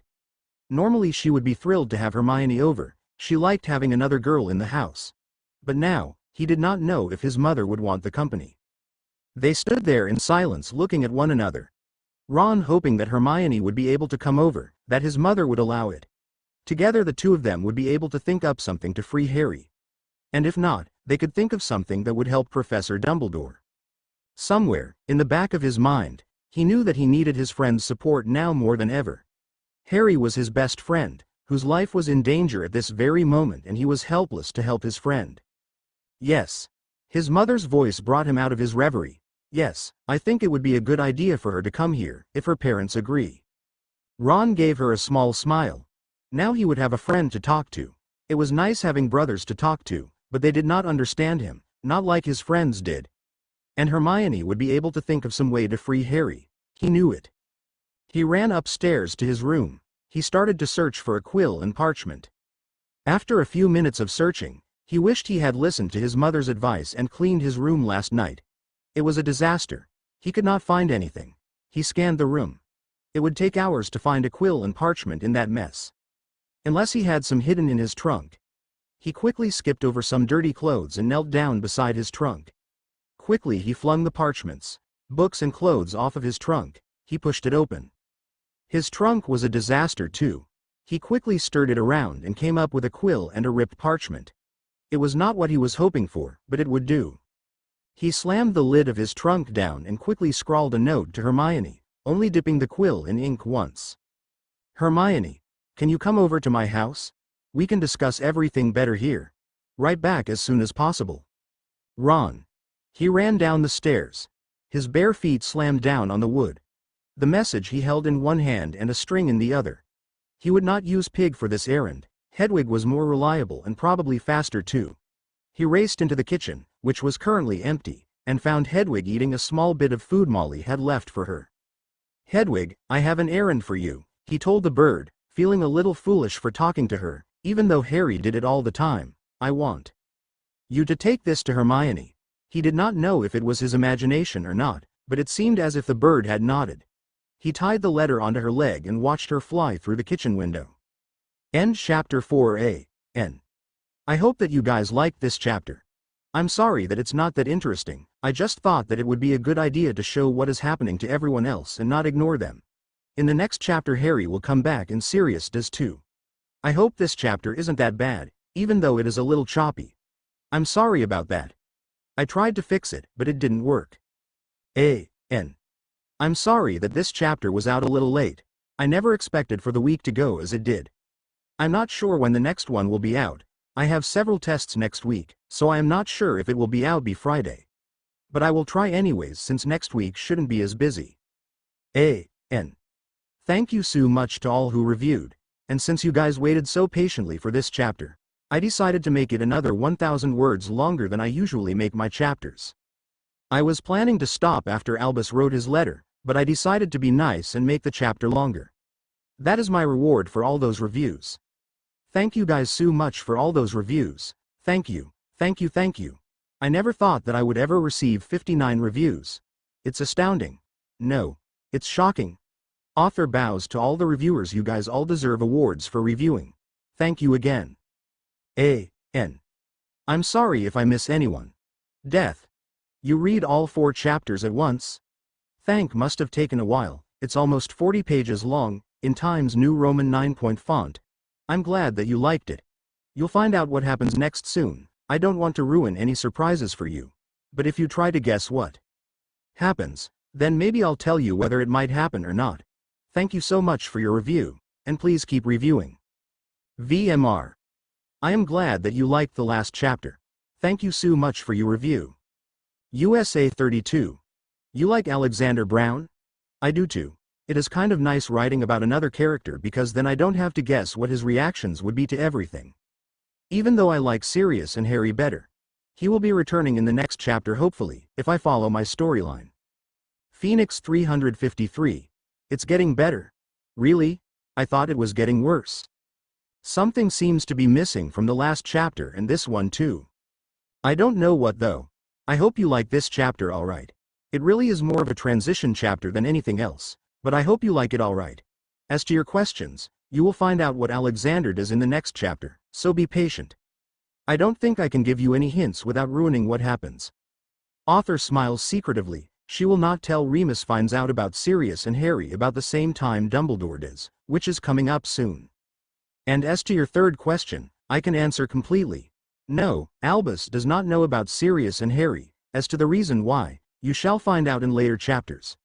Thank you so much for your review. Death Eater. A trophy? I actually received a trophy? Author stares in awe at the picture. I cannot accept it. I do not deserve the trophy. My FIC isn't that good. Is it? So I didn't blow it on the last chapter? It really is not that bad? I'm glad that you liked it. Author reads rest of review and cannot believe it. Your favorite fix spot? Author drops in a dead faint from surprise. Thank you so much.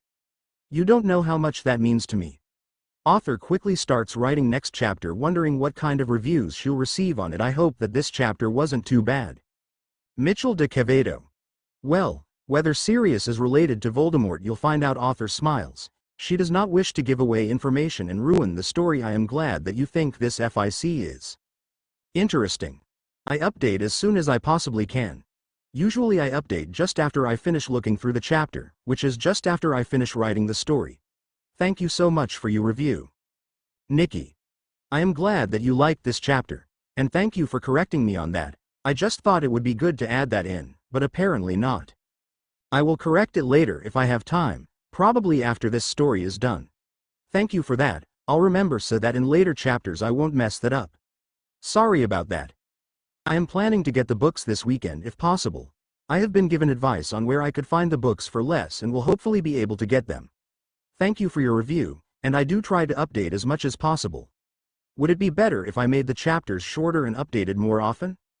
Acacia Jules. I'm sorry to hear that you are sick. Hope you get better soon. Thank you for the review. I am glad that you like the story. Snowway 54. Do you want the chapters to be longer? If they were, it would take a bit longer to get them out. I hope that you liked this chapter and that it was not that bad. I know what you mean though on how the chapters never come fast enough. There are several fics that I really would like to hear the ending of, but the chapters don't seem to come out fast enough. I try my best though. Author bows in apology, wishing her timetable was more open. Thank you so much for your review. Please keep reviewing. Silverfang. I like your name. That would work if Alexander did go to Dumbledore. Author smiles and shakes her head. She refuses to tell if Silverfang's guess is right or wrong. Silverfang will just have to keep reading the story. I'm sorry. I know I'm cruel. You'll see what happens in the next couple of chapters. That should answer your questions. Mrs. Mooney. Did you write any stories? I think that I may have read one of them if you did. Author thinks for a moment, but she can't remember if she did or not. The last chapter was good too. I'm glad you liked it. And no, Dumbledore doesn't know that Harry is Sirius' son for reasons that will be revealed later. Hope you liked this chapter. Things should become more interesting in the next chapter. Thank you so much for reviewing. Malina. I read your Demello. It was really good. I really liked it. Sorry I didn't write any reviews for it, but I am a horrible reviewer. I haven't really written any reviews. Actually, Demello sort of inspired this story, especially the part where Harry goes to Azkaban. I hope you like the chapter coming up. It has Harry actually in Azkaban. I hope I'm not too far off of what his reaction should be. I've also read Bored Beyond Belief's Never Alone, Never Again, and I think it's wonderful, even though I wish Bored Beyond Belief would update more quickly. Can't wait to read what happens next. I would suggest that any who have not read it go read it now. And don't worry Malina, Harry will get out of Azkaban. I won't leave him there. Do you know of any other fics where Harry goes to Azkaban? Thank you so much for your review. Dark Phoenix. I guess that it would be hard to portray Sirius. There aren't that many surprises in the story, are there? I can think of 2 and a third one on its way, but I can't think of any others. Thank you so much for your review, and I'm glad that you don't think I destroyed the last chapter. Charlie Girl. An evil fanfic writer. How can I be an evil fanfic writer? Alright, I like to leave cliffhangers. I don't mean to, but it is kind of fun to watch everyone's reactions. I am glad that you reviewed and I am so happy that you like my story. Why are you thanking me? I haven't done anything yet. Just write a story in my spare time that I highly enjoyed. I thank you though for reviewing, and please keep doing so. It makes me want to write more. Myth Try. No, I'm not toying with you. At least I didn't think that I was. You actually think that I am writing this like a good suspense novel? Really? I can't believe it. Thank you. I know that this chapter isn't that fast moving, but the next one should be. I hope you liked this one okay though. German Nobody. I'm glad you liked my story so far. I hope this chapter didn't scare you away. That is so neat that you speak German. I would love to learn another language. I have a couple of language books that I am trying to learn from. Dead Red Socks. Insane? I am not insane. Not yet. I am just unique. Author smiles jokingly. More will be coming soon. I hope. Thanks for reviewing. And yes, Sirius is Harry's father. However, it has not been directly stated that Voldemort is Sirius' father. Lady Python. You loved my last chapter? So it wasn't that bad? I am so glad. Fairy tale. Well, that is true, that my Sirius is a little different from J.K. Rowling's Sirius, but I don't want him to act too OOC. You like my story? I am glad. I read part of your story, The Last Marauder. It is good. Well, as far as I got. There needs to be more time in a day. Sorry I didn't review. I will try when I finish it and start on the sequel, but no promises. Remus will find out soon, within the next 3 chapters I think. And with Tom Riddle being someone's father, there is another FIC by Triskelion called No Higher Praise, where James is Voldemort's son. It's really good and I would recommend that you read it. It has Harry in it too. It takes place after the Triwizard Tournament. That story also sort of inspired this one. Thank you so much for reviewing. Witchchild. Well, I didn't mean for the confusing to suddenly become clear in this FIC, however, that is how it turned out. I'm glad that you liked it that way. Thank you for reviewing. Sarah Minks. I think someone else told me about Remus saying Voldy's name, but thanks for telling me that. I'll be able to use it later in the story so I don't have Remus saying you know who, which is a pain to type all the time. I am glad that you enjoyed the story and I hope that this chapter wasn't that bad. I'm glad that you liked my story. Raven.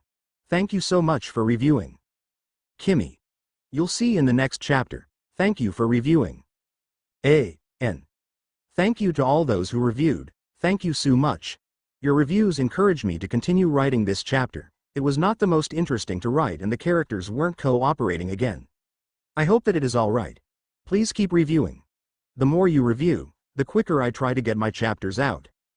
All reviews as of September 14, 2002. Chapter 5. Fear and Revelations. To walk through fire. Disclaimer. Once again, I do not own Harry Potter and the characters associated with him. They belong to J.K. Rowling. I am not making money off of this story, so please don't sue. Chapter 5. Fear and Revelations. He sighed softly, collapsing onto the small wooden chair. It had been a long day at work. He had been up before sunrise and home long after sunset. He cradled the cup of tea in his hands, savoring its warmth. He wouldn't be able to stay up long. He had to wake up early tomorrow too, but he enjoyed his time alone, away from the hustle and bustle of the cities. The light-haired man reluctantly let go of the warm cup to reach for the newspaper, which still remained a rolled cylinder. It was his ritual every day, to read the newspaper late at night and drink tea. He found it very relaxing. Besides, he did not have time in the morning to read it before work. But as of recently he had found the stories in the news more and more disturbing. Just the other day they had accused Sirius Black of becoming another Dark Lord. He had never known the man, but he suspected that Sirius Black could not become a Dark Lord. The man had actually sat in Azkaban for 12 years. If he truly was powerful enough to be a Dark Lord, then would he not escape out of Azkaban after only a few years? No end. To add to that, the man had read articles about the heroism of Black, saving many innocent people from the Death Eaters. It did not add up. He knew that Sirius was not the new Dark Lord. The man probably was not even a Death Eater. If the news had been that he who must not be named came back from the dead, then he would have believed it, well more than he would believe the trash that the reporters had written. Or he would even have believed the reporters if they had said that Lucius Malfoy had become the new Dark Lord. He wondered what story that the reporters had come up with next. Tentatively he unrolled the newspaper. He wondered if he should even bother reading it, especially with the news recently concocted by the journalists. Maybe, if the news was no better today, he would listen to his friend, cancel his subscription and read textbooks about more important things. What lay on the front page shocked him, and like so many others he froze and read the headline once more, then again, and again. Wondering if he was hallucinating, his mouth hung agape as he read through the article. No, it just was not possible. How on earth could Harry Potter, the boy who lived, be a murderer? And like so many others, the man just sat and stared at the article in amazement. He, like many others, believed that it was impossible, that the boy had been accused falsely, that someone had mistaken the facts. But others, ever since the morning, when the first paper had been delivered, had shaken their heads and told their neighbors that they known that Harry Potter would become evil, that he was a no-good spoiled brat. And others still, those who had known Lily and James, and those who had not, when they read the article had cried softly, feeling the betrayal of the boy who had left the light side, the good, and joined those who had murdered their parents. and others who had been good friends with Lily and James cursed Sirius Black for killing the two Gryffindors, for taking away any guidance from Harry. And so, through that one article in the Daily Prophet, the news of Harry Potter's imprisonment spread like wildfire. Once again Harry Potter had sent the wizarding world into pandemonium. But this time, he was not their savior, he was their foe. Agony. That's what he was in. No, that was not the right word, he was in anguish. No, please. Not Harry, he hurt everywhere. More than he had ever hurt before. Even more than at the Dursleys. You are not worth anything to anyone, you freak. He shuddered as images of Vernon Dursley flashed through his head. He could feel every blow, he could feel every punishment. He did not think that was normal. He had never felt anything in third year when he had come close to the Dementors.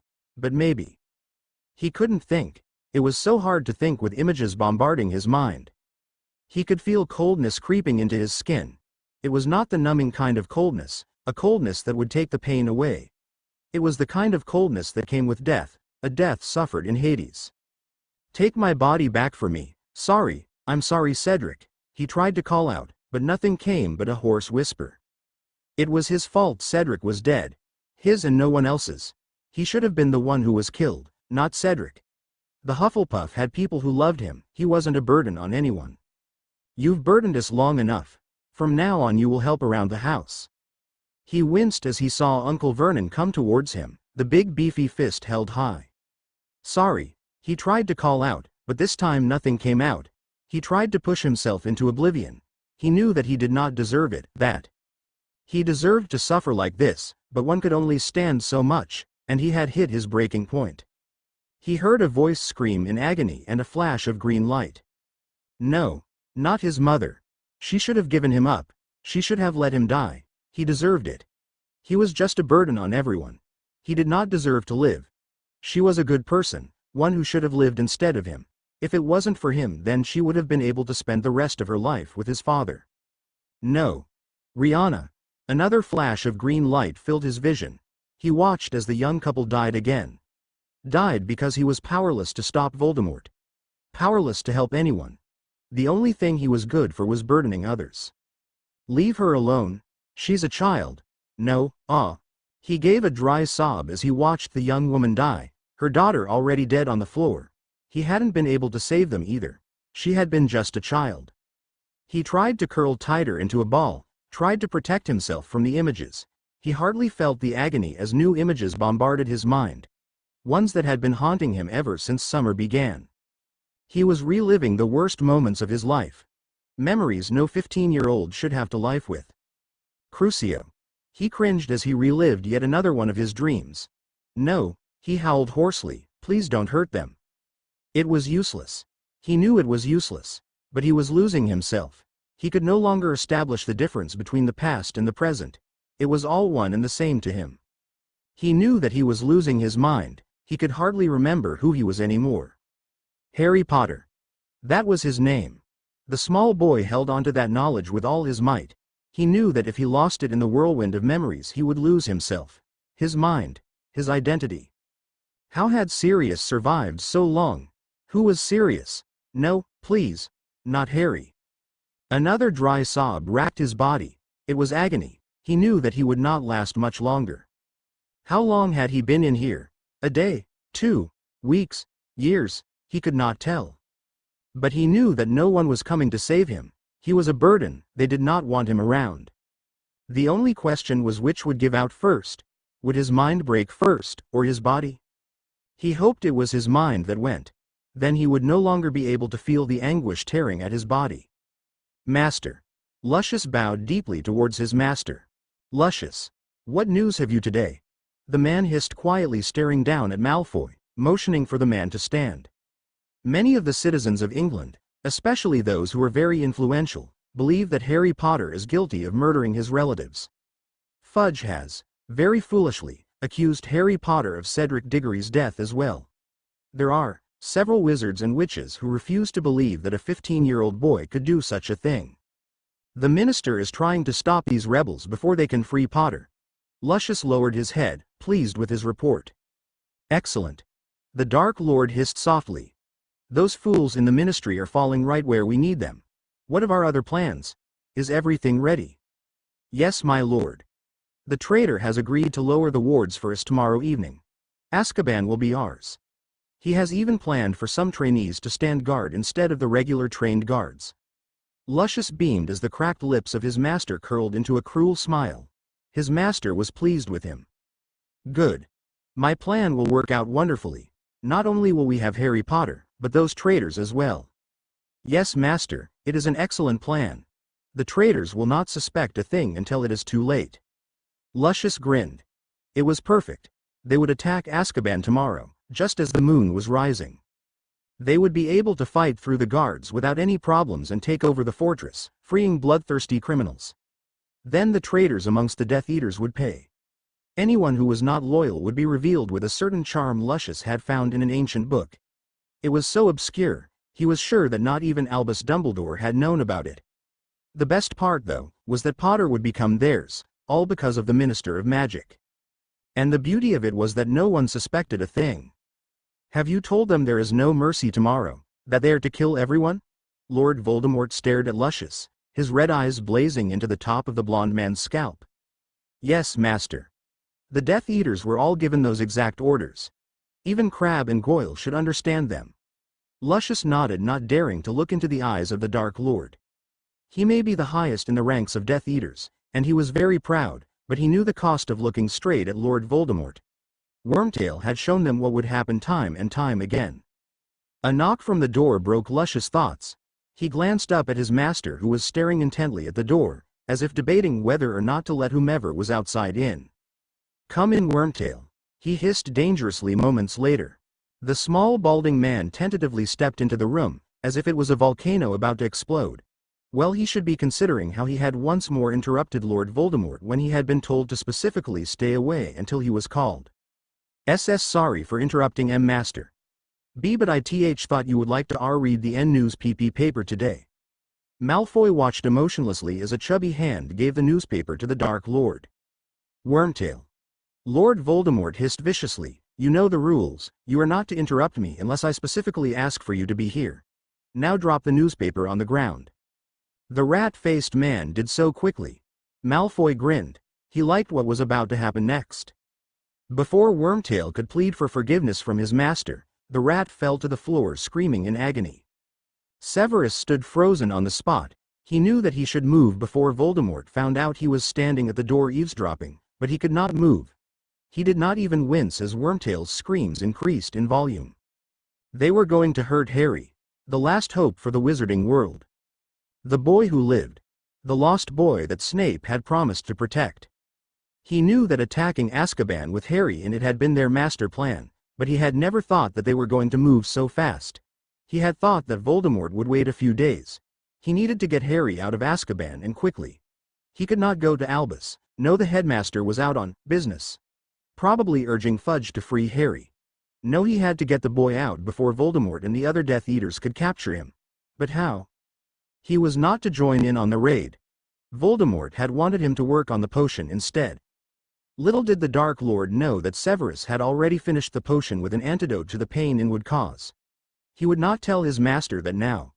Instead, he would use the little time it bought to rescue Harry. He heard the scrambling of feet on the other side of the door and knew that he had to disappear before anyone noticed he was standing there paralyzed. Quickly he ran down the crooked, rotting stairs and out the door. He slipped into the shadows beside the house and apparated away before any of the Death Eaters noticed him. Severus stalked down to his chambers, which lay hidden deep within the dungeons. How could he help Harry? How could he help the boy escape Azkaban? It was hopeless to try and convince anyone to free him. No, he knew that would not work. It would take far too long to convince the Ministry that the boy was innocent, even if Black found the object which had been cursed. They would never be able to convince the Ministry on such short notice. He pushed open the door to his chambers softly so as to make little noise as possible, and closed it gently as he walked into the dark room. He could always break into Azkaban and take the boy out. That would not work either. He doubted that even Black could enter the prison and leave it alive without being captured. There were too many spells, charms and curses around Azkaban for anyone to break in. Tomorrow evening, however, the spells would go down, just before the Death Eaters attacked. If he waited long enough at the prison he could run in before any of the Death Eaters came in. That would not work either. He needed a better plan. The other Death Eaters would recognize him in an instant. He needed someone to go in there and take the boy out before the Death Eaters could capture him. Who could he trust to do something like that? Black? No, Black was far too impulsive. The man would have them caught within an instant. Before he was in the prison the man would be caught and put into the jail right beside his godson. That raised another question in his mind. One that he had wanted to know the answer to for almost 15 years. One that he had never been able to find out on his own.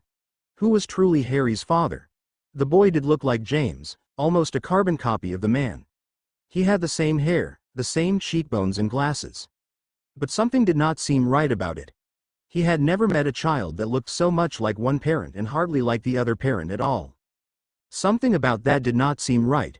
Once he could have sworn that the boy looked like Sirius Black, rather than James, but he could not prove it. And Sirius had gone over to the Potter's house almost every day when Harry was born. That was not his only clue. He had first started wondering about the truth 14 years ago.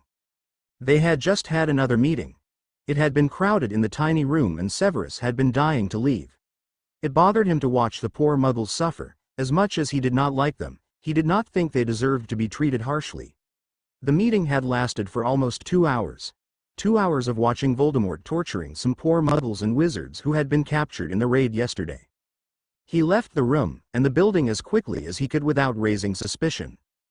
True, he could have claimed that some urgent Hogwarts business was calling him away, but his instincts had told him to stay, that something important was going to be revealed. And it was the first time his instincts had failed him. He should have left the meeting earlier. He walked towards the trees, to the end of the anti-apparition spells. The meeting had been pointless anyway. He learned nothing to help Albus. The forest that surrounded the old house was ancient, with trees that towered over the building. Some of the trees were so wide that it would be difficult for 4 full-grown men to encircle their arms around the trunk. At one time, long ago, the forest would have been beautiful, but now Severus thought it resembled the creature who lived in the mansion beside it. The spells created to protect the house ran part way into the ancient forest. He had finally reached the hidden marker that distinguished where the wards were located. He was preparing to apparate when he felt someone tug at his arm. Severus. A hushed voice whispered. Severus Snape turned around to face another Death Eater dressed in black. It frightened him that this man knew his name. Very few Death Eaters knew who their comrades were, for safety reasons. And now this anonymous man had recognized him. That was not good. Severus? Can I talk to you? The man sounded desperate. Severus nodded. Please do not let this man know that he was a traitor. He could not afford to lose his position now, not at the height of Voldemort's power, not when Albus needed him the most. He followed the small shadowy figure further into the forest, probably where none of the others would suspect them to be. Severus Snape hoped that what he could offer the man was enough to keep him quiet. Maybe the man would only plead for his life, even though Severus did not know his identity. The dark figure stopped and turned around towards Severus. I know that why you don't want to be here right now, but I needed to talk to you about something. What? Severus asked, irritated. If the man was going to accuse him of being a traitor, then he better do so quickly. This was a waste of his precious time. And part of him feared that the man would go straight to Voldemort with information better left alone. Well, I have this PP problem and I did not know who to talk to. Then I thought of why you. The man stuttered out softly, his face still hidden in the hood.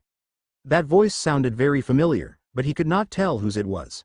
I have been watching Lillian J. James. I have a feeling that Harry is not truly James's son. Severus stared at the man as if he was a lunatic. Why would he care if Harry Potter was James Potter's son? He hated the man, had hated him for years, ever since he had began Hogwarts. He waited for the man to continue. He knew that Voldemort had his eyes on James. And Lily, for some reason, the couple had gone into hiding a few weeks earlier, but what did it matter if Harry was James's son or not? The reason I think this is because I heard them cast a glamoury spell on Harry.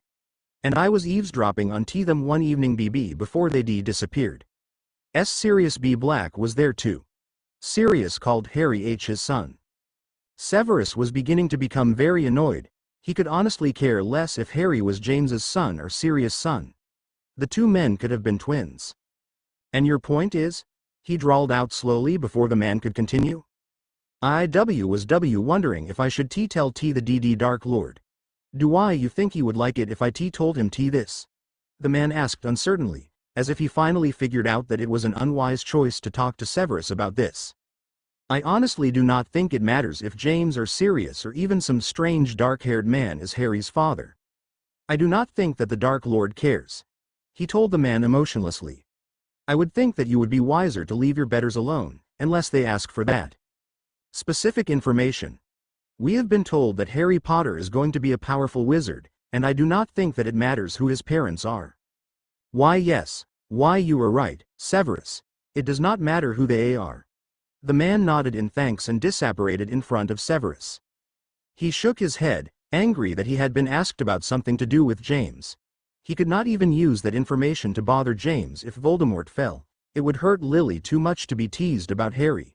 He had seen how much she loved that boy. He apparated to Hogwarts, his bad mood growing worse. Since he was late, he would have to start those potions for the school nurse all over again. He had not discovered the identity of the figure until too late, long after Sirius Black had been sent to prison for murder. Actually, he had not thought of that meeting until Harry had started school, not until from the corner of his eye, he could have sworn the boy looked like Sirius Black. And now it bothered him more than anything else. His instincts were telling him that it was important to know who Harry's father was. If Harry was James's son, then he was Gryffindor's heir. That would make sense, since he had been able to pull Godric's sword from the hat. But the Sorting Hat had spent several long minutes deciding where to put the boy. If Harry was truly Gryffindor's heir, and James's son, then he would have gone straight into Gryffindor. If Sirius was Harry's father, he would not be so important. But then, Voldemort had once told them that he had a son. Could Sirius Black be that son? Severus quickly ran to his desk and pulled out a box of pictures he had kept of his previous life, to remind him of it, even though he needed no reminding. He rummaged through it until he came up with a picture of Tom Riddle, as a student, a boy he had worshipped in his youth. He pushed other photos and papers aside trying to find the graduation photo that had been taken. Right near the bottom he found it. Putting the two pictures side by side, he gasped. Sirius Black, in the third row besides James and Remus, looked very similar to Tom Riddle. This could not be a coincidence. Riddle's relatives were all dead. The only explanation could be that Black was Riddle's son. How could he have missed that before? He had no idea, maybe because the idea was too ludicrous to even think of. Black was an annoying boy who wanted everyone's attention focused on him, while Riddle was an evil man who had no morals at all. Was that the reason why Voldemort wanted Harry? Because he was his grandson?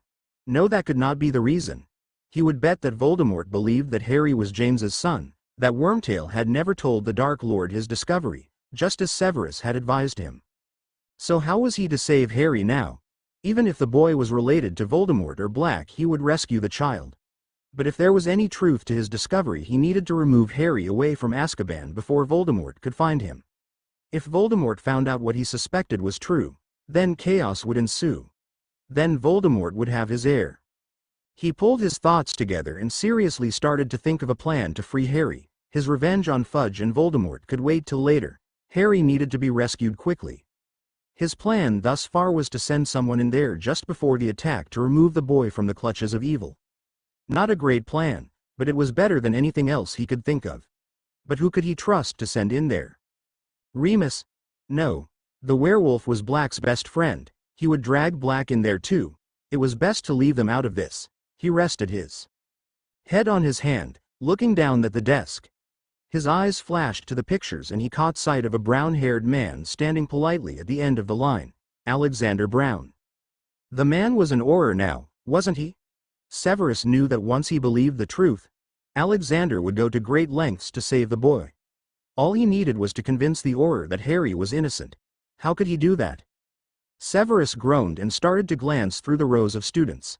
Many of those in the picture were dead, missing, or had not been heard from in many years. Not that he cared really, it was just disappointing he could not find anyone else who would be easier to convince. But a trained orer would know how to fight Death Eaters, and if worse came to worse, that quality would be needed. Yes, Alexander Brown would do very nicely. Now how could he convince the man that Harry was innocent? He looked down at his arm, the one with the dark mark marring his skin. Its blackness like a poison that killed the soul. Severus glanced away, he hated seeing that mark. A small smile came upon his face. He had an idea and it just might work to convince the orer to rescue Harry.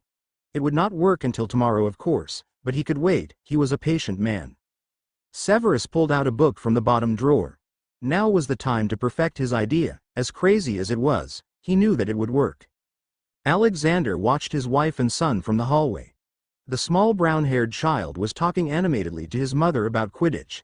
He was moving his arms around in imitation of the players' movements. He smiled. He hoped that his son would be able to make the Quidditch team this year, especially since they would be short several players. He stopped his thoughts there before they could go back to the small boy huddled in Azkaban because he did not have the strength to contradict Minister Fudge's orders. He should have sent the boy straight to Albus Dumbledore and let the headmaster protect him. That man had protected Harry ever since that fateful accident almost 14 years ago. His wife, Emily, laughed as her son whispered something, her golden locks gleaming in the sunlight. He watched as her eyes sparkled and danced in happiness. His son's back was to him, but he knew that his brown-haired child had a large smile decorating his face. Alexander loved watching his family. Harry did not have a family, no one to talk to or to laugh with, no one to be a parent and scare the monsters away at night. Alexander pushed that thought away, trying to forget the lost, green-eyed boy. He entered the room before any more thoughts of Harry and the mysteries surrounding the boy could attack him. "Good morning," he said cheerfully to the two seated at the table, who jumped suddenly at the sound of his voice. "Dad, you're home." Robbie jumped from his seat and wrapped his arms tightly around Alexander, who pulled the boy tight against him. "Did you hear the news?" Robbie jumped up anxiously. Harry Potter was sent to Azkaban for murdering his relatives. The boy looked up into his father's eyes. Alexander just nodded. If he did nothing to help the boy who lived, he knew he would be tormented for the rest of his life. "Yes, I have," he said solemnly. This was not the conversation he wanted right now. He hoped that Robbie had enough sense to know that the news was wrong. "Good morning, Alexander, sweetie." Emily stood up and gave him a hug. "When did you get in?" "Late last night, I had something to check up on in the attic and I fell asleep there," he confessed quickly. He knew neither one of his family members would ask what he was doing up there, especially if they thought it was work-related.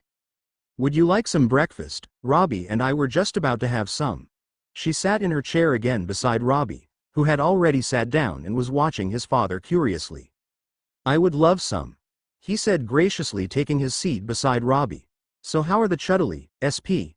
Cannons doing?" he said to change the subject. "Great, Dad, they're doing better than they have ever done before, especially with the new players that have been added to the team. Could we go to their next game? Please, Dad, it's just before school starts." "Please?" The boy's face was all alight with happiness. That was one of his favorite subjects, Quidditch.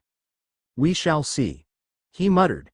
Actually, that was what he and his wife had planned to do to celebrate his son's birthday. Of course the boy did not know that, but he had no need to know. He wondered if, no, it was his vacation, he should be able to spend it with his family not thinking about work. "Please, Dad.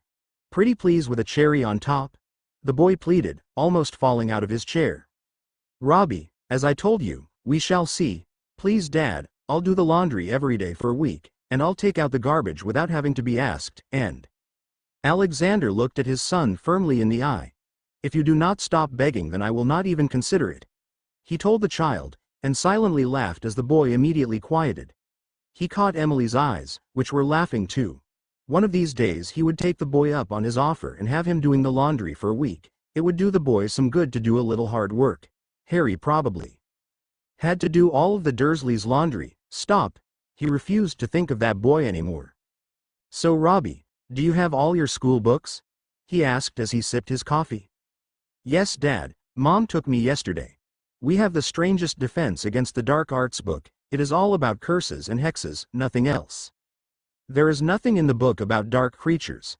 Most of the curses in the book seem very far advanced from what we normally practice." Robbie told him with almost the same enthusiasm as he had talked about Quidditch. Alexander smiled at the boy. His son had always admired his job and wanted to be an orer, even though Alexander had advised him not to be. Since when did children listen to their parents' advice? I hope that we actually get to learn them this year, and not just study the theory of them. I heard from one of your professors that a retired orer is coming in to teach this defense against dark arts this year. He told his son. One of my old colleagues many years ago. The boy perked up at this. He had heard stories of many of the orers before, including Sirius Black. Was he really related to you-know-who? Who is it, Dad? Who? Is it Gavin Walters, or Joyce O'Grady? Alexander thought for a moment of leaving the boy with the knowledge that he would be taught by a retired orer.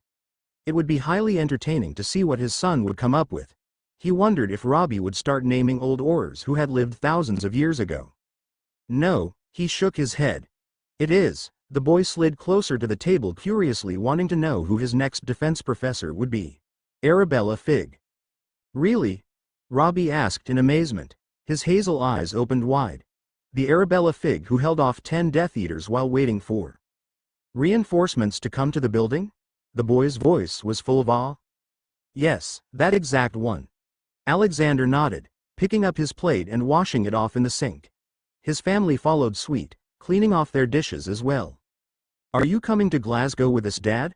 Robbie asked as he put away the last dish. Alexander opened his mouth to say yes, to say that he was definitely going with his family, but something stopped him from answering immediately, the memory of a black-haired, green-eyed boy looking totally and utterly defeated.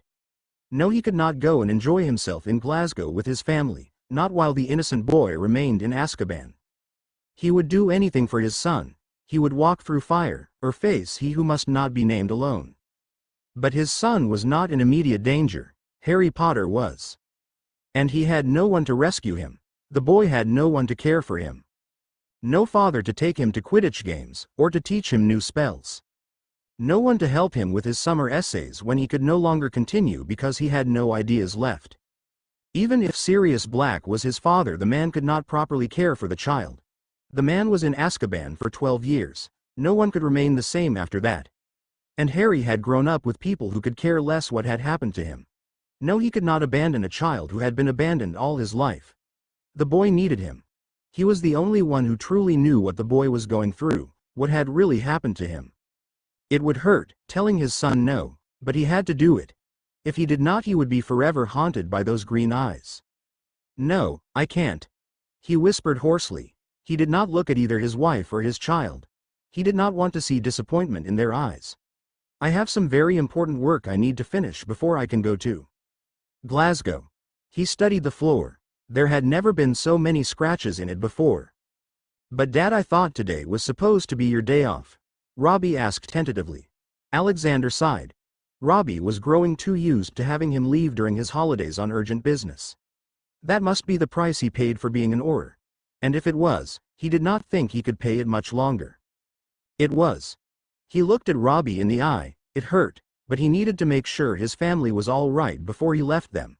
But something has come up that cannot be left till later. I'll come as soon as I can. Maybe I'll even be there tomorrow.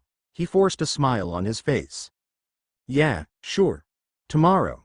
Robbie muttered half-heartedly before disappearing up the stairs. Alex. Emily touched his shoulder softly.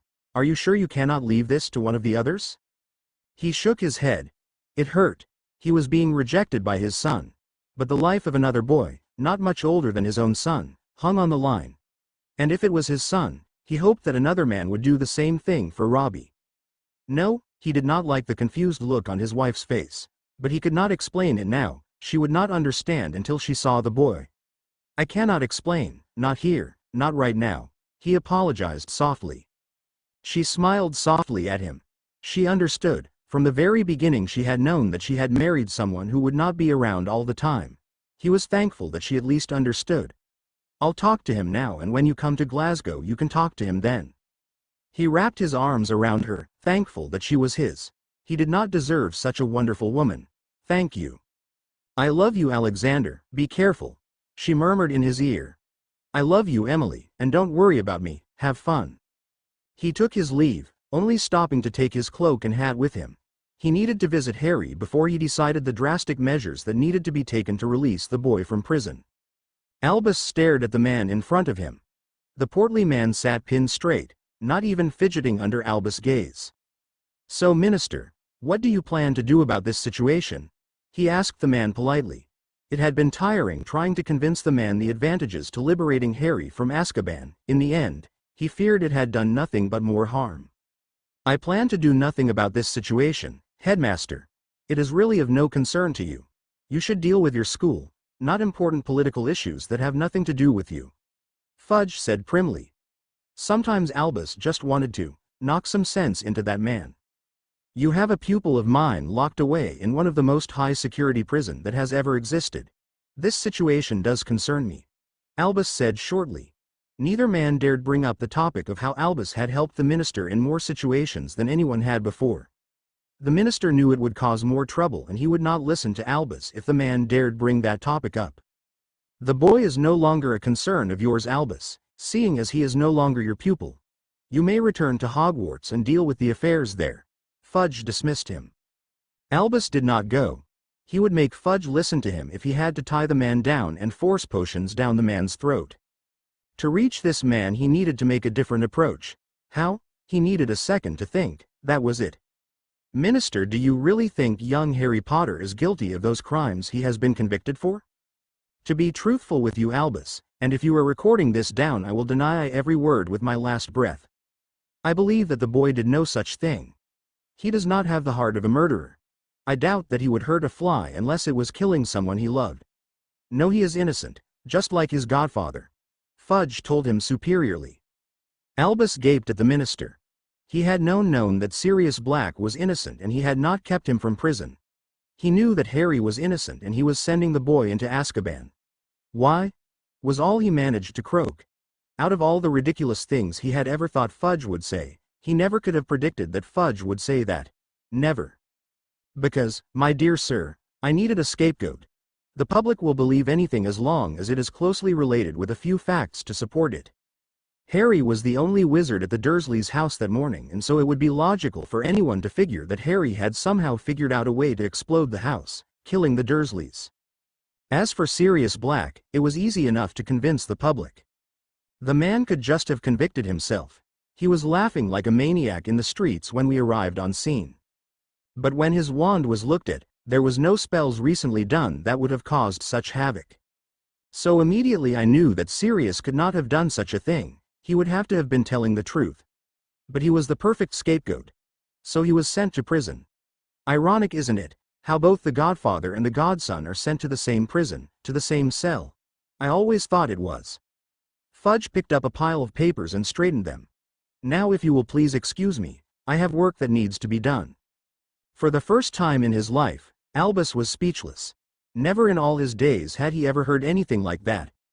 The man had sent at least two. Albus Dumbledore would never eat another candy in his life if there were not more. Innocent people had been sent to Azkaban. And he had known that they were innocent. Known. And now those people had to pay the price for Fudge to keep his reputation. He stood up and left the office without another word. If it was the last thing he did, he would destroy that man, tearing down the minister's world little by little, until his reputation was tarnished beyond repair. He hoped that Harry could fend for himself for a few more days. There was some dire circumstances that could not wait to be attended. He only hoped that someone else had created a plan to save the boy. He was running out of ideas quickly. If he had not thought of anything better, then by the time he was done with the circumstances, he would give Sirius leave to break into Azkaban to free his godson. The fortress looked the same as it did when he had arrived there just 2 days ago. Was it really 2 days ago? It did not feel like it. Actually, it felt like an eternity ago. A part of him wished to turn around and leave before he set one foot in the penitentiary. He could join his wife and son in Glasgow and forget about Harry Potter, just like everyone else. He could join the crowd and forget about the boy, thinking he would be just fine where he was, that he would pull through just like he did every other time. No, Alexander could not leave Harry to such a fate. He refused to abandon Harry like everyone else had. He was glad that the ferryman had not wanted to talk to him. He did not think he could have stood listening to the man babble on about this new prisoner, or that officer. The boat ride had been horrid. He had been sure that he was going to lose his breakfast before they were even halfway to the large, gray fortress. Even as he under the large archway, He could feel the coldness seeping into his bones, into his head, his heart, into his soul. It was like a leech, sucking out every good memory he had ever had, every good thought, leaving only those he had forever buried to be dug up and replayed in his mind. Like he had learned from his training, he blocked out his memories, stopping himself from reliving the past. How could one live in a place like this? Alexander had already explained to the officer on duty that he was here to check on the prisoners, especially one Harry James Potter. He regretted that he had not accepted their offer of a guide. It would only hinder his mission though, so he had refused the woman's offer and headed down the hall he remembered from the other day. He knew the way to Harry's cell, but he did not like being alone with the lunatics, the madmen, the screams, the pain, and the coldness. He quickened his pace. The quicker he removed Harry from Azkaban, the quicker it would be till he left this desolate place for good. After this was done, he would find another career, spend more time with his family. Spending so much time away from his family was a price he was no longer willing to pay. Harry had taught him that. Those eyes, full of lost hope, had broken his heart. His mind had instantly put Robbie there instead. The brown-haired boy and the black-haired boy had morphed before his eyes into one person. He had known then that this was his last adventure before he retired to spend more time with his family. But first he had to rescue the boy who had no one. He descended down the stairs to the small holding area that now housed Harry. There was no sound coming from down there. Please let him be alive. Please let him be alive. The small mantra repeated in the back of his head as his footsteps echoed eerily around him. Please let him be alive and sane. The boy had to be alive, he just had to be. Harry Potter had held on all those years, despite the hand he had been thrown, he just had to hold on a little longer. What point did the boy have for hanging on? He had watched as Harry had lost all hope, all the fight. The inner strength he had seen in those green eyes had just disappeared as soon as he had been sent to Azkaban. But he had heard of the close friendship Harry had with Hermione Granger and Ronald Weasley. Would that be enough to keep him alive? Would he live for his friends? For those who cared for him? He hoped, pleaded with whoever would listen that it would be enough. That the boy would live for those who he would give his life for. Alexander gasped. Maybe it would be kinder for the boy to die. Several food bowls lay on the stone floor untouched, 2 full of water and 2 of food. It was not that concerned Alexander, though it was Harry. Harry lay there in the exact position Alexander had left him 2 days ago. The boy's lips were chapped and almost tingled blue, whether from the cold or from his closeness to death, Alexander did not know. He could see blood seeping through the boy's shirt, as if the cuts had somehow been torn open by a sudden jerk. And there on the floor beneath the bench and Harry, he could see a small dark puddle growing. Alexander stared at it hard, and knew what it was. Blood. Harry must have had more wounds than Alexander had thought. That could be the only reason for that puddle of blood. Was the boy truly alive? Alexander crept closer to the cell, pushing the key into the lock. He whispered a soft spell. He jerked the door open and did not bother to close it behind him. He doubted that Harry could have run anywhere had the boy wanted to. He moved slowly towards the boy, not bothered to look anywhere else. He now recognized the signs of malnutrition in the child. He was far too skinny for someone of his age, he was too small. Harry's chest rose a few millimeters. Alexander exhaled, letting go of the breath he had been holding. The boy was alive. He was still alive, despite the hard hand he had been thrown. Barely, but he was alive. Harry, he whispered, not expecting an answer.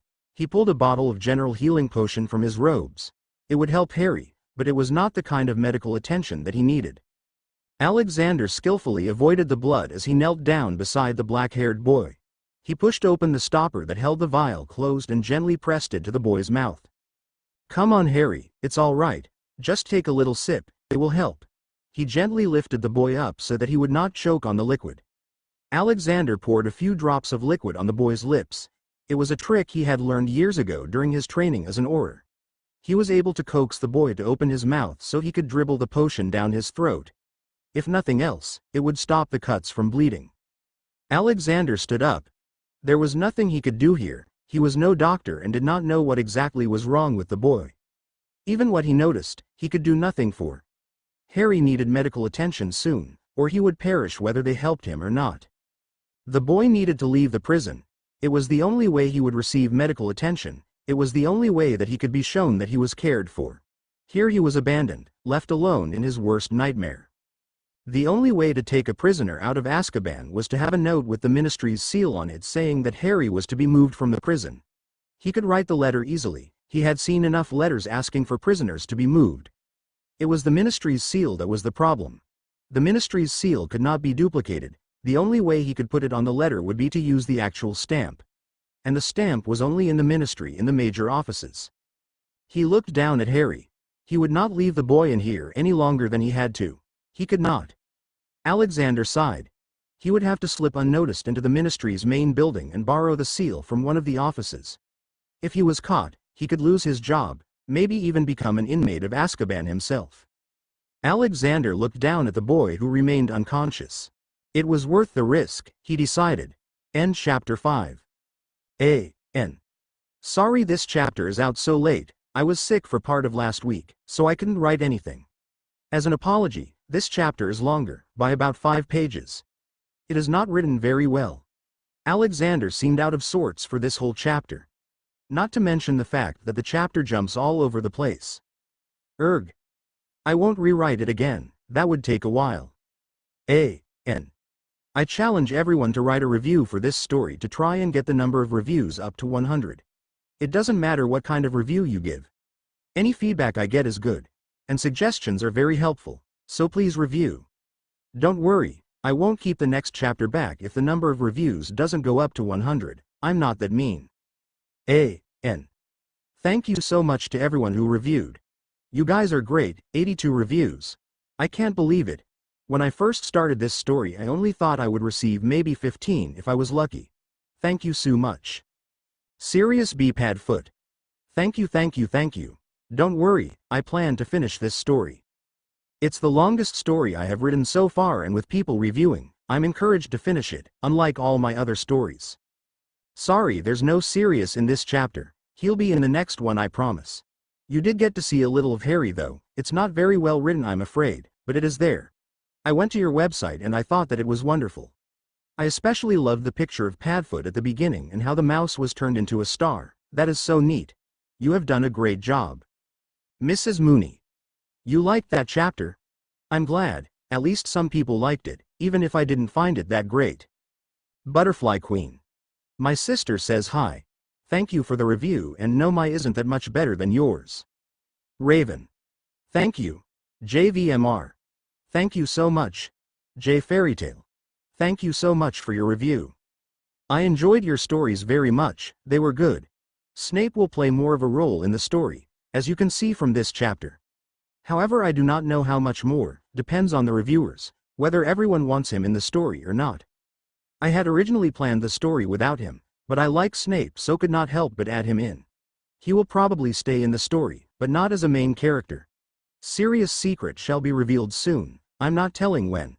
Hope you liked this chapter. Reaper. Tom Riddle's eyes were green like Harry's? Okay. I'll have to remember that for later, and when the story is finished I'll fix it. I just don't have the time to fix it right now. But thank you for that information, that is very helpful for later in the story. And Tom could look like Sirius, and James if I remember correctly. They all have black hair and they were all good students in school. Except James and Sirius kept getting in trouble, or at least I think they did. Anyways, I'm rambling. Thank you so much for the review. I hope you like this chapter. NJGAL. I'm glad that you think my story's getting better. I can't wait to write the next chapter and post it, to see what you guys think of that. Something exciting is going to happen. It isn't written yet, but hopefully I can write it soon. Falco. Yes, I agree with you, poor Harry. Hopefully someone will get him out soon, especially with all these plans being created. Wormtail? Maybe I'll add him somewhere, I'm sure I can. I had not originally planned to have him in the story, but I think he'll keep reappearing. Thank you so much for your review. Snowway 54. No, Alexander will not be going to Dumbledore. He thinks he has it all planned out. Alex does no longer trust Dumbledore, especially since he had, up until recently, believed every word Fudge said. He believes that Dumbledore is a little crazy and would not help. At one time he trusted Dumbledore, but he doesn't anymore. Sorry, I'm rambling again. Anyways, the point of this is that Alexander will not be going to Dumbledore. He will follow through with his plan. Lady Python. I'm sorry, you'll have to wait for Harry to be rescued. Thank you so much for the review. I hope that you liked this chapter with Harry in it, even though his part was horribly written. Death Eater. That has to be the longest review I have ever received. Thank you. Jay, I agree that it would be interesting to hear from Hermione's parents' point of view, however I don't know if I could add that in, even though that is a good suggestion.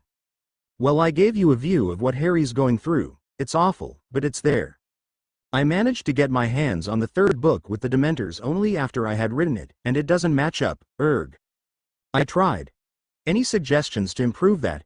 If I think of anything else, I'll fix it as soon as I figure it out. And you got more of Alexander too, aren't I nice? Actually, I had that planned out already, that he would appear here again. He will be in the next chapter too. Yes, there are a great number of paths I could go from here, aren't there? However, I already had an idea of where I wanted to take this FIC before I even started, so it is not such a big decision, even though after that part I'm lost for ideas. Even though it would be interesting looking down one of those paths, Percy's view will be coming soon in the next chapter. Now revenge. That is going to be interesting. Probably won't happen till later. I don't know exactly what will happen to those parties involved in plotting, however it will be interesting. And I read of that torture that you described in a fantasy book I once read, Temple of the Winds by Terry Goodkind. It was a really good book. You might like it, it's the fourth in a series and I would recommend them to all those who like fantasy novels that are longer. Your favorite FIC? I'm so happy. Author jumps around her room gleefully, receiving strange stares from her cat. Thank you, you don't know how much that means to me. I hope you liked this chapter. Phoenix 353. The reason why I don't think my story is that good is because it really is not that well written. I was reading through it and there has to be at least 20 mistakes in the prologue alone. And have you read some of the other fanfics out there? Some of them are so much better than mine. Take Neutrals of Western Stars for example, which I suggest you read if you haven't. It's amazing. Or Fairy Tales stories. I'd suggest you read those ones too. My story does not compare to those. Anyways, I hope the part with Harry was not too disappointing. I had to write it without any of the books and use whatever quotes others used on their stories. And know if there is a connection between Voldy and Harry. Voldy does not know of it. Thank you so much for your review. I hope that this chapter was alright. Avalon Princess. Thank you so much for your review. I read your FIC, Black Summer, it's good. I hope that you update soon. I can't wait to see what happens to poor Harry. Does he get away somehow? Does someone rescue him from them? Rozabunny, you added me to your favorites list? Thank you. Thank you. I'm glad that you like my story. I hope that this chapter wasn't too much of a disappointment. Charma 1219. Thank you so much. J. Stonehenge. Yes, Sirius is Harry's father, however it has not been verified whether Voldy is Sirius' father. And no, I don't think anyone has ever done that variation before. Triskelion is writing a FIC where Voldy is James's father. I would recommend her FIC if you like stories about Harry and James. More action is coming. It will all begin in the next chapter. Thank you so much for your review. Aidendril Diaki. Harry will get out of there. I couldn't bear leaving him in Azkaban. The poor boy has suffered enough, don't you think? As long the story stays as planned, Harry should be out before the next few chapters are over. And I agree with you about Fudge. I haven't figured out exactly how revenge is going to be taken, but Fudge will receive his just nemesis. Harry's twin. Thank you, Jay. I hope that you keep writing your FIC. I would like to read more. Sarah Minks. Yes, I can see what you mean about chapter 4 being the transitional chapter. I know what you mean by Dumbledore keeps getting older and older. I read another FIC where he had aches in his back and looked ancient. I'm not sure which FIC it was though. I'm the fastest on your favorites list. Well, that's good. I'm glad that I'm not too slow at updating. I don't like leaving the readers hanging too long. Thank you so much for your review. I hope that this chapter was alright. Lady Foxfire. Thank you so much for your review. Why am I an evil person? Because I am torturing Harry. I only do that so then it makes more impact. Well, if Voldy is Harry's grandfather, the man will probably find out soon because of the events that are going to happen next. And Sirius' mother was just a nice lady from an old wizarding family who was the heir to a small fortune. I read your stories too. I hope that you continue them soon. I'm just dying to find out what happens to Harry in both of them. A.N. Thank you all so much for your reviews, Jay. I hope that this chapter isn't that bad. Chapter 6. The Calm Before the Storm to Walk Through Fire. Disclaimer. Once again, I do not own Harry Potter and the characters associated with him. They belong to J.K. Rowling. I am not making money off of this story. So please don't sue. Chapter 6. The calm before the storm. He was not a morning person. It was not that he did not like the mornings, he just did not like leaving his bed so early. And 5:30 a.m. was definitely early in the morning. Despite that, he would have left even earlier had the offices been open. They were not unlocked, however, until 5:30 in the morning. Alexander quickly pulled on clean robes and stumbled over to his desk where his shoes lay carelessly thrown on the floor. He did not have any time to waste, but if he arrived in the buildings disheveled, too many people would believe that something was wrong. Collecting a piece of paper from his desk, he ran down the stairs at a breakneck pace. He did not bother to stop in the kitchen to take anything to eat, he did not have the time. Besides, he did not think he could stomach food at the moment anyhow. Not after seeing Harry lying there on the wooden bed half dead. The man shook his head, but the image would not leave. He knew that unless he helped the boy, that image would haunt him for an eternity. Last night had been torture for him. After he had left Azkaban, he had rushed home to write the letter, so that he could just take it with him, borrow the ministry's seal for a second, then return to the fortress before anyone became suspicious. It had taken longer than expected to write the letter, as he could hardly remember the exact words that had been used on the last note the ministry had sent. By the time he had perfected the note to his standards, the main ministry building had closed, leaving him to wait till 5:30 the next morning. That had left him time to perfect his plan. He needed to steal Harry away before anyone noticed where the boy had gone. That much he had figured out before last night. It was the rest of the plan that had kept him pacing for most of the night. Alexander had worn out the old carpet as he walked back and forth, thinking of who would take Harry in once he was removed from the prison. He was sure that his wife would take the boy in with open arms, but he did not want his family involved, in any way, with this plot. No, it would be better if they did not know of it, and it would be better for Harry to be taken care of by someone he knew, someone who loved him. Alexander had racked his brains all night for someone who would take Harry in. The Weasleys' house had been too obvious. He knew that Molly Weasley would care for the boy, love him like her own, but the ministry would look at the Burrow, as it was known, first. Who else liked Harry, would take care of him? Albus Dumbledore. No, Hogwarts would be the second place the ministry looked in.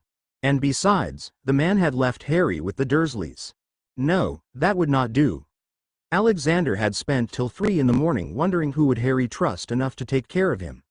It had finally come to him when he had looked at the graduation photo that now lay on his desk. Remus Lupin. It was perfect. Remus had never committed a crime in his life, and the ministry, despite their hate of werewolves, would not suspect Remus.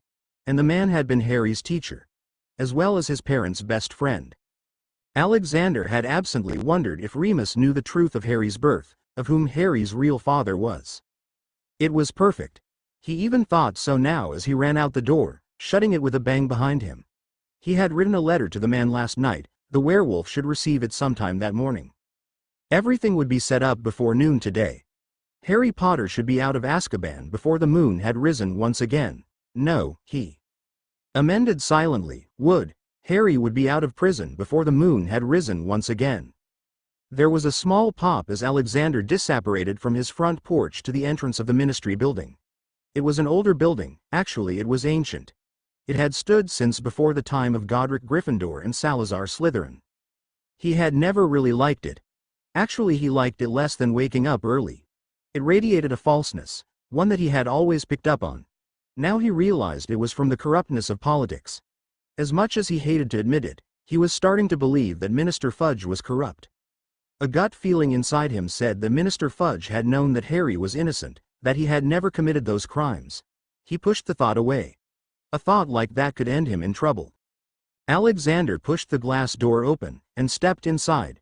Ministry seals were held in different offices all over the building, but the place he wanted was on the 3rd floor. Only authorized personnel were allowed on the 3rd floor. Not for the first time was Alexander glad that he was an orer. That gave him the authorization to traverse to the 3rd floor. especially now since Minister Fudge was now giving the Aurors more authority. The foyer was large, with whitewashed walls, which was unusual.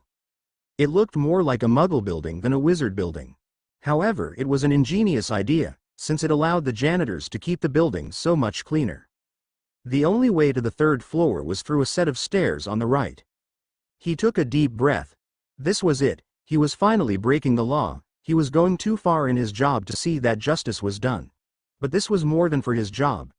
This was for a boy who reminded Alexander of himself when he was small, of the lost boy he had been. He was doing it because he owed it to the boy.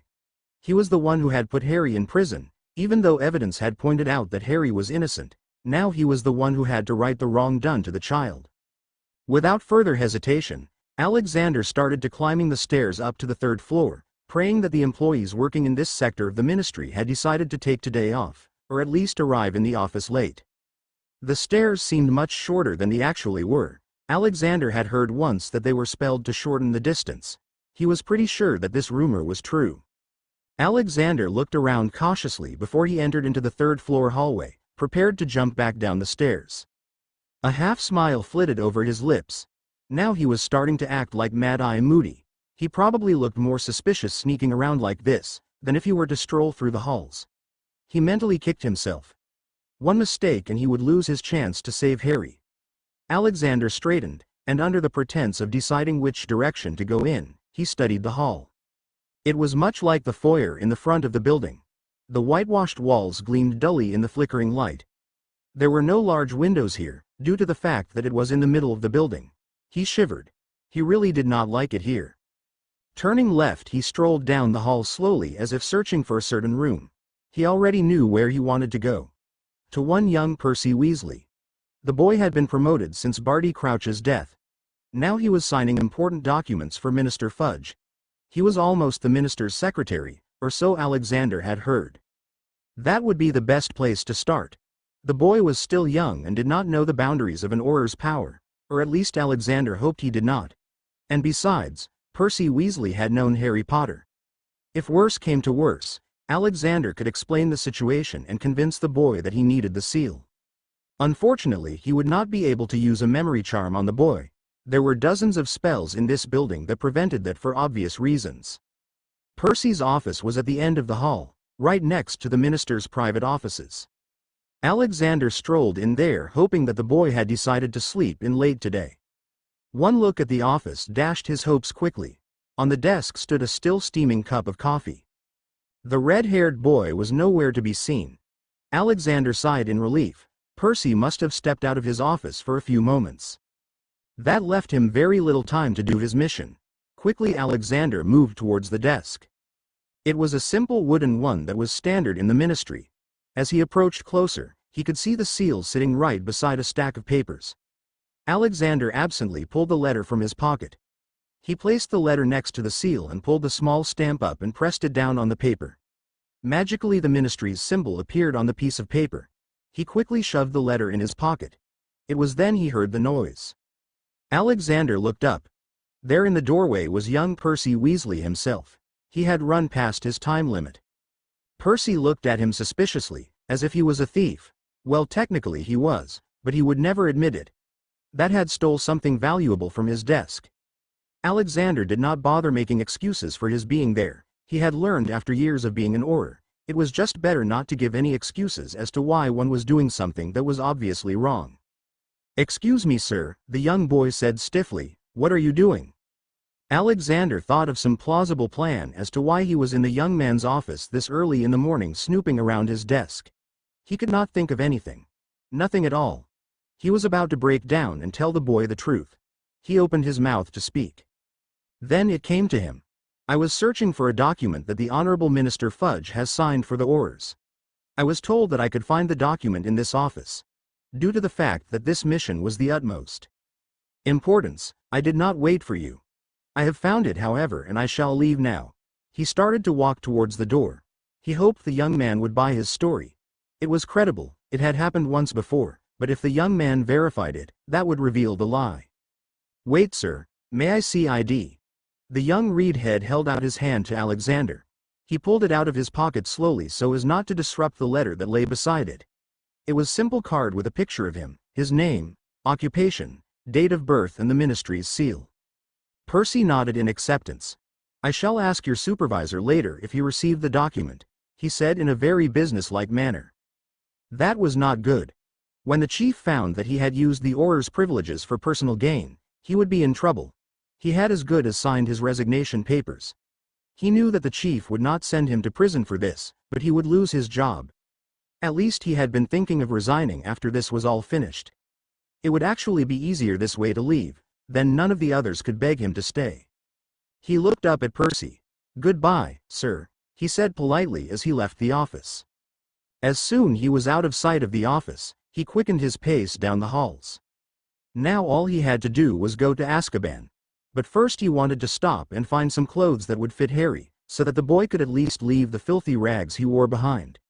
Anyway, his plan would not work until later. Till the prison guards were tired and no longer alert.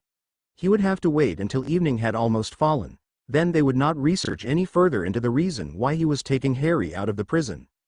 As soon as he was out of that horrible building, he apparated to his house. He hoped that Robbie had kept some clothes that were small on him, ones that would almost fit Harry. It was hopeless.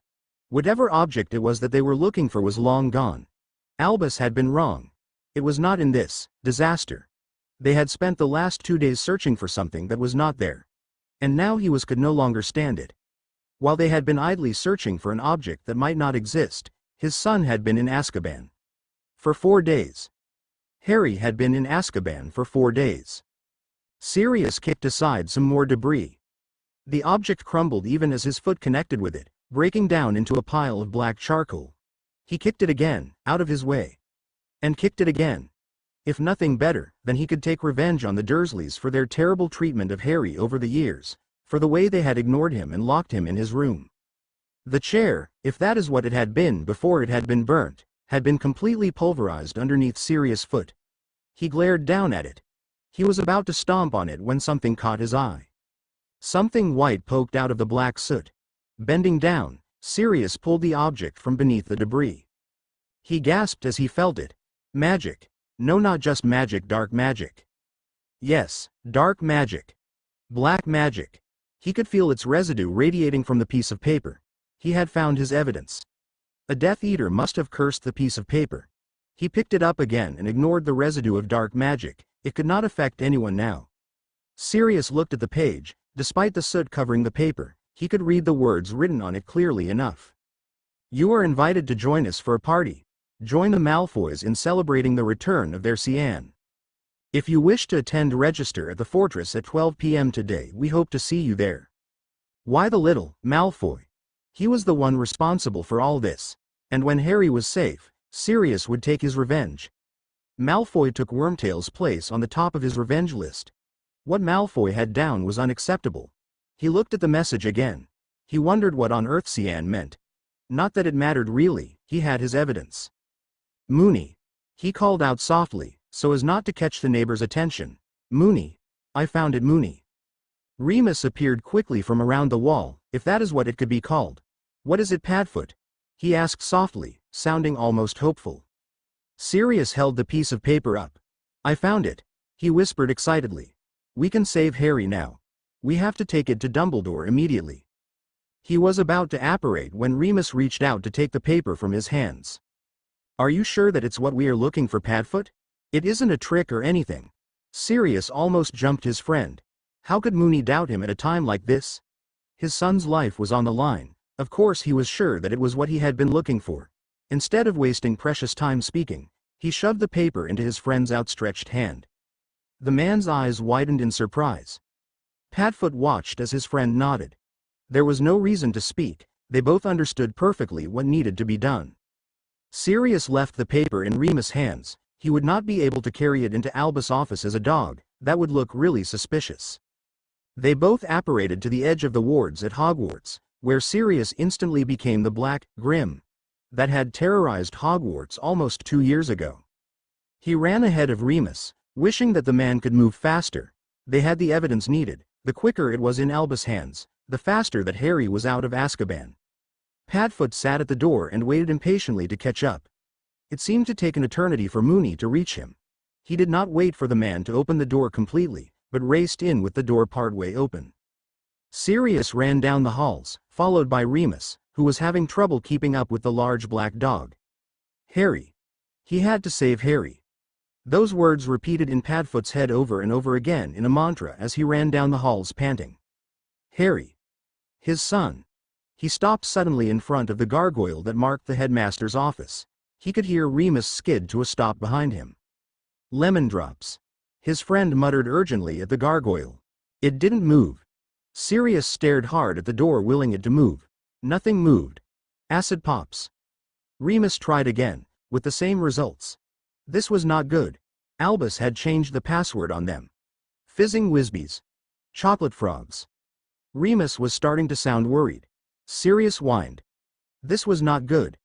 Harry was rotting away in prison while they had to guess the password Albus had used. It was a waste of time. Sirius whined.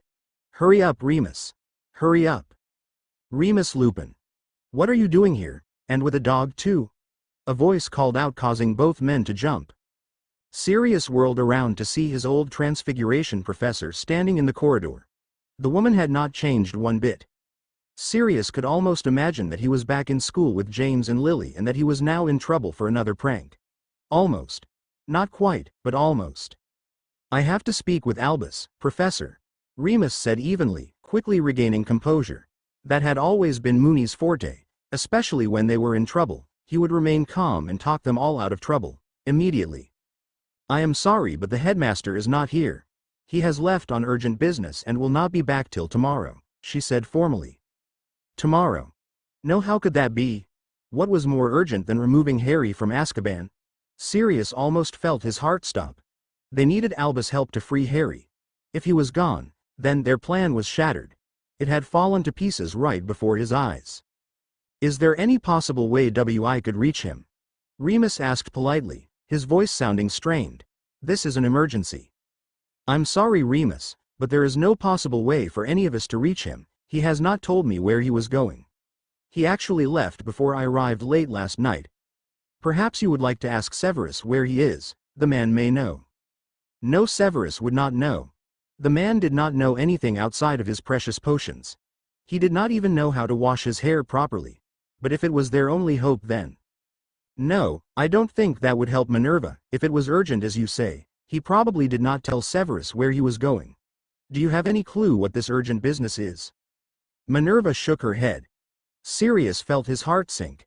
No, but if he returns I will inform him that you were here. Thank you, Minerva. Remus nodded in gratitude and left down the hall. Sirius followed after him. He knew that Remus would not give up that easily. No, he had an idea. Sirius just knew it. Remus turned down another hallway and out the doors of the castle. We're going to do a little research, Padfoot.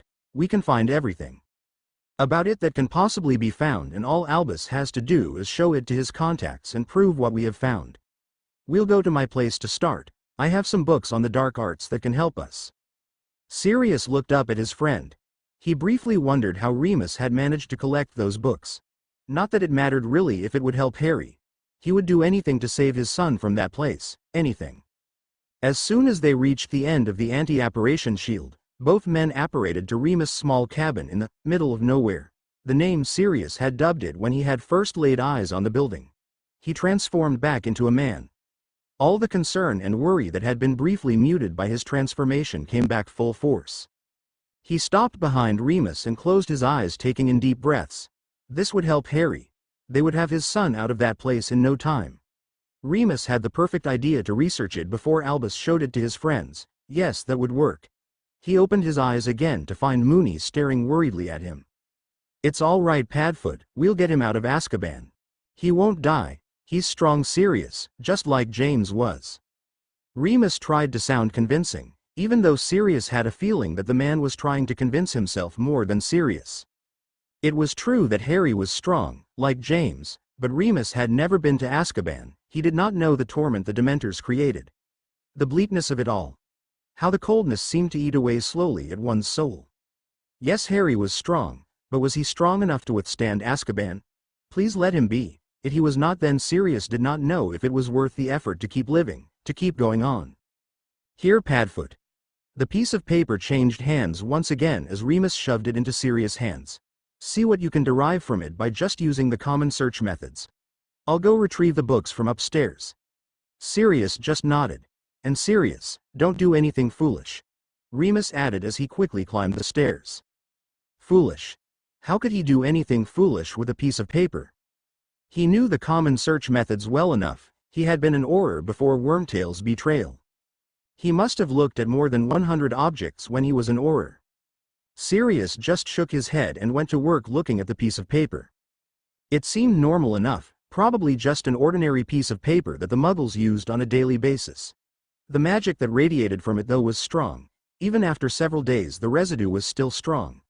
Almost strong enough to make him ashamed that he had not seen it earlier. He should have found it earlier. He should have. If he had, then Harry would not have had to wait another day in Azkaban. His son would not have to stay near the Dementors. Harry would have been safe. He almost banged his head on the table. This would not help his son in any way. No, he needed to concentrate. He closed his eyes and concentrated on the residue of magic. For it to last this long, the spell would have cost a very large amount of energy. And talent. The residue seemed almost twisted, as if many spells had been used instead of just one. But what spells would create that kind of chaos? Sirius ran through the list of spells and curses he knew that would create an explosion. As he ran down the list, the spells became more and more simple, until he reached the simplest charm he could think of that would create an explosion. It was so simple that even a first year could have cast it. He looked at the object once again. Would the Death Eaters have used that simple charm? It was plausible. He studied the object harder. He would bet everything he had that they had used that simple charm and enlarged it several times over. That still didn't explain the black magic that radiated from the object. Sirius thought back to the scene of the crime, to what his son had been wrongfully accused of. The house had exploded, killing 2 of the Dursleys and putting 1 in critical condition. That was not very helpful. No, it was something else. It had been written in the Daily Prophet. Sirius racked his brain for an answer. Harry's life depended on it. The dark mark, it had lasted for nearly 12 hours before disappearing. That would definitely explain the black magic radiating from the object, as well as the spell that had allowed the Aurors to trace the spells back to Harry. He did not know the spell. He did not think it mattered. Whatever it was, no one beginning their 5th year of school could cast a curse like that. Sirius looked up as he heard the sound of feet coming down the stairs. Remus must have found his books, but what good would it do? They already knew 2 of the spells hidden within the piece of paper. Why bother finding out the third? Especially when they already knew what the third one did. It was a waste of precious time. They should go to the Ministry building and start convincing officials who could overthrow Fudge's decision. The piece of paper with Malfoy's name on it was enough to convince them. Or at least it should be. Moony, he asked as the werewolf dropped the books on the table. Why bother with the books? I found out which spells are on this paper. And they are? Moony prompted him. Well, there is that charm we used in first year to blow up Snape's cauldron, with a charm that would magnify it several times. Then there is the spell for the dark mark. And another one, I have never seen it before, but it must be the spell that links everything to Harry. Sirius told him, standing up, preparing to apparate to the Ministry buildings. Hold on, Padfoot. We need to convince them that Harry could not cast those spells. That spell you have never heard about is the one that needs to be researched and explained. If we can explain it to them, in detail, with the rest of the proof we have, they will believe us. Now come on, help me. This is pointless, Moony.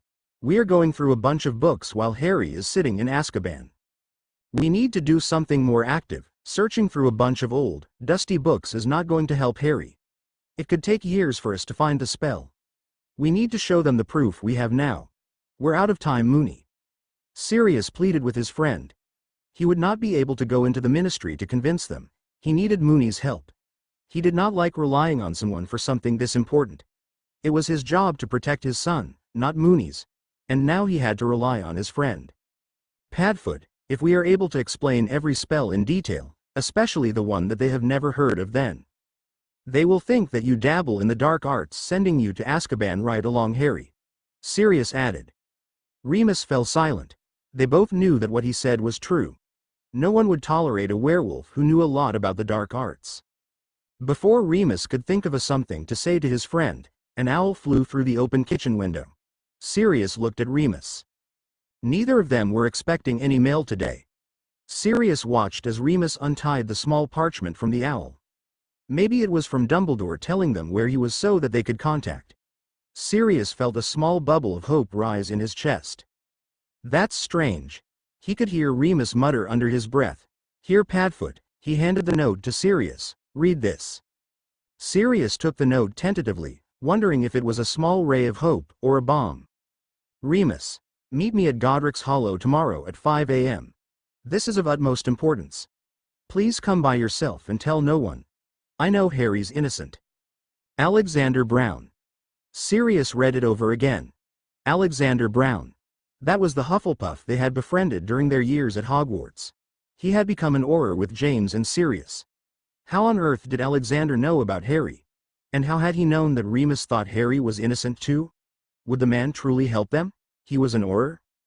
That would give the evidence more strength. But what if Alexander was leading them straight into a trap? The man had followed Fudge and Crouch loyally. What do you think, Moony? He asked softly, still looking down at the note. No, Alexander would never do that to Moony. The man would never betray any of his friends. Once you were his friend, unless you did something unspeakable, then he would protect you with his life. He would never lead Moony into a trap like that, so why would he help them, out of respect for James? I think, Remus said slowly as Sirius looked up at him, that I should meet him at Godric's Hollow tomorrow. Alexander has not contacted me for almost 12 years. Whatever he knows must be important. Shouldn't I be with you, to protect you in case he really did set up a trap? Sirius asked cautiously. He knew that Remus no longer liked to think that any of his friends could be traitors, especially after. No, Padfoot, you need to go to Albus tomorrow with anything we find today. Harry won't last much longer in Azkaban. If Albus is not there, go to Severus and have him convince Minerva. Sirius opened his mouth to protest against talking to Snape. Severus is the only one who knows you are innocent, and he will help Harry, even if he has to deal with you. Minerva does not know that you are innocent, Sirius. She would have you locked away before you could even say a word. She has credibility within the wizarding world. If Snape convinces her, the ministry officials will listen. Sirius just nodded. He knew what Remus said was true, but he did not like trusting Severus Snape with his son's life. But if it was the only hope for Harry, he would do it. Let's start looking through the books, he said, putting the note down and grabbing a thick text. Remus just nodded and sat beside his friend.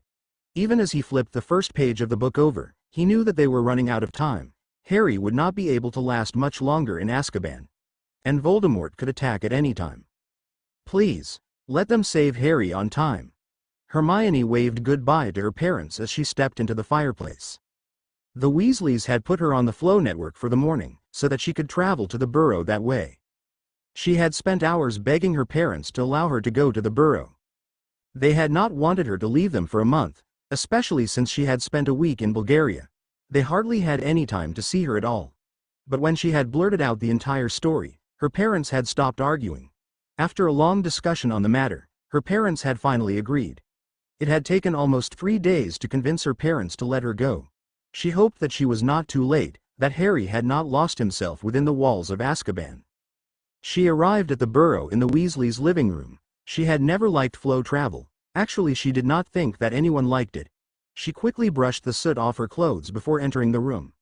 None of the Weasleys were currently in the living room at the moment, though she could hear a few noises coming from the kitchen. She turned around just in time to see Mr. Weasley arrive holding her trunk. Thank you. She smiled at him, helping him remove the heavy box from the fireplace. You're welcome, I'll have the boys help you bring it upstairs, Mr. Weasley said, walking into the kitchen. A few seconds later 3 redheads came out, all with identical frowns on their faces. One of them smiled slightly as he caught sight of her, but the other 2 kept frowning. Hello, she smiled at them.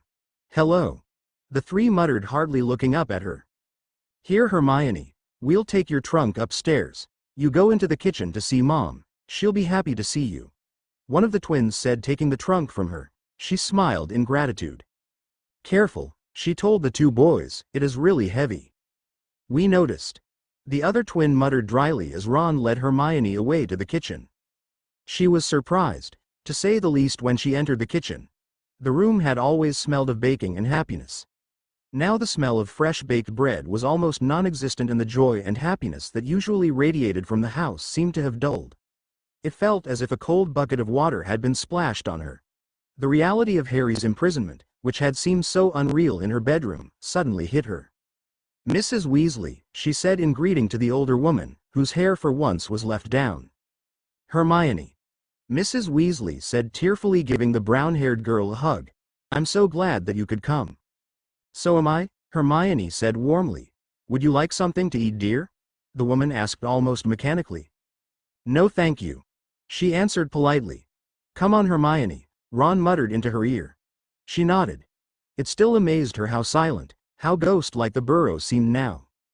As soon as they reached Ron's room, he shut the door and pulled out a stack of papers from the top of his trunk. "Here, this is all the information I've managed to find out since your letter. I don't know how it will help, but I thought you might have an idea." He pushed the stack of papers into her hands. "Dad said that he would help us find more if it was not enough." Hermione shook her head. The stack of papers was more than she ever dreamed of finding. She had never thought that so much information could be found out about Harry's case. She started to flip through the pages slowly, scanning them all. The information on every sheet was very general and not specific, but she could work with that. "Ron," she told the redhead boy watching her impatiently. "Get out a parchment and a quill. We'll analyze this information and see what we can find out." He heard footsteps outside of his office. Percy looked up, wondering who was coming into his office. He held his wand tightly, ready to curse the intruder outside. He did not have time for any more silly questions or comments from the others in the building. It bothered him that they kept asking him useless questions. Then there was that strange man this morning, Alexander Brown. A familiar red head appeared in the office. "Afternoon, Dad," Percy stated politely, not really wanting to be bothered by his father. There were at least 100 more documents he had to check over and sign today, and that did not include the number of little errands that Minister Fudge had wanted him to perform. "What brings you here?" "Afternoon, Percy." Arthur Weasley replied politely, taking a seat in one of the leather chairs that stood before Percy's desk. "I have come here, son, to talk to you." There was a pause. "About?" Percy asked irritatedly. He knew exactly what his father wanted to talk about. Arthur had talked about it nonstop since it happened. It was not such a big deal. The boy was a traitor and now he was where he deserved to be. "Where your loyalties lie, Percy. I know that you have always dreamed of working for the ministry, that you are proud to follow Minister Fudge. Normally I would not ask you to choose, son. However, recent events have shown that Fudge is pushing beyond boundaries that should not be crossed. Now I have to ask you, when the time comes, where will you stand? Will you stand with us, your family, your friends? Or will you stand with the ministry? I know what I am asking of you is hard, but you are a man now, Percy, and you must choose. If you stand with us, we need your help more than ever. If not, then I shall leave you in peace to do your work for the ministry." Percy stared at his father in amazement. Never had his father ever asked him to do something like this, to answer a question like that.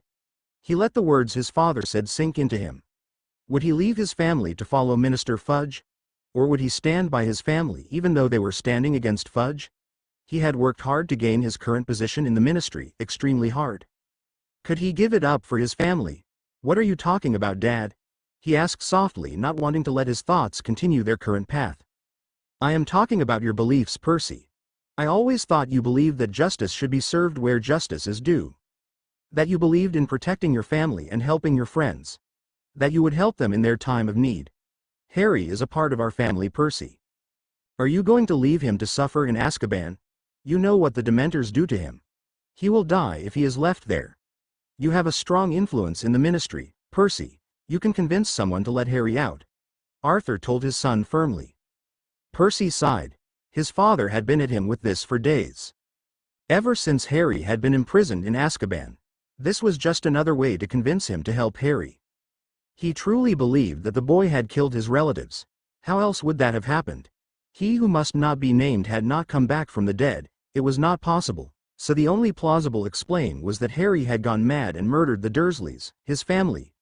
If they were to free Harry, and his parents were to take the boy in, then he would be letting his family into danger. His father did not seem to understand that. He killed his family father, If we were to let him out of Azkaban, he would kill us too. I am protecting my family. And what I believe in. Harry is not innocent. He really did commit those crimes. How else would everything have happened? I do not know Percy, but I know that Harry did not kill the Dursleys. Arthur met Percy's eyes. Percy, what do you remember of Harry? Percy opened his mouth about to answer the question. No, I want you to really think about it. I will leave you with this now. Think about it this afternoon and tell me tonight whether you think that a boy like Harry is capable of doing something like that. And think hard about it, Percy. With that, Arthur stood up before Percy could say another word and left the office. That was odd. His father had never done anything like that before. Not that it mattered, he would be forced to answer the question. Tonight, he knew it, he had seen it in his father's eyes. Either answer the question, or lose his family's faith. What did he remember of Harry? The boy had always been small, too small for his age. He had eerie, bright green eyes that seemed to be capable of taking in every detail. Harry was an excellent Quidditch player. He was sure that the boy could have joined a professional Quidditch team with no problems.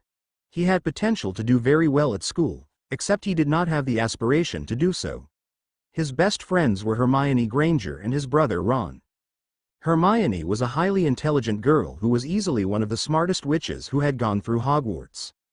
That was all very well, but that was not what he was looking for, and he knew it. He sighed. What did he remember of Harry? What did he know of the boy's character? Harry had been quite shy and did not like attention. All right, he knew that. Actually, anyone with half a brain who had ever talked to the boy would realize he did not care for his fame. Harry was mystified by magic and really did not use it all that much. He had seen his brothers use more magic in a minute than he had seen Harry use in a week.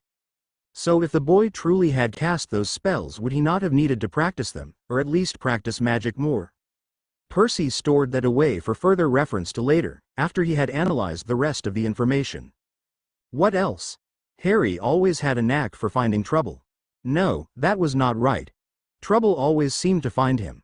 Sirius Black certainly had not been trouble caused by Harry, nor had the Chamber of Secrets been Harry's fault. And from what he had heard, Harry had never put his name in the Goblet of Fire for the Tri-Wizard Tournament. He was not ready to decide the truth of that statement yet. No. He would decide that after he had decided whether Harry was innocent or not. Harry always seemed to be involved in others' business, something that he should not know of, such as he had been with the Sorcerer's Stone. The boy had courage and a heart of gold. Percy had heard how, during the second task in the tournament last year, Harry had waited till everyone had been rescued from the Merpeople's grasp before taking Ron and another hostage to the surface. The boy had risked his life. He had heard that if Harry had waited any longer, he would have drowned. Would someone like that kill his relatives? Harry had never talked about his relatives. Well, he had said that they were not the nicest people, and they had locked him in his room before his second year. His relatives could have pushed him too far. That could explain the explosion, but it still did not explain the dark mark that had decorated the sky above the house. Could his relatives have pushed him to become a follower of a dead man? Percy knew that answer to that. No, he could not believe that Harry had truly turned. That Harry had become a Death Eater. Nor could he believe that Harry had lost his mind. No, he did not believe that either. In his heart, he knew that Harry Potter could know. A knock at his door interrupted his thoughts. Mr. Weasley, may I come in? Minister Fudge asked politely. Of course, sir, Percy said quickly, standing up. Please have a seat. Thank you. The minister said, slipping into the chair his father had occupied only half an hour ago. The man looked exhausted, as if he had not slept for several nights. Percy felt sympathetic to the man. To have to deal with all those people against his policies, it would be very difficult. Percy waited till the minister was comfortable before taking a seat in his high-backed chair. He did not say a word, waiting for the minister to speak first. Mr. Weasley, as I am sure you are aware of, Harry Potter has been sent to Azkaban. Before I continue this conversation, I must ask you a question. Answer truthfully. You will not be incriminated with any answer. I just want your opinion on the matter. Do you think Harry Potter is guilty of the crimes he was imprisoned for? Percy stared at the man, his mouth hung open in surprise. Out of all the questions he would ever think the man would ask, he had never suspected something like this. Never, not in a million years. But how could he answer the man's question? He already knew the answer. But if he told Minister Fudge that, then what happened to his job? His career? His life? Was he willing to sacrifice it yet? No. Besides, he did not truly have enough time to decide his answer, did he? He had not looked at the evidence that would incriminate Harry. He had not seen both sides of the picture. No, he needed to think more before truthfully answering. For now, he would answer what he always had, what he had told his father again and again over the past few days. Minister, I really do not have enough evidence to prove whether Harry truly is guilty or not. However, with the evidence I have, I believe that Harry Potter is guilty. As the words were spoken, Minister Fudge started to smile slightly. So you believe that I have done the right thing? Fudge asked almost cautiously. Yes. Percy answered immediately, almost mechanically. Something inside him refused to go against the minister, some instinct that had been inbred in him since he was small. Good. The man said. I am glad that one person at least you agree with me. He smiled at Percy. Relief seemed to be written on his face. I have had so many letters that I was starting to doubt my decision. However, I value your opinion very highly, Mr. Weasley. You have helped me to decide. Percy felt his world start to fall around him. He managed to keep his face neutral.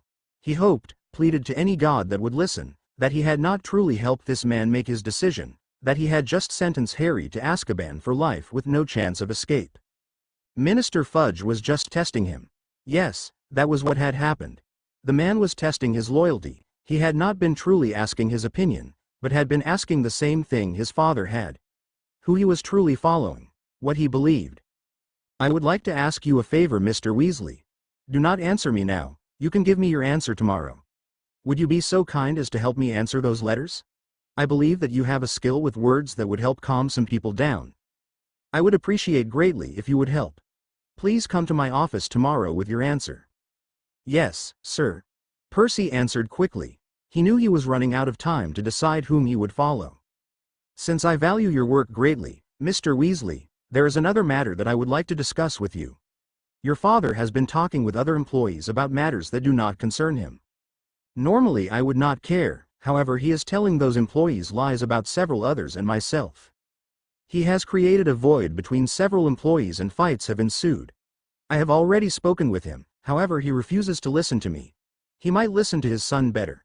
I would suggest that you warn your father to stop talking about Harry Potter and his case, or he will lose his job. The minister stared at him for a few seconds, letting the information settle in. I expect to see you in my office tomorrow, Mr. Weasley. Have a good day. Sir. Percy said, standing up as the minister did. He watched as the man left his office. As soon as the lime-colored pants could no longer be seen, Percy collapsed heavily in his chair. He had had no idea things were so bad. No wonder why his father was asking his help. Minister Fudge had convinced everyone that Harry Potter was guilty. And now he had told Percy to keep his father quiet about the whole affair. He was not allowing Arthur to speak out about what he believed in. The minister was taking away their rights, and he was lying to the people. But it was to stop fights, wasn't it? That was justified. Percy began to have doubts. For once in his life, he doubted the capability of the ministry. For once in his life, Percy knew that he could not follow the minister anymore, that their beliefs clashed. He knew what he had to do. Percy did not even give a second glance to the pile of papers that lay on his desk as he left the room, locking the door behind him. Alexander looked at his watch. 8 p.m. 2 more hours. He would have to wait. The guards changed in 3 hours' time, so in 2 hours, the current guards on duty would be exhausted from the long day. Then he would be able to get past them no problem. He only hoped that Harry could survive 2 more hours. The healing potion that he had given the boy should have held over until late this afternoon. He just hoped it would be enough. He was about to check everything for the 100th time when an owl came flying through his window. Alexander grabbed the bird and untied a torn piece of parchment. Alexander, quick, go to Azkaban, the fortress is under attack. It was unsigned. But that did not matter. Alexander knew that it was true. He had been waiting for something like this to happen. Quickly, he stood up and ran out the door, leaving everything he had prepared behind. He would not need it now. Only one thought floated through his mind as he pushed the door open. He had to save Harry, and without calling for backup, he apparated to the docks of Azkaban. He gasped in horror at what he saw. End chapter 6. *Cian means head in Gaelic. I do not know if I am using it in the proper context, But what I meant to say is that the Malfoys were celebrating the return of Lord Voldemort, their leader. It's just a sick joke, Malfoy put on the note. He did not expect it to be found. A.N. Alright, I know I am cruel for leaving a cliffhanger, but I just couldn't help it. This was the perfect place to leave one. However, since I am not that mean, I will make a bargain. If I receive 40 reviews, then I will post the next chapter as soon as I see that I have 40. Since the next chapter is completed. However, if I do not receive 40 reviews, then everyone will have to wait until Friday to see what happens next. So it is up to everyone as to when I post next. A.N. Was this chapter okay? I tried to stop it from being so choppy like the last chapter. I hope it worked. A.N. Thank you so much to everyone who reviewed. You guys are great, really you are. USA 32. Thank you. I'm glad that you liked the last 2 chapters. I hope that this one is okay. Hermione and Ron will come back with a longer part in chapter 8. Mrs. Mooney. Thank you so much for your review. I am not telling you whether or not Voldemort is Sirius' father, although I am sure that if you read between the lines that you will figure it out. And whether Dumbledore knows about Harry's parentage will be found out soon, probably in chapter 9. Thank you again for your review. Butterfly Queen. Thank you for reviewing again. I'm sorry I haven't reviewed yours. I have not had time to read it yet. The teachers were giving me tests all last week. I'm glad that you think the chapter is not that bad. Is it still snowing over there? I wish it would snow here. My sister says hi.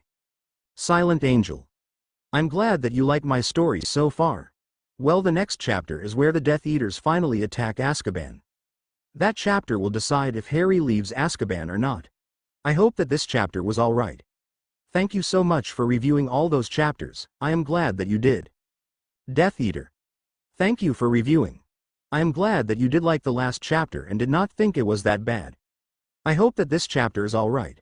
I am using your suggestion about Percy here. Do you think I should keep writing his point of view every so often, and give him a bigger role in the plot? I don't know if I will or not. Thank you for reviewing. Snowway 54. Thank you so much for your review, and I did hit 100. Yeah, Jay. I hope that you liked this chapter, especially the part with Sirius. After the next part he will have a lot more parts in the story. Nemozine. The last chapter was a cliffy. It was not meant to be. This chapter was meant to be one though. I hope you enjoyed the chapter.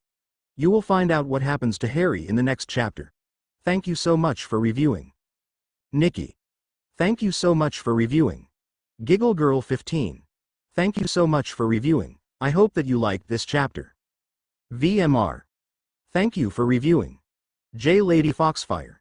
You'll see who rescues Harry first. The Death Eaters are coming, but Alexander is on his way to rescue Harry, and so is Snape, but poor Harry is very weak, so he could die. No, I don't think I could kill Harry off. He's one of the main characters and without him I would not be able to write the story. Also, I am not that mean. I hope that you enjoyed this chapter. Dark Phoenix. Thank you so much for reviewing. I am so happy that you like my story. How was Sirius in this chapter? Was his character portrayed alright? I hope he was. Don't worry, Harry and Sirius will meet again in the future. Phoenix 353. I am glad that you liked the twist. Thank you so much for reviewing. Moonlight. Thank you so much. Thank you for adding me to your favorites list. Thank you, it means a lot to me. Don't worry, Harry will survive. I don't think I could be that mean and kill him off. Fairy Tale. So you agree that the last chapter was a little disjointed?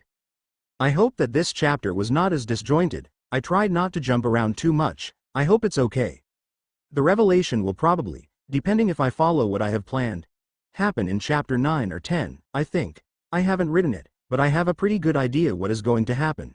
It is a ways away, but the things that happen between now and then are going to force Sirius to confess. I hope that this chapter was alright and that you enjoyed Sirius' part. Lily Marie Potter. Thank you so much for reviewing. Rose Bunny. Thank you for reviewing. I am glad that you like my story. Blizzard. Thank you so much for your review. Don't worry, by the end of the story Fudge should get the punishment he deserves.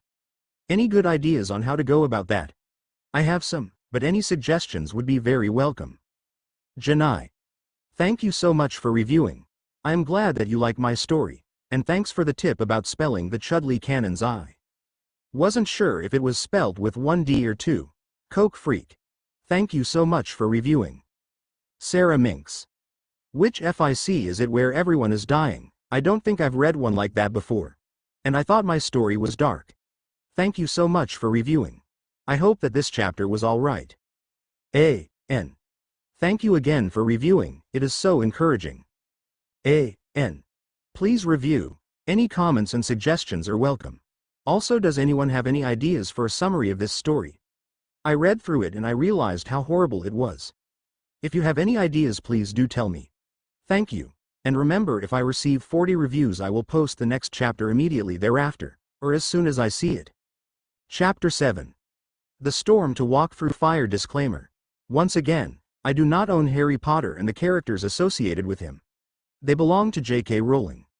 I am not making money off of this story, so please don't sue. Chapter 7. The Storm. Only one thought floated through his mind as he pushed the door open. He had to save Harry. And without calling for backup, he apparated to the docks of Azkaban. He gasped in horror at what he saw. Alexander Brown had somehow apparated right onto the island of Azkaban.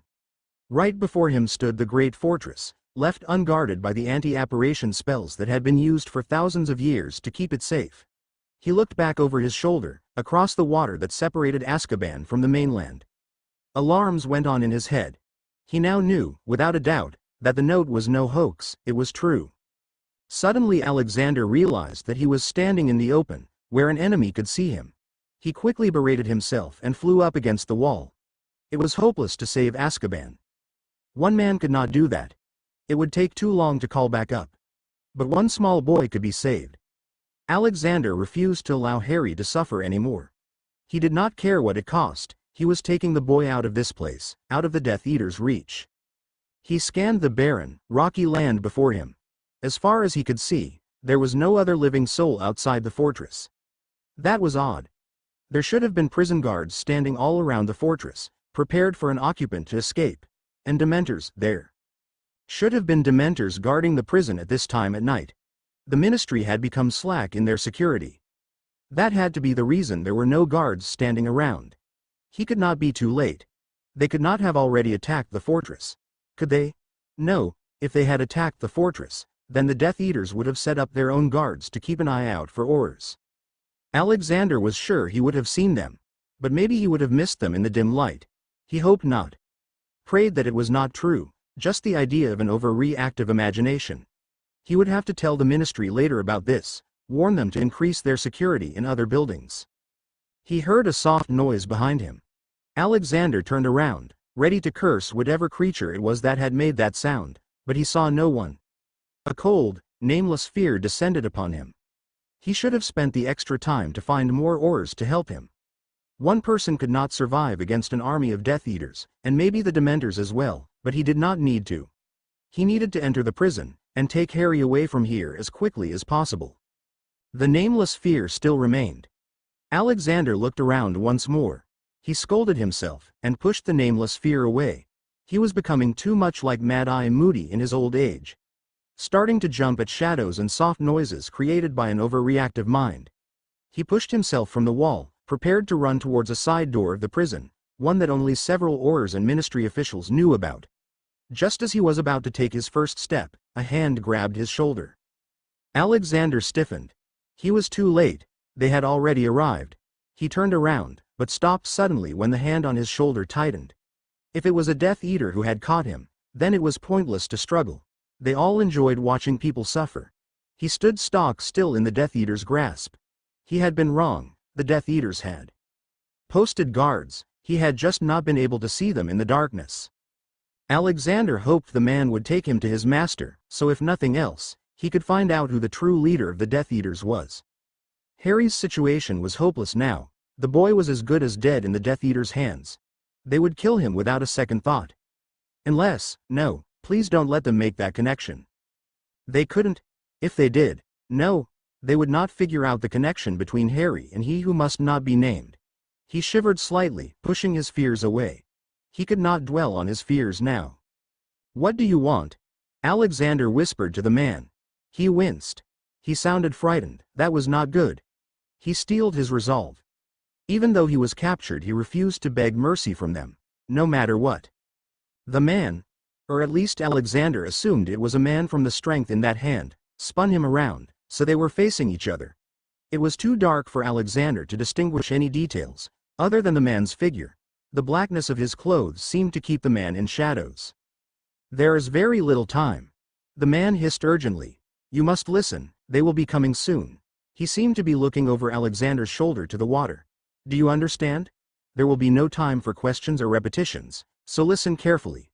The figure waited for a minute. It was not until Alexander nodded in understanding that the man continued. "Do you know which cell Harry Potter is kept in?" "What? Harry? Why would the man want to know where Harry was? Was this an elaborate plot to make him spill his secrets? No, it could not be. They would already know where Harry was if they had taken over the prison. The guards had kept records of where every prisoner had stayed. The man had said that they were coming. So did that mean he had made it in time? What was going on? Wasn't this man a Death Eater? "Yes," he said slowly, prepared to refuse to tell the man where the exact location was. "Good," the masculine voice said. "That will save some time. You have only several minutes to enter and leave the prison before the Death Eaters come." So they had not come yet. Alexander almost sighed in relief. That statement proved that the figure in front of him wasn't a Death Eater. Who was he then? "If you value your life, then you will do exactly as I say. Go to Harry Potter's cell, take the boy out of there and leave the prison. When you get to the boy, put this around his neck. It has several protective spells that will keep him safe for a while." He felt something cold pressed into his hand. He took it gingerly and strung it about his neck so as not to lose it while running through Azkaban. "Harry will probably not be conscious enough to move around. If this is true, then give him this potion. It will bring him around for a while, so that he can run on his own if you are attacked. You will not be able to apparate off the island, unfortunately. The old protective spells will not allow you to do so. However, here's a portkey that will activate as soon as you are out of all the protective wards, which reach 10 meters into the channel." Alexander felt something pressed into the same hand. He looked down and could faintly make out the shape of a handkerchief. He just nodded and pocketed the object. The man continued. "The portkey will take you somewhere safe, where you will be met by someone who can help you. By that time the potion will have worn off the boy and he will probably faint." Alexander nodded in understanding. The potion must be one of those that all orers were supposed to carry around so that they could function during an emergency even if they were on the verge of a collapse. He wondered where this safe place was that the man was talking about.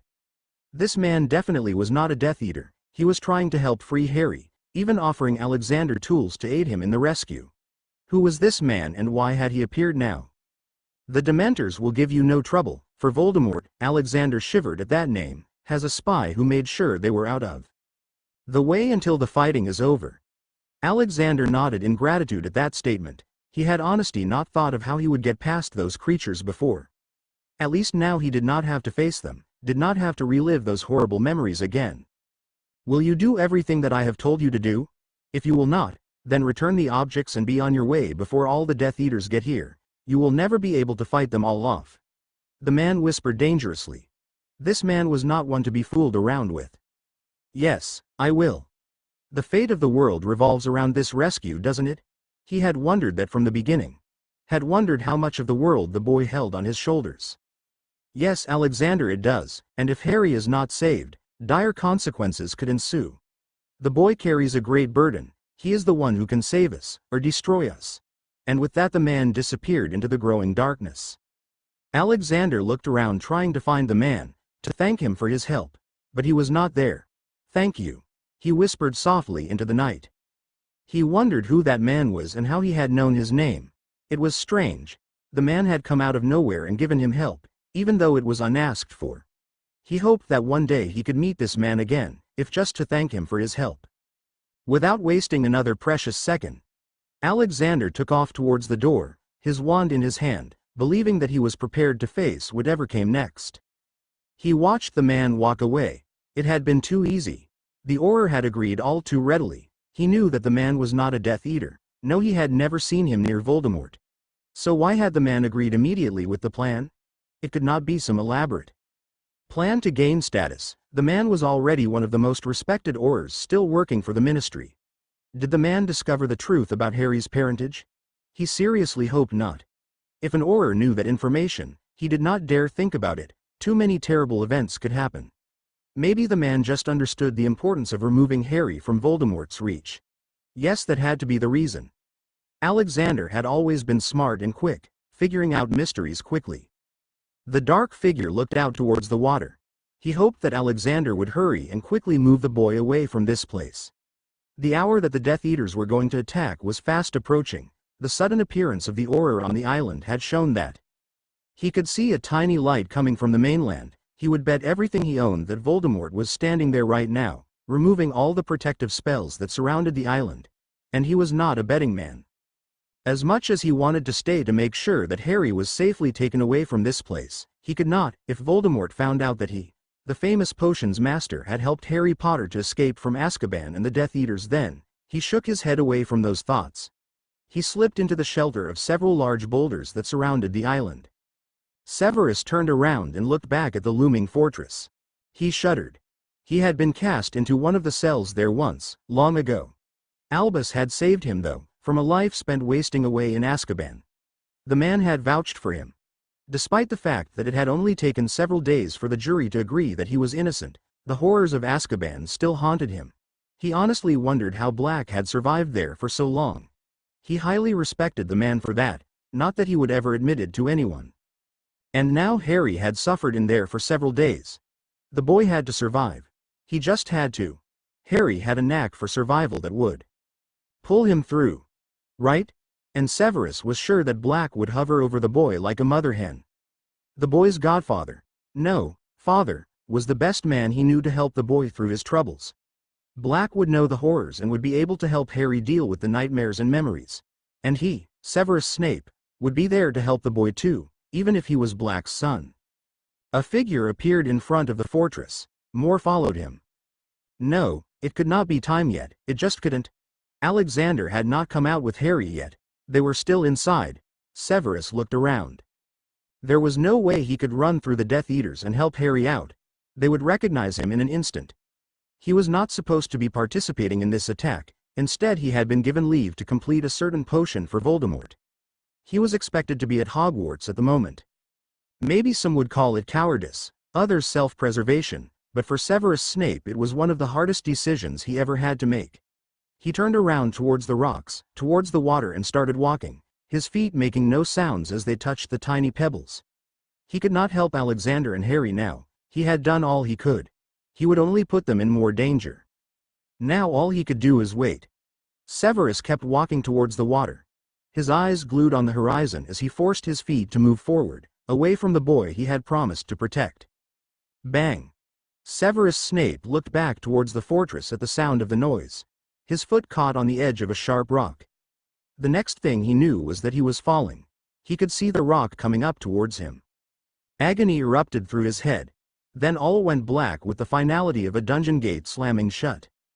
Wormtail watched as his master whispered the last counter curse. The Dark Lord had ordered that he be present to watch the destruction of Azkaban, one of the greatest fortresses in wizarding history. He had not wanted to watch. Actually, he had not wanted to see more people die. He was sickened by all the death. He had been forced to watch as Voldemort had tortured people, muggles and mudbloods alike. It had disgusted him to no end. He was beginning to wonder why he had joined the Dark Lord in the first place. Power. That had been the reason. He had wanted power. It had not worked. The Dark Lord had given him no more power than he had had before. To tell the truth, he had even less power than he had had with the Marauders. And no friends. He had lost everything that mattered to him when he had joined Voldemort. Not that he, Peter Pettigrew, realized that when he first joined. No, he had thought that he would gain the power that Sirius Black had, that James Potter had. That had never happened. After the betrayal of his best friend, the other Death Eaters had shunned him as a traitor. Some even believed that he had known that Harry Potter would destroy the Dark Lord. Of course he had not. How could he have known? But he was still marked as a traitor.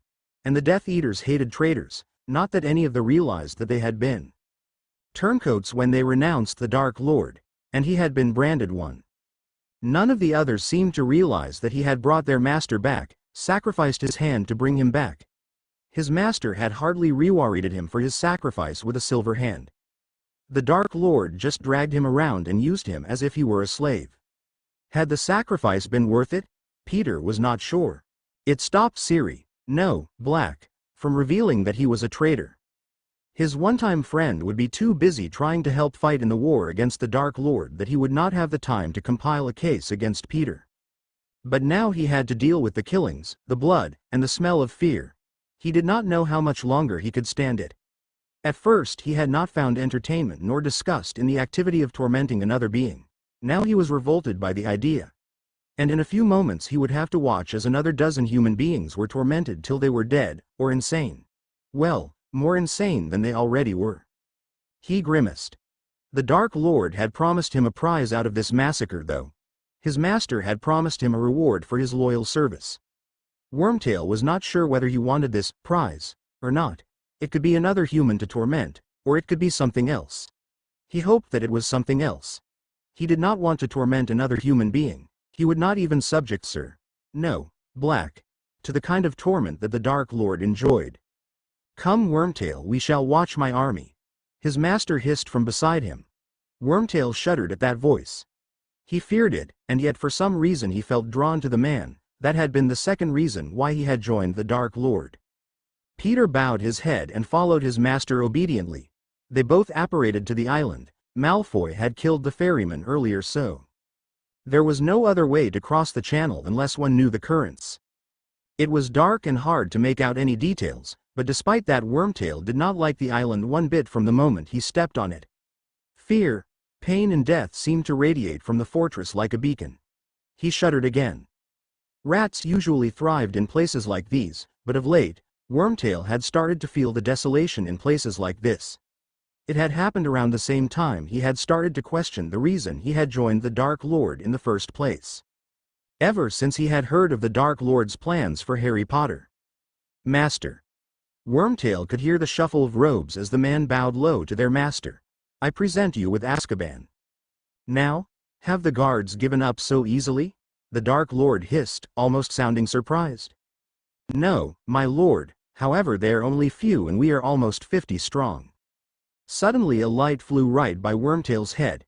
He could feel the heat of it brush against his face and the smell of burnt hair wafted to his nose. It seems, Malfoy, that you have misjudged the enemy. The Dark Lord stared coldly as another curse came towards them, almost hitting Malfoy. I would suggest that you go help your troops fight. They seem to be having some problems. Wormtail watched as the dark figure of his master turned towards him. Wormtail, you will go with Malfoy and protect him. Now go, the both of you. I don't want to see either of you until this business has been completed. Yes, master. Both men bowed respectfully. Wormtail started to shake as he followed the other figure towards the fighting. In the back of his mind he wondered if he would go to the underworld when he died. He probably would. No one granted mercy to a traitor.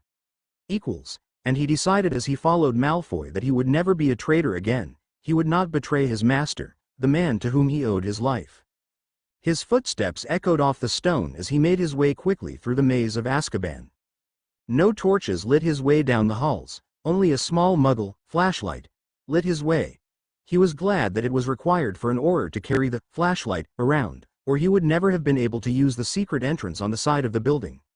It was not possible to use magic without alerting the guards, or at least it had not been possible before. He did not want to try now. He could not waste his time explaining the reason he was here. A dim light appeared ahead of him. Alexander relaxed a little. He was getting closer to Harry. How much time had passed? Was he too late? Had the Death Eaters already attacked? The strange man had said that he had only a short time to take Harry out of here. It must have only been minutes since he had pushed the ancient door open. But several precious minutes had been wasted trying to open the side door. Alexander felt panic rise in his chest. He had never faced a whole army of Death Eaters before. If they had arrived, could he fight his way through them to the water? Could he protect Harry? He squashed the thoughts down. These thoughts would only lead to failure. He had to find Harry first before he left the island. There was no way that he was leaving this island without the boy. He owed Harry that much. Alexander had been the one to put him here and he would take the boy out no matter what it cost. The dull light from a torch washed over him as he passed it. Alexander put away the flashlight in his robes. There was no point in using it anymore. The torches created enough light to see by, and they would light the rest of the way to Harry's cell. He was about to take a step further into the light when he heard footsteps coming from the other direction. Alexander quietly stepped back into the darkness. They would not be able to discern his figure out of the blackness. His heart raced against his chest as he watched a figure appear at the end of the hall. There was no time for this. He did not have time to waste waiting for the guard to make his rounds. His breath echoed loudly in his ears. He was sure that every creature a mile away could hear him. He could not approach the guard. That would take more of the precious time he was given. No, he needed to wait. He held still as the man came closer towards him. Please don't let the guard see through the darkness. The guard stopped before the darkness and stared into it. Straight at Alexander. The orer held still, holding his breath as he waited. Both men stood completely motionless. Waiting. Staring. The seconds dragged on. To Alexander it seemed they stood there for an eternity. Then in a smooth, practiced motion, the guard spun on his heel and headed back towards the main office. The man's boots smacking smartly on the stone floor. Slowly the even sound of footsteps faded.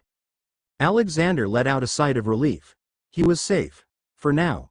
But he had lost almost 5 minutes waiting for that guard to disappear. He did not know if he could afford that much time. He hoped that he did. Alexander quickly dashed down the hall. He recognized it from years ago. He had not been in this part of Azkaban for many years. He remembered it though. And he knew the way to Harry's cell from here. Good. That would save time. As long as he did not run into any more guards, he should have enough time. He was sure of that. The Death Eaters could not attack so quickly. Besides, he had not heard any noises coming from outside. The flickering torchlight made it hard to see the stairs as he descended down them. He almost tripped on the bottom stair, but he managed to right himself, hurrying quickly towards the high security cells. He had forgotten that the high security cells were watched at all times. Just as he turned the last corner to the high security cells, he ran straight into a hard surface. Alexander fell to the floor in a heap, stunned. He looked up towards the wall he had hit. There had never been a wall there before. Suddenly the wall moved. Alexander blinked. His vision snapped into focus. Instead of a wall, he saw the figure of a man. Oh no. This could not be happening. It just couldn't. Time was running out and fast. Throwing caution to the wind, Alexander pulled out his wand. Before the man could even react, with speed and agility born of years of practice, Alexander waved the wand at the man. Stupefy, he called out softly. The man collapsed on the floor with a sudden bang. Alexander could hear the shuffle of another set of boots come towards him. He looked up. There stood another man, twice as large as the last one, who still lay crumpled in a heap of cloth on the ground. The man had his wand trained on Alexander. Put your wand down now. I won't hurt you, just put your wand down. If you put it down now, I'll not tell a soul what I saw you do. The man told Alexander gently, as if he was talking to a child. Put his wand down. Now why would he do something like that? Alexander looked up into the man's face. The man looked worried, frightened and surprised. The man was surprised to see him. Why? He had never seen the man in his life. Alexander did not waste time contemplating on this fact. He could do it later while he was in Glasgow with his family. Alexander started to put his wand down. Just as it was about to touch the ground, when the guard was starting to relax, Alexander brought it up again. Stupefy. He called out a second time. The guard dropped like a log to the floor. Alexander smiled. He had learned that trick from Sirius Black when they had first begun their training. He pulled the keys out of the larger guard's pocket. At least some good had come of relieving these guards of their duty. He still did not like wasting the time it took to bring them down though. Those precious seconds could be used to take Harry out of Azkaban instead of getting to the boy. He quickly unlocked the door and dashed across the small room to the boy's side. Harry did not look any better than he had the day before, but he did not look any worse. Alexander took that as a good sign. The potion he had given the boy had helped, if only a little. The orer pulled the vial the stranger had given him from his robes. Harry, you're going to have to drink this all right. I'll hold you, I just want you to swallow. He whispered softly to the boy. He was sure that Harry could hear him. For when he gently lifted the boy up and poured the potion down his throat, the boy tried to swallow. It was painful to watch as the boy slowly swallowed the small mouthfuls. How could anyone do this to a boy?